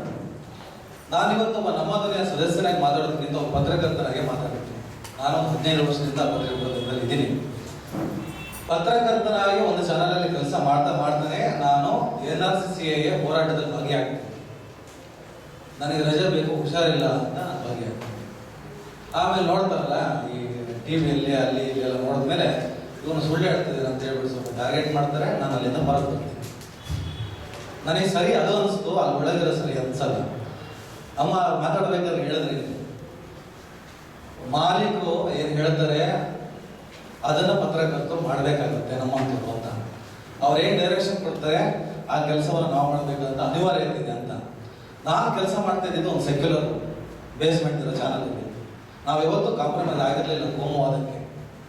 ಆದರೆ ನನ್ನ ಚಾನಲಲ್ಲಿ ಕೆಲಸ ಮಾಡೋ ಹುಡುಗರು ಆಲ್ಮೋಸ್ಟ್ ನಾನು ಬೈತಾ ಇದ್ದರು. ಹಾಗಾದ್ರೆ ಮಾಲೀಕರು ಹೇಳಿ ಆ ಕೆಲಸ ಮಾಡ್ತಾ ಇದ್ರ, ಇದು ಮನಸ್ಥಿತಿನ? ಮಾಲೀಕತ್ವಕ್ಕೂ ಮತ್ತೆ ಇನ್ನೊಂದಕ್ಕೆ ಏನು ಡಿಫ್ರೆನ್ಸ್ ಇಲ್ಲ, ಅದೊಂದು ಮನಸ್ಥಿತಿ ಅಂತ. ದಿನೇಶ್ ಅಮೀನ್ಮಠ್ ಅವ್ರು ಮಾತಾಡ್ಬೇಕಾದ್ರೆ ಹೇಳ್ತಾ ಇದ್ರು, ಅವ್ರು ತುಂಬಾ ಮಾತುಗಳನ್ನ ಕೇಳ್ಕೊಂಡು ಬಂದವ್ರು ನಾವು. ತುರ್ತು ಪರಿಸ್ಥಿತಿಯ ಸಂದರ್ಭದಲ್ಲಿ ನ್ಯಾಯಾಂಗ ಮತ್ತು ಮಾಧ್ಯಮ ಅವರ ವಿರುದ್ಧವಾಗಿತ್ತು, ಪ್ರಭುತ್ವದ ಅಂದ್ರೆ ಆಡಳಿತದ ಆ ಸರ್ವಾಧಿಕಾರದ ವಿರುದ್ಧವಾಗಿ ಕೆಲಸ ಮಾಡ್ತಾ ಇತ್ತು. ಇವತ್ತಿನ ಪರಿಸ್ಥಿತಿಯಲ್ಲಿ ನಮಗೆ ಅಂತ ಅವಕಾಶಗಳಿಲ್ಲ. ಇವತ್ತೆಲ್ಲರೂ ಒಂದ್ ಕಡೆ ಸೇರ್ಕೊಂಡ್ಬಿಟ್ಟಿದ್ದಾರೆ. ಟಾಸ್ಕ್ ತುಂಬಾ ದೊಡ್ಡದಿದೆ ಅಂತ, ತುಂಬಾ ದೊಡ್ಡ ಟಾಸ್ಕ್. ಬಹುಶಃ ನಮ್ಮಂತ ಯುವಕರು ಯೋಚನೆ ಮಾಡೋದೇನು ಅಂದ್ರೆ, ಬ್ರಿಟಿಷರ ವಿರುದ್ಧ ನಡೆದಂತ ಹೋರಾಟ ಏನಿದೆ ಅವತ್ತಿನ ಸಂದರ್ಭಕ್ಕಿಂತ ತುಂಬಾ ದೊಡ್ಡದಾದ ಟಾಸ್ಕ್ ಇವತ್ತಿದೆ ಅಂತ, ಇವತ್ತು ನಮ್ಮ ಮುಂದಿದೆ ಅಂತ. ಯಾಕಂದ್ರೆ ನಾವು ಹೊರಗಿನವರ ವಿರುದ್ಧ ಹೋರಾಟ ಮಾಡ್ತಾ ಇಲ್ಲ, ಈಗ ನಮ್ಮ ಒಳಗಡೆ ಇರುವವರ ವಿರುದ್ಧ ಹೋರಾಟ ಮಾಡಬೇಕು ಅಂತ. ಕೊನೆಯದಾಗಿ ಮುಗಿಸ್ತೀನಿ. ನೀವು ಕೊನೆ ಮಾತಾಡಿದ್ರಿ, ಹಳ್ಳಿ ಗ್ರಾಮೀಣ ಮಟ್ಟದಲ್ಲಿ ನುಗ್ಗಿ ಕೆಲಸ ಮಾಡಬೇಕು ಅಂತ. ಅದಕ್ಕೆ ನಾನೇ ಒಂದು ತಾಜಾ ನಿದರ್ಶನ. ನಾವು ಸೋಷಿಯಲ್ ಮೀಡಿಯಾದಲ್ಲಿ ಮುಲಾಜಲ್ಲಿ ಒಂದು ಚಾನಲ್ ಕೆಲಸ ಮಾಡ್ತಿದ್ರು ಕೂಡ ಅವರ ತಪ್ಪು ಅಂತಾನೆ ಖಂಡಿಸ್ತಾ ಇದ್ವಿ. ನನ್ನ ಮಹಾತ್ಮನನ್ನ ನಾನು ಮಹಾತ್ಮ ಅಂತ ಕಲ್ತ್ಕೊಳ್ಳೋದಕ್ಕೆ, ಅದು ಹೆಮ್ಮೆಯಿಂದ ಹೇಳ್ಕೊಳ್ಳೋದಕ್ಕೆ ನಾನು ದೇಶದ್ರೋಹಿ ಆಗೋದಲ್ಲ, ಅದಕ್ಕೆ ನಾನು ಸಿದ್ಧವಾಗಿದ್ದೆ. ನನ್ನ ಹಳ್ಳಿಯಲ್ಲಿ ನನ್ನ ಹುಡುಗರು ಇರೋದೇ ಒಂದು 15-16 ಹುಡುಗರು ನನ್ನ ಹಳ್ಳಿಯಲ್ಲಿ, ನನ್ನ ವಯಸ್ಸಿನವರು ಎಲ್ಲ ಚೆನ್ನಾಗಿ ಓದ್ಕೊಂಡಿದ್ದಾರೆ. ನನ್ನ ಮಲೆನಾಡು ತೀರ್ಥಹಳ್ಳಿಯಲ್ಲಿ ಆಗುತ್ತೆ. ನಮ್ಮ ಹುಡುಗರು ವಾಟ್ಸಪ್ ಗ್ರೂಪನ್ನ ಕ್ರಿಯೇಟ್ ಮಾಡಿಕೊಂಡು ಯಾಕೆ ಸಿಕ್ಕಾಪಟ್ಟೆ ಮೋದಿ ವಿರುದ್ಧ ಮಾತಾಡ್ತಾರೆ ಅಂತ. ನಾನು ಮೋದಿ ನನಗೆ ದುಡ್ಡು ಕೊಡ್ಬೇಕಿತ್ತ, ನಾನು ನನ್ನ ದೇಶದ ಪ್ರಧಾನಿಯ ಸುಳ್ಳುಗಳ ವಿರೋಧಿ ಗ್ರೂಪ್ ಮಾಡ್ಕೊಂಡು ಈ ಸಲ ಊರಿಗೆ ಬಂದು ಹೊಡಿಬೇಕು ನನಗೆ ಅಂತ. ಏನೋ ಒಂದು 10-12 ಜನ ಹುಡುಗರು ಗುಂಪಲ್ಲಿ ಒಂದು ಇಬ್ಬರು ನಮ್ಮ ಸ್ವಲ್ಪ ಪ್ರೀತಿಸೋ ಇದ್ದೇ ಇರ್ತಾರೆ. ಸ್ಕ್ರೀನ್ ಶಾಟ್ ತಂದು ಹಂಗೆ ಕಳಿಸ್ತಾ ಇರ್ತಾರೆ. ಆ ಸ್ಕ್ರೀನ್ ಶಾಟ್ ಬಂದಂತ ರಾತ್ರಿನೇ ನಾನು ಹೊರಡ್ತೀನಿ ಊರಿಗೆ, ಇಮಿಡಿಯೇಟ್ ಹೊರಟು ನನ್ನ ಮನೆಗೆ ಹೋಗಲ್ಲ, ಡೈರೆಕ್ಟ್ ಆಗಿ ಅವ್ರ ಮನೆಗೆ ಹೋಗ್ತೇನೆ. ಯಾಕಂದ್ರೆ ನಾನು ತುಂಬಾ ಚಿಕ್ಕ ವಯಸ್ಸಲ್ಲಿ ಚಡ್ಡಿ ದೋಸ್ತು. ಚಿಕ್ಕ ವಯಸ್ಸಲ್ಲಿ ಅವರ ಮನೆಯಲ್ಲಿ ಕಾಫಿ ಕುಡಿದು ಬೆಳೆದವನು. ಅವ್ರ ಅಮ್ಮನ ಹತ್ರನೇ ಹೋಗ್ತೇನೆ, ಅಮ್ಮ ಕಾಫಿ ಮಾಡ್ಕೊಡ್ತೇನೆ, ಕುಡಿತೀನಿ. ಏನೋ ಇತ್ತೀಚೆ ಬರ್ತಾನೆ ಇಲ್ಲ ಮನೆ ಕಡೆ, ಏನೋ ಬಂದ್ಬಿಟ್ಟಿಯಲ್ಲ ಏನೋ ವಿಶೇಷ ಚೆನ್ನಾಗಿದೆ ಅಂತ ಅಮ್ಮ ಮಾತಾಡ್ತಾರೆ. ಏನಿಲ್ಲಮ್ಮ, ನಿನ್ನ ಮಗ ಏನೋ ನಾನು ಕುಡಿಬೇಕಂತೆ, ಎಲ್ಲ ರೋಡಲ್ಲಿ ಹೋಗ್ಬೇಕು, ಹೊಡೆದ್ರೆ ಬೇಡ, ನಿನ್ನ ಎದುರಿಗೆ ನಿನ್ನ ತಾಯಿ ನೀನು ನನ್ನ ಅಮ್ಮ ಇದ್ದಾನೆ, ನಿನ್ನ ಎದುರಿಗೆ ಹೊಡಿಲಿಲ್ಲ. ಆ ಥರದ ಸಂದರ್ಭ ಕ್ರಿಯೇಟ್ ಆಗಿ ಅಲ್ಲಿ ಅವ್ರಿಗೆ ಬೈತಾರೆ. ನಮ್ಮ ಹಳ್ಳಿ ಭಾಷೆ ಸಿಕ್ಕಾಪಟ್ಟೆ ಕೇಳಿದಾಗ ಎಲ್ಲ ಬೈದೆಲ್ಲ ಸರಿ ಹೋಗುತ್ತೆ. ದಿನೇಶ್ ಅಮನ್ ಮಟ್ಟ ಸರ್, ಆ 15 ಹುಡುಗರಲ್ಲಿ ಬಹುಶಃ ನನ್ನ ಊರಿನಲ್ಲಿ ಸೆಕ್ಯುಲರ್ ಇದ್ದು ನಾವು ಇಬ್ಬರೇ ಮಾತ್ರ. ಇವತ್ತು 9ರಿಂದ 11 ಜನ ಸೆಕ್ಯುಲರ್ ಸಿಟಿಸನ್. ಈ ಸಲ ಗ್ರಾಮ ಪಂಚಾಯತ್ ಎಲೆಕ್ಷನ್ ಹೋದಾಗ ಕಂಪ್ಲೀಟ್ ಚೇಂಜ್ ಆಗಿದ್ದಾರೆ. ಯಾಕಂದ್ರೆ ಅವರಾದ ಅನುಭವಗಳು ಆಗ್ತಾ ಇದೆ ಅಂತ. ಅದಕ್ಕೆ ಹೇಳ್ತಾ ಇದ್ದೀನಿ, ನಾನು ಅದೇ ಕೊನೆಯದಾಗ ಮುಗಿಸ್ಬಿಡ್ತೀನಿ, ಯಾಕಂದ್ರೆ ಸಮಯ ಇಲ್ಲ. ನಾವು ಯಾವಾಗಲೂ ಸ್ವಲ್ಪ ಅತಿರೇಕದಿಂದ ಮಾತಾಡಬೇಕಾದ್ರೆ ಹೇಳ್ತೀನಿ, ನಮ್ಮಂಥ ಯೂಸಿಗೆ ದಾರಿ ತೋರಿಸ್ಬೇಕಾದ ಹಿರಿಯರು ನಮಗೋಸ್ಕರ ಒಂದು 10 ನಿಮಿಷ ಜಾಸ್ತಿ ಕೂರ್ತೀರ ಅಂತ ಬಯಸ್ತೀನಿ. ಏನು ತೊಂದರೆ ಇಲ್ಲ ಅಂತ ನಾನು ಅವ್ರ ಕೂತಾಗ ಈ ಪೋಸ್ಟ್ ನೋಡ್ತಾ ಇದ್ದೀನಿ. ನಾವು ಇವತ್ತಿಗೂ ಬರ್ತೀವಿ, ಈ ಕ್ಷಣ ಈಗಷ್ಟೇ ಬರಬೇಕಾದ್ರೆ ಏನೋ ಒಂದು ಪೋಸ್ಟ್ ಹಾಕಿ ಬರ್ತೀವಿ. ನಾವು ರೈತರ ಸತತವಾಗಿ ಪೋಸ್ಟ್ಗಳು ಮಾಡ್ತಾ ಇದ್ದೀವಿ, ಬೀದಿಗೆ ಇರ್ತಿದ್ವಿ. ಮನೆ ರೈತರು ಹೋರಾಡ್ತಾ ಹರೀಶ್ ಅವರು ಅಲ್ಲಿ ಕಂಪ್ಲೀಟ್ ಅವ್ರು ಹೇಳೋದನ್ನು ಕಂಪ್ಲೀಟ್ ತೋರಿಸ್ತಾ ಇದ್ದೀವಿ. ಲಕ್ಷಾಂತರ ಜನಕ್ಕೆ ನಾವು ತಲುಪಿಸ್ತಾ ಇದ್ದೀವಿ, ಎಲ್ಲ ಕೆಲಸಗಳು ಮಾಡ್ತಾ ಇದ್ದೀವಿ.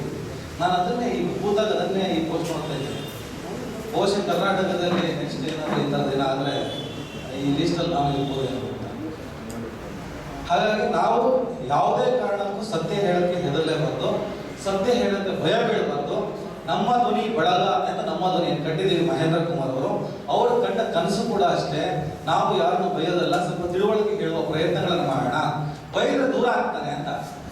ಈಗ ನನ್ನ ವಿರೋಧಿ ಯಾರು? ನನ್ನ ಪಕ್ಕದ ಮನೆಯಲ್ಲಿರೋರು ನನ್ನ ಸ್ನೇಹಿತರೆ, ನನ್ನ ಶತ್ರು ಅಂದ್ರೆ ನಾನು ಸತ್ಯ ಹೇಳ್ತೀನಿ, ಅವನು ಸುಳ್ಳು ಒಪ್ಕೊಂಡಿದ್ದೇನೆ.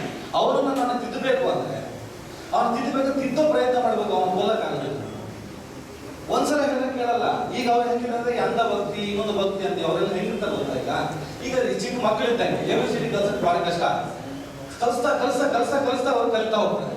ಹಾಗೆ ತಿಳುವಳಿಕೆ ಹೇಳುವ ಪ್ರಯತ್ನಗಳನ್ನ ನಾವು ಸತತವಾಗಿ ಮಾಡ್ತಾ ಅವರನ್ನು ವಿಶ್ವಾಸಕ್ಕೆ ತಗೊಂಡು ಅವರನ್ನು ನಮ್ಮವರ ಅನ್ಕೊಂಡು, ದೂರ ಇಟ್ಟರೆ ಶತ್ರು, ನಾವು ನಮ್ಮವರ ಅನ್ಕೊಂಡು ಅವರನ್ನು ತಿದ್ದುವ ಪ್ರಯತ್ನಗಳನ್ನ ಮಾಡುವ ಕೆಲಸವನ್ನ ನಾವು ಮಾಡ್ತಾ ಇದೀವಿ. ನಮ್ಮ ಧ್ವನಿ ಬಳಗದ ಹುಡುಗರು ಕೂಡ ಅದನ್ನು ಮಾಡ್ತಾ ಇದ್ದಾರೆ. ಮುಂದಿನ ದಿನಗಳಲ್ಲಿ ನಿಮ್ಮೆಲ್ಲರ ಸಹಕಾರ ನನಗಿರಲಿ ಅಂತ ಹೇಳ್ತಾ ನಮ್ಮ ಮಾತನ್ನು ಮುಗಿಸ್ತೀನಿ. Thank you. ಎಲ್ಲರಿಗೂ ನಮಸ್ಕಾರ. ಮಾಧ್ಯಮ ಇರುವಂಥ 122 ರಾಷ್ಟ್ರಗಳಲ್ಲಿ ಇವತ್ತು ಅಭಿವ್ಯಕ್ತಿ ಸ್ವಾತಂತ್ರ್ಯವನ್ನ ವಿಚಾರ ಬಂದರೆ ಭಾರತ 142ನೇ ಸ್ಥಾನಕ್ಕೆ ಬಂದಿದೆ. ರೈತರು ನಾಟಿ ಮಾಡಿದ್ರೆ ಇವತ್ತು ಮೊಳೆಗಳನ್ನ ನಾಟಿ ಪ್ರಧಾನಿ ಮಾಡ್ತಾ ಇದ್ದಾರೆ. ಬಹುಶಃ ಗೌರಿ ಅವರ ಹತ್ಯೆ ಆದ ನಂತರ ಇದೇ ರೀತಿ ಒಂದು ಸಭೆಯನ್ನು ನಾವು ಸೆನೆಟ್ ಹಾಲಲ್ಲಿ ಸೇರಿ ಒಂದು ಬಹಳ ದೊಡ್ಡ ಹೋರಾಟವನ್ನ ಬೆಂಗಳೂರು ನಗರದಲ್ಲಿ ನಾವು ಮಾಡಿದ್ವಿ. ಅದೇ ರೀತಿಯ ಒಂದು ಹೋರಾಟ ಈಗ ರೈತರು ಈಗಾಗಲೇ ಹೋರಾಟವನ್ನ ಬೆಂಗಳೂರು ನಗರದಲ್ಲಿ ಮಾಡಿದ್ದಾರೆ, ಫ್ರೀಡಂ ಪಾರ್ಕ್ ಬಂದಿದ್ದಾರೆ. ರಾಜಕೀಯ ಪಕ್ಷಗಳು ಕೂಡ ಫ್ರೀಡಂ ಪಾರ್ಕ್ ನಲ್ಲಿ ಬಂದು ಹೋರಾಟವನ್ನ ಸರ್ ಹೇಳಿದ್ರು, ಪ್ರೊಟೆಸ್ಟ್ ನ ಅಲ್ಲಿ ರಿಜಿಸ್ಟರ್ ಮಾಡಬೇಕಾಗ್ತದೆ. ಇನ್ನು ಸಿವಿಲ್ ಸೊಸೈಟಿಯಿಂದ ಅಷ್ಟು ದೊಡ್ಡ ಪ್ರೊಟೆಸ್ಟ್ ರಿಜಿಸ್ಟರ್ ಆಗಿಲ್ಲ. ಆದ್ರಿಂದ ಈ ವೇದಿಕೆ ಮುಖಾಂತರ ಅದು ಒಂದು ದೊಡ್ಡ ಹೋರಾಟ, ಇನ್ನು 10-15 ದಿನಗಳ ಸಮಯದಲ್ಲಿ ಒಂದು ದೊಡ್ಡ ಮಟ್ಟದ ಹೋರಾಟವನ್ನ ನಾವು ಈ ರಾಜ್ಯದಲ್ಲಿ ರಿಜಿಸ್ಟರ್ ಮಾಡಬೇಕಾಗಿದೆ. ಎಲ್ಲರ ಗಮನವನ್ನು ಸೆಳೆಯಬೇಕಾಗ್ತದೆ. ಸ್ವಲ್ಪ ವರ್ಷಗಳ ಹಿಂದೆ ಸೋಷಿಯಲ್ ಮೀಡಿಯಾದಲ್ಲಿ ನಮ್ಮ ಪ್ರೆಸೆನ್ಸ್ ಏನಿರಲಿಲ್ಲ. ಸೋಷಿಯಲ್ ಮೀಡಿಯಾದಲ್ಲಿ ಸಾಕಷ್ಟು ನಮ್ಮ ವಿರುದ್ಧವಾಗಿ ಧ್ವನಿಗಳು ಬರ್ತಾ ಇತ್ತು. ಆದರೆ ಇವಾಗ ಬಹಳ ಪ್ರಬಲವಾದ ಡಿಸೆಂಟ್ ಅನ್ನು ನಾವು ಅಲ್ಲಿ ತೋರಿಸಿದ್ದೇವೆ. ಒಂದು ದೊಡ್ಡ ಶಕ್ತಿಯಾಗಿ ನಾವು ಕೂಡ ಬೆಳೆದಿದ್ದೇವೆ. ಇದಕ್ಕೆ ಎಲ್ಲ ಯುವಕರು ಇದಕ್ಕೆ ಕೈ ಜೋಡಿಸಿದ್ದಾರೆ. ಇನ್ನು ಸಾಕಷ್ಟು ಜನ ಯುವಕರಿದ್ದಾರೆ, ಆದರೆ ಎಲ್ಲವರಲ್ಲಿ ಭಯ ಇದೆ. ಆದರೆ ನಾವೇನು ಭಯ ಪಡಬೇಕಾಗಿಲ್ಲ. ಯುವಕರಂತೂ ಇವತ್ತು ಯುವಕರಲ್ಲಿ ಯಾವ ರೀತಿಯ ಭಯ ಇಲ್ಲ. ಯುವಕರು ಬಹಳ ಸನ್ನದ್ಧರಾಗಿದ್ದಾರೆ. ನಮ್ಮಂತ ಬ್ರಹ್ಮಾಸ್ತ್ರಗಳನ್ನ ನೀವು ಉಪಯೋಗಿಸ್ತಾ ಇಲ್ಲ ಅಷ್ಟೇ. ಇಲ್ಲಿ ಸಾಕಷ್ಟು ಜನ ಬ್ರಹ್ಮಾಸ್ತ್ರಗಳು ಇಲ್ಲಿ ಕೂತಿದ್ದಾರೆ. ಅವನ್ನೆಲ್ಲ ನೀವು ಸಮರ್ಪಕವಾಗಿ ಉಪಯೋಗಿಸಿ ಒಂದು ದೊಡ್ಡ ಹೋರಾಟಕ್ಕೆ ಯುವಕರನ್ನ ಭಾಗಿಯಾಗಿಸೋಣ ಅಂತ ನಾನು ಹೇಳ್ತೀನಿ. ಬಹುಶಃ ಹಳೆ ಬೇರು ಹೊಸ ರುಚಿಗಳು ಅನ್ನೋ ರೀತಿಯಲ್ಲಿ ಎಲ್ಲ ಥರದ ಹಳೆಯರು ಮಾತನಾಡಿದ್ದಾರೆ. ಇನ್ನು 7 ಗಂಟೆ ಆಗಿರೋದ್ರಿಂದ ಸಭೆಯನ್ನು ಮುಗಿಸಬೇಕಾಗಿದೆ. ಅನೇಕರು ಮಾತನಾಡೋರು ಇದ್ದಾರೆ ಗೊತ್ತಿದೆ, ಆದರೆ ಎಲ್ಲರ ಮಾತುಗಳು ಎಲ್ಲರ ಧ್ವನಿ ಒಂದೇ ಆಗಿರೋದ್ರಿಂದ ಈಗಾಗಲೇ ಮಾತಾಡಿರೋರು ನಮ್ಮ ಧ್ವನಿಗಳನ್ನು ಪ್ರತಿನಿಧಿಸಿದ್ದಾರೆ ಅಂತ ಭಾವಿಸೋಣ. ಕೊನೆಯದಾಗಿ ಸಮುದಾಯದ ಹಿರಿಯರಾಗಿರುವಂಥ ವೆಂಕಟೇಶ್ ಅವರು 2 ನಿಮಿಷಗಳ ಕೊನೆ ಮಾತುಗಳನ್ನು ಆಡಿ ಮುಗಿಸಬೇಕು ಅಂತ ಹೇಳಿ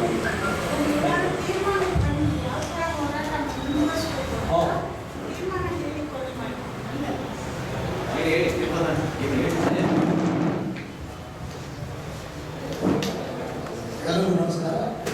ನಾನು ಭಾಳ ದೊಡ್ಡ ಭಾಷಣ ಮಾಡೋದು ಹೋಗಲ್ಲ. ಈಸೋಫ್ ಆಗ್ತದೆ. ಈಸೋಫ್ ನೀತಿ ಕಥೆಗಳು ಸಾಕಷ್ಟು ಓದಿದೆ. ಆ ಈಸೋಫ್ ನೀತಿ ಕಥೆಗಳಲ್ಲಿ ಒಂದು ಕಥೆ ಬರುತ್ತೆ. ಆ ಕಥೆಯಲ್ಲಿ ಒಂದು ಕತ್ತೆ ಈಸೋಫ್ ಅಂತ ಬರುತ್ತೆ. ಈಸೋಫನ ಬಗ್ಗೆ ಒಂದು ಆಕ್ಷೇಪ ಏನಾಗ್ತದೆ, ನೀನು ಯಾಕೆ ನನ್ನನ್ನು ಕತ್ತೆ ಅಂತ ಕರೀತ?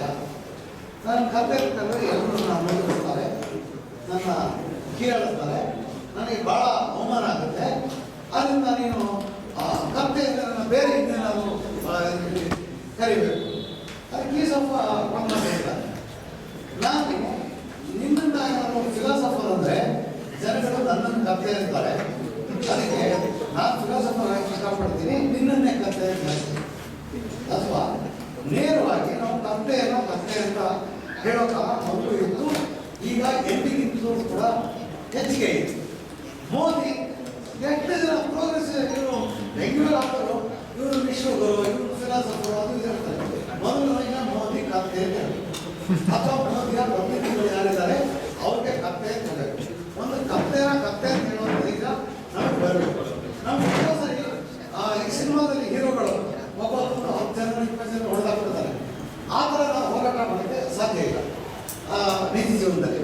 ಆಗ ಕಡೆ ಪಕ್ಷ ಏನು ಮಾಡುತ್ತೆ, ಎಷ್ಟೇ ವೀಕ್ ಆಗಿದ್ರು ಒಬ್ಬ ದೊಡ್ಡ ಇವರು ಬಂದರೂ ಕೂಡ ನಾವು ಅವನ ಜೊತೆ ನೇರ ಹೋರಾಟ ಮಾಡೋಕ್ಕಾಗಿದ್ರೆ ಸ್ವಲ್ಪ ದೂರದಲ್ಲಿ ನಿಂತು ಒಂದು ಸಣ್ಣ ಕಲ್ಲನ್ನು ಅವನ ಮೇಲೆ ಬಿಸಾಕಿ ನಮ್ಮ ವಿರೋಧವನ್ನು, ನಮ್ಮ ಪ್ರತಿರೋಧವನ್ನು ನಾವು ವ್ಯಕ್ತಪಡಿಸಬೇಕು.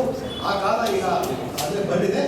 ಬಹಳ ಮುಖ್ಯವಾಗಿ ನಾವು ಮಾತನಾಡಬೇಕಾಗಿರೋದು ನಮ್ಮ ಯುವಜನರ ಮುಂದೆ, ಯುವಜನರು, ಕಾಲೇಜಿನ ವಿದ್ಯಾರ್ಥಿನಿಯರು, ಹೈಸ್ಕೂಲ್ ವಿದ್ಯಾರ್ಥಿನಿಯರು ಮತ್ತೆ ಈಗಾಗಲೇ ಮಾತನಾಡಿದಾಗೆ ನಗರ ಕೇಂದ್ರೀಕೃತ ಇದನ್ನ ಬಿಟ್ಟು ನಾವು ಹಳ್ಳಿಗಳ ಕಡೆಗೆ ಹೋಗ್ಬೇಕು.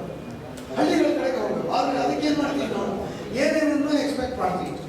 ನಗರದಲ್ಲಿ ಸಿಕ್ಕಂಥ ಸೌಲಭ್ಯಗಳು ಸಿಕ್ಕತ್ತಾ, ನಾಳೆ ಮಾಡ್ಕೊಳಕ್ಕೆ ಆಗತ್ತಾ, ಉಳ್ಕೊಳಕ್ಕಾಗತ್ತಾ, ಈ ಥರದ್ದು ಊಟ ಸಿಕ್ಕತ್ತಾ ಇಲ್ವಾ, ಮತ್ತೆ ನಮ್ಮದೇ ಹೆಸರೇಷನ್ಗಳಿದೆ. ನಗರದಿಂದ ಹೋದವರು ಹೇಗೆ ನೋಡ್ಬೋದು ಅಂತ ಈ ನೈಚಳ್ಳಿಗಳನ್ನೆಲ್ಲ ಬಿಟ್ಟು ಹೋಗಬೇಕಾಗಿದೆ. ಮುಖ್ಯವಾಗಿ ವಿದ್ಯಾರ್ಥಿ ಯುವಜನರನ್ನ ಬೀದಿಗಿಳಿಸೋದು ಕೆಲಸ ಆಗಬೇಕು. ಅವ್ರಿಗೆ ನೇರವಾಗಿ ಮಾತನಾಡಿ ನಿಮ್ಮ ಕಾಂಟ್ರಿಬ್ಯೂಷನ್ನು ಈಗ ನಾವು ನಿರೀಕ್ಷೆ ಮಾಡುವಂಥ ಮಟ್ಟದಲ್ಲಿಲ್ಲ, ಇದು ಹೆಚ್ಚಾಗಬೇಕು ಅಂತ ಹೇಳಿ ಅವರ ಜೊತೆಗೆ ಸಂವಾದವನ್ನು ಇಟ್ಕೊಳ್ಳೋದು ಮುಖ್ಯ ಅಂತ ಹೇಳಿ ನಾನು ಮಾತನ್ನು ಮುಗಿಸ್ತೇನೆ. ಈಗ ಕೊನೆಯದಾಗಿ ಬಹುಶಃ ಎಲ್ಲರ ಅಭಿಪ್ರಾಯಗಳು ಹೋರಾಟಗಳನ್ನು ಕಟ್ಟಬೇಕು ಅನ್ನೋದನ್ನು ಬಂದಿರೋದ್ರಿಂದ ಸ್ವಲ್ಪ ಕೂತು ಮಾತಾಡಿಕೊಂಡು ಮುಂದೊಂದು ದಿನ ಎಲ್ಲ ಸಾಹಿತ್ಯ ಚಿಂತಕರು, ಕಲಾವಿದರು ಒಳಗೊಂಡಿರುವಂತಹ ಒಂದು ಕಾರ್ಯಕ್ರಮ ರೂಪಿಸೋದಕ್ಕೆ ಅಂದಾಜು ಮಾಡ್ಬೋದು ಅಂತ ಹೇಳಿ ಅನಿಸುತ್ತೆ. ನಿರ್ದಿಷ್ಟವಾದ ದಿನಾಂಕವನ್ನು ತಮಗೆಲ್ಲರಿಗೂ ತಿಳಿಸಲಾಗ್ತದೆ ಅನ್ನೋ ಮಾಹಿತಿ ಸಿಗ್ತದೆ. ಕೊನೆಯದಾಗಿ ಇವತ್ತಿನ ಆಯೋಜಕರಲ್ಲಿ ಒಬ್ಬರಾಗಿರುವಂತಹ ರಣಜಿತ್ ಅಧ್ಯಕ್ಷರು ಹರೀಶ್ ಅವರ ವಂದನೆಗಳನ್ನು ಹೇಳಿ ಕಾರ್ಯಕ್ರಮವನ್ನು ಬಹಳ ಕಮ್ಮಿ ಸಮಯದಲ್ಲಿ ಆಯೋಜಿಸಿದ್ರು. ಕೇವಲ ಒಂದು ದಿನದಲ್ಲಿ ಮಾತ್ರ ಗೊತ್ತಾಗಿ ಆಯೋಜಿಸುವಂಥದ್ದು. ಈ ಆಯೋಜಕ ಸಭೆಗೆ ಎಲ್ಲ ಕುರ್ಚಿಗಳು ತುಂಬುವ ರೀತಿಯಲ್ಲಿ ನಮ್ಮ ಜೊತೆ ಸಹಕಾರ ಮಾಡಿದಂಥ ಎಲ್ಲರಿಗೂ ಧನ್ಯವಾದಗಳು. ಈಗ ನಮ್ಮ ಸಭೆಗೆ ಪ್ರತಿಭಟನಾ ಸಭೆಗೆ ಆಗಮಿಸಿ ನಮ್ಮ ಅಭಿಪ್ರಾಯವನ್ನು ಹಂಚಿಕೊಂಡಂಥ ಹಿರಿಯರಾದಂಥ ಜಸ್ಟಿಸ್ ಮನಮೋಹನ್ ದಾಸ್ ಅವರಿಗೆ ತುಂಬುವುದಿಲ್ಲ ಧನ್ಯವಾದಗಳು. ಹಾಗೆ ಹಿರಿಯ ಸಾಹಿತ್ಯವಾದಂಥ ನೋಡಿಸಿದವರಿಗೂ ಕೂಡ ಧನ್ಯವಾದಗಳು.